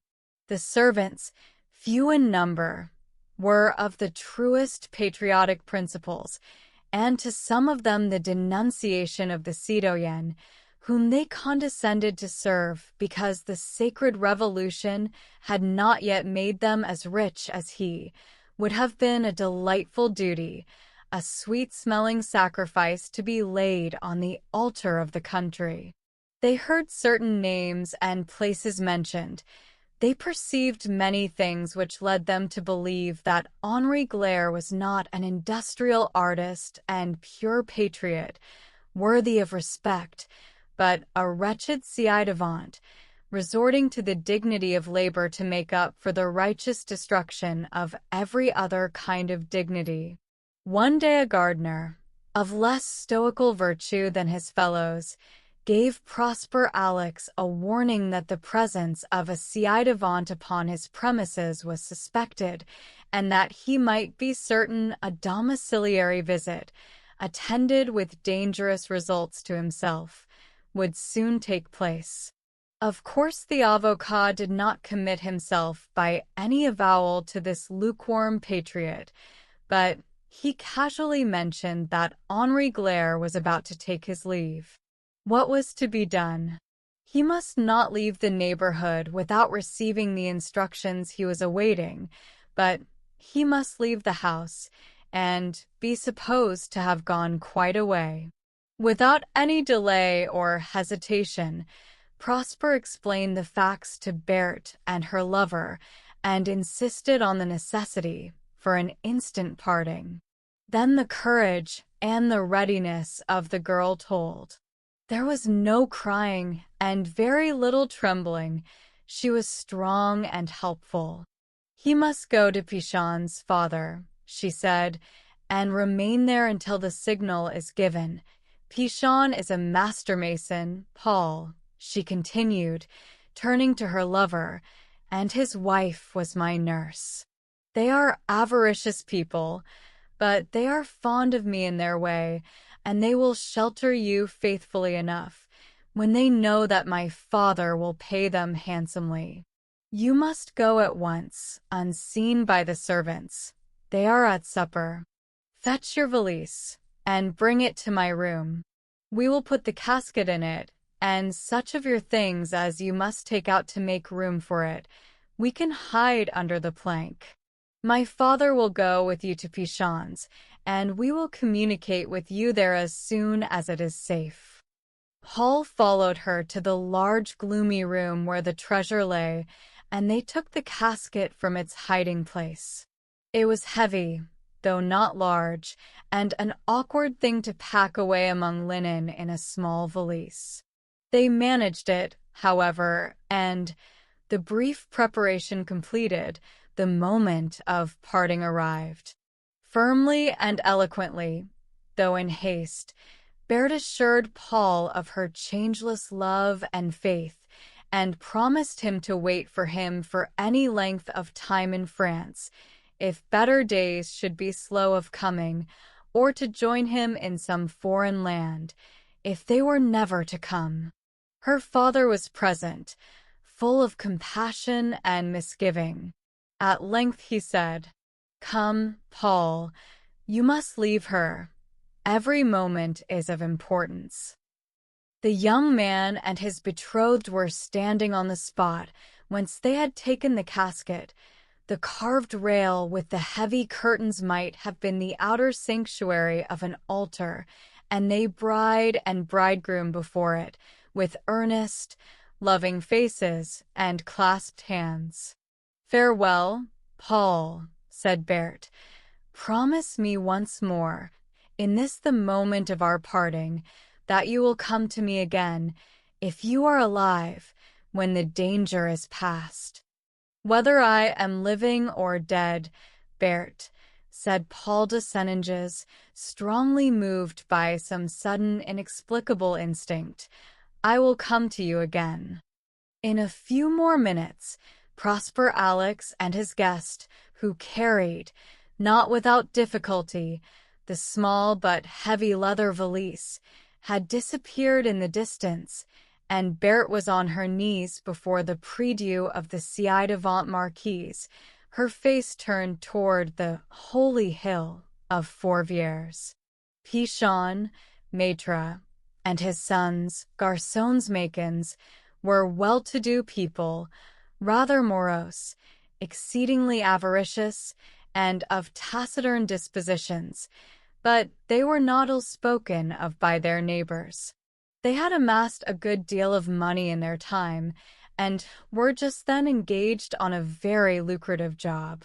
This was the construction of several of the steep descents, by means of stairs, straight and winding, cut in the face of the coteau, by which pedestrians are enabled to descend into the town. Pichon Père was a proprietor as well. His property was that which is now in the possession of Giraudier, Pharmacien, premier class, and which was destined to attain a sinister celebrity during his proprietorship.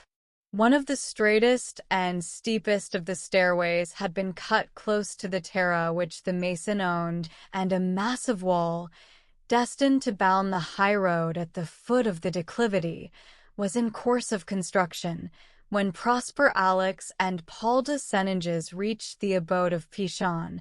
The master mason, with his sons and workmen, had just completed their day's work, and were preparing to eat the supper served by the wife and mother, a tall, gaunt woman, who looked as if a more liberal scale of housekeeping would have done her good, but on whose features the stamp of that devouring and degrading avarice, which is the commonest vice of the French peasantry, was set as plainly as on the hard faces of her husband and her sons. The avocat explained his business and introduced his companion briefly, and awaited the reply of Pichon Père without any appearance of inquietude. "You don't run any risk," he said. "At least, you don't run any risk which I cannot make it worth your while to incur. It is not the first time you have received a temporary guest on my recommendation. You know nothing about the citizen Glaire, except that he is recommended to you by me. I am responsible. You can, on occasion, make me so. The citizen may remain with you a short time, can hardly remain long. Say, citizen, is it agreed?" "I have no time to spare." It was agreed, and Prosper Alex departed, leaving Paul de Senonges, convinced that the right, indeed the only, thing had been done, and yet much troubled and depressed. Pichon Père was a short, squat, powerfully built man, verging on 60, whose thick, dark grizzled hair, sturdy limbs, and hard hands, on which the muscles showed like cords, spoke of endurance and strength. He was, indeed, noted in the neighborhood for those qualities. His sons resembled him slightly, and each other closely, as was natural, for they were twins. They were heavy, lumpish fellows, and they made but an ungracious return to the attempted civilities of the stranger, to whom the offer of their mother to show him his room was a decided relief. As he rose to follow the woman, Paul de Senonges lifted his small valise with difficulty from the floor, on which he had placed it on entering the house, and carried it out of the room in both his arms. The brothers followed these movements with curiosity, and, when the door closed behind their mother and the stranger, their eyes met. 24 hours had passed away, and nothing new had occurred at the Maison Alex. The servants had not expressed any curiosity respecting the departure of the citizen Glaire. No domiciliary visit had taken place, and Berthe and her father were discussing the propriety of Prosper's venturing, on the pretext of an excursion in another direction, a visit to the isolated and quiet dwelling of the master mason. No signal had yet arrived. It was agreed that after the lapse of another day, if their tranquility remained undisturbed, Prosper Alex should visit Paul de Senninges. Berthe, who was silent and preoccupied, retired to her own room early, and her father, who was uneasy and apprehensive, desperately anxious for the promised communication from the Marquis, was relieved by her absence. The moon was high in the dark sky, and her beams were flung across the polished oak floor of Berthe's bedroom through the great window with the stone balcony, when the girl, who had gone to sleep with her lover's name upon her lips in prayer, awoke with a sudden start and sat up in her bed. An unbearable dread was upon her, and yet she was unable to utter a cry. She was unable to make another movement. Had she heard a voice? No, no one had spoken, nor did she fancy that she heard any sound. But within her, somewhere inside her heaving bosom, something said, "Berthe," and she listened and knew what it was. And it spoke and said, "I promised you that, living or dead, I would come to you again. And I have come to you, but not living." She was quite awake. Even in the agony of her fear, she looked around and tried to move her hands, to feel her dress and the bedclothes, and to fix her eyes on some familiar object, that she might satisfy herself, before this racing and beating, this whirling and yet icy chilliness of her blood should kill her outright, that she was really awake. "I have come to you, but not living." What an awful thing that voice speaking within her was. She tried to raise her head and to look toward the place where the moonbeams marked bright lines upon the polished floor, which lost themselves at the foot of the Japanese screen. She forced herself to this effort and lifted her eyes, wild and haggard with fear, and there, the moonbeams at his feet, the tall black screen behind him, she saw Paul de Senninges. She saw him. She looked at him quite steadily. She rose, slowly, with a mechanical movement, and stood upright beside her bed, clasping her forehead with her hands and gazing at him. He stood motionless, in the dress he had worn when he took leave of her, the light-colored riding coat of the period, with a short cape and a large white cravat tucked into the double breast. The white muslin was flecked, and the front of the riding coat was deeply stained with blood. He looked at her, and she took a step forward, another, then, with a desperate effort, she dashed open the railing and flung herself on her knees before him, with her arms stretched out as if to clasp him.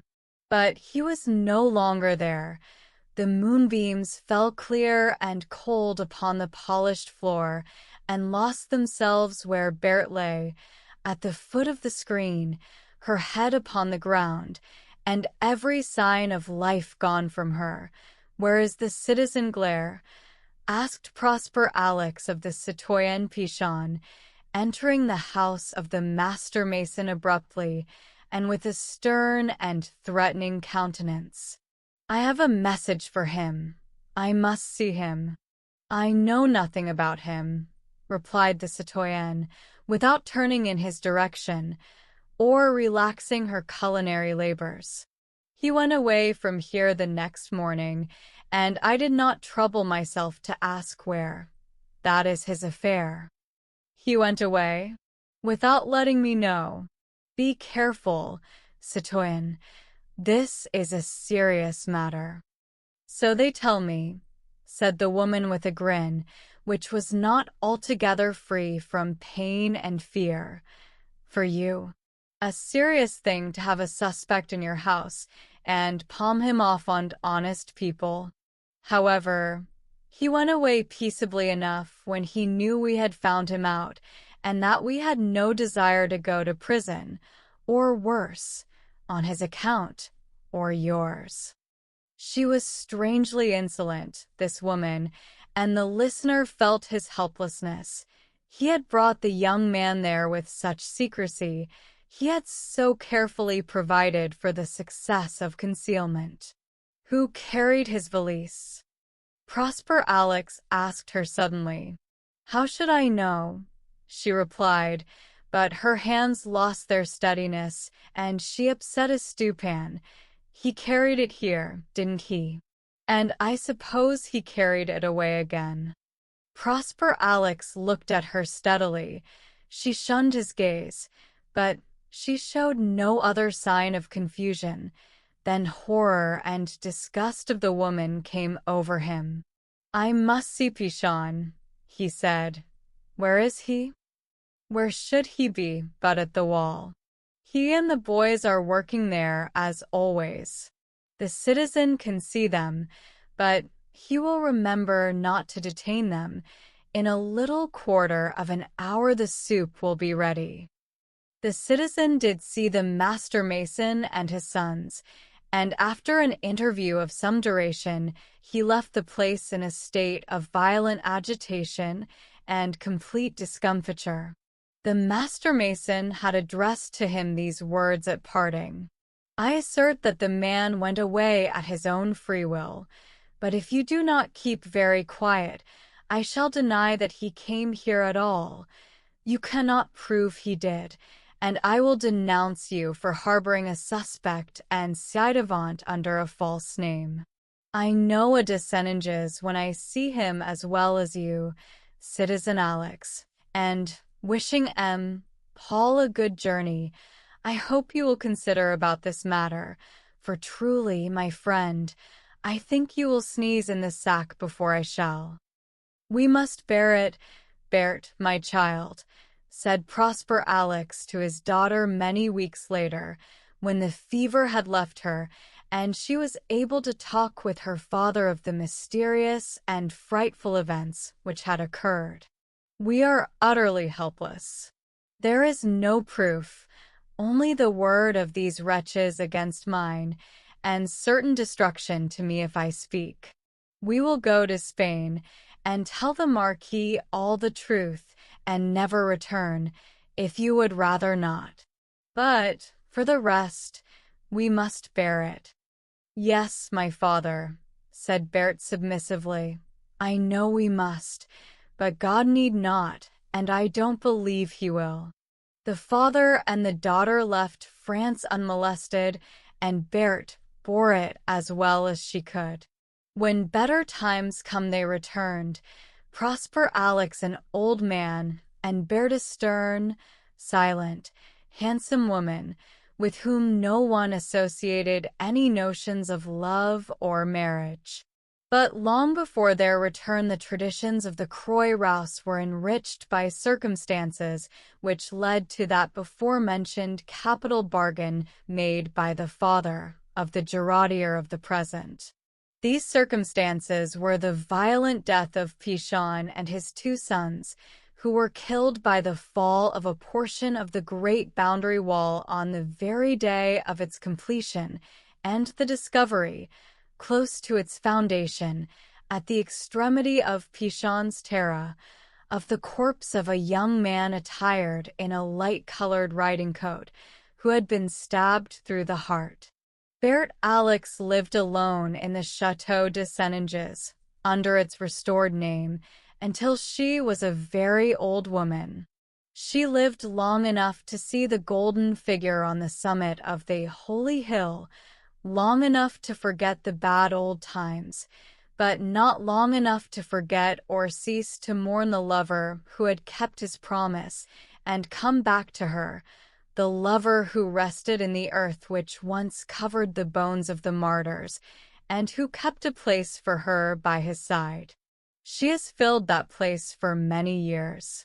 You may see it when you look down from the second gallery of the bell tower at Fourvières, following the bend of the outstretched golden arm of Notre Dame.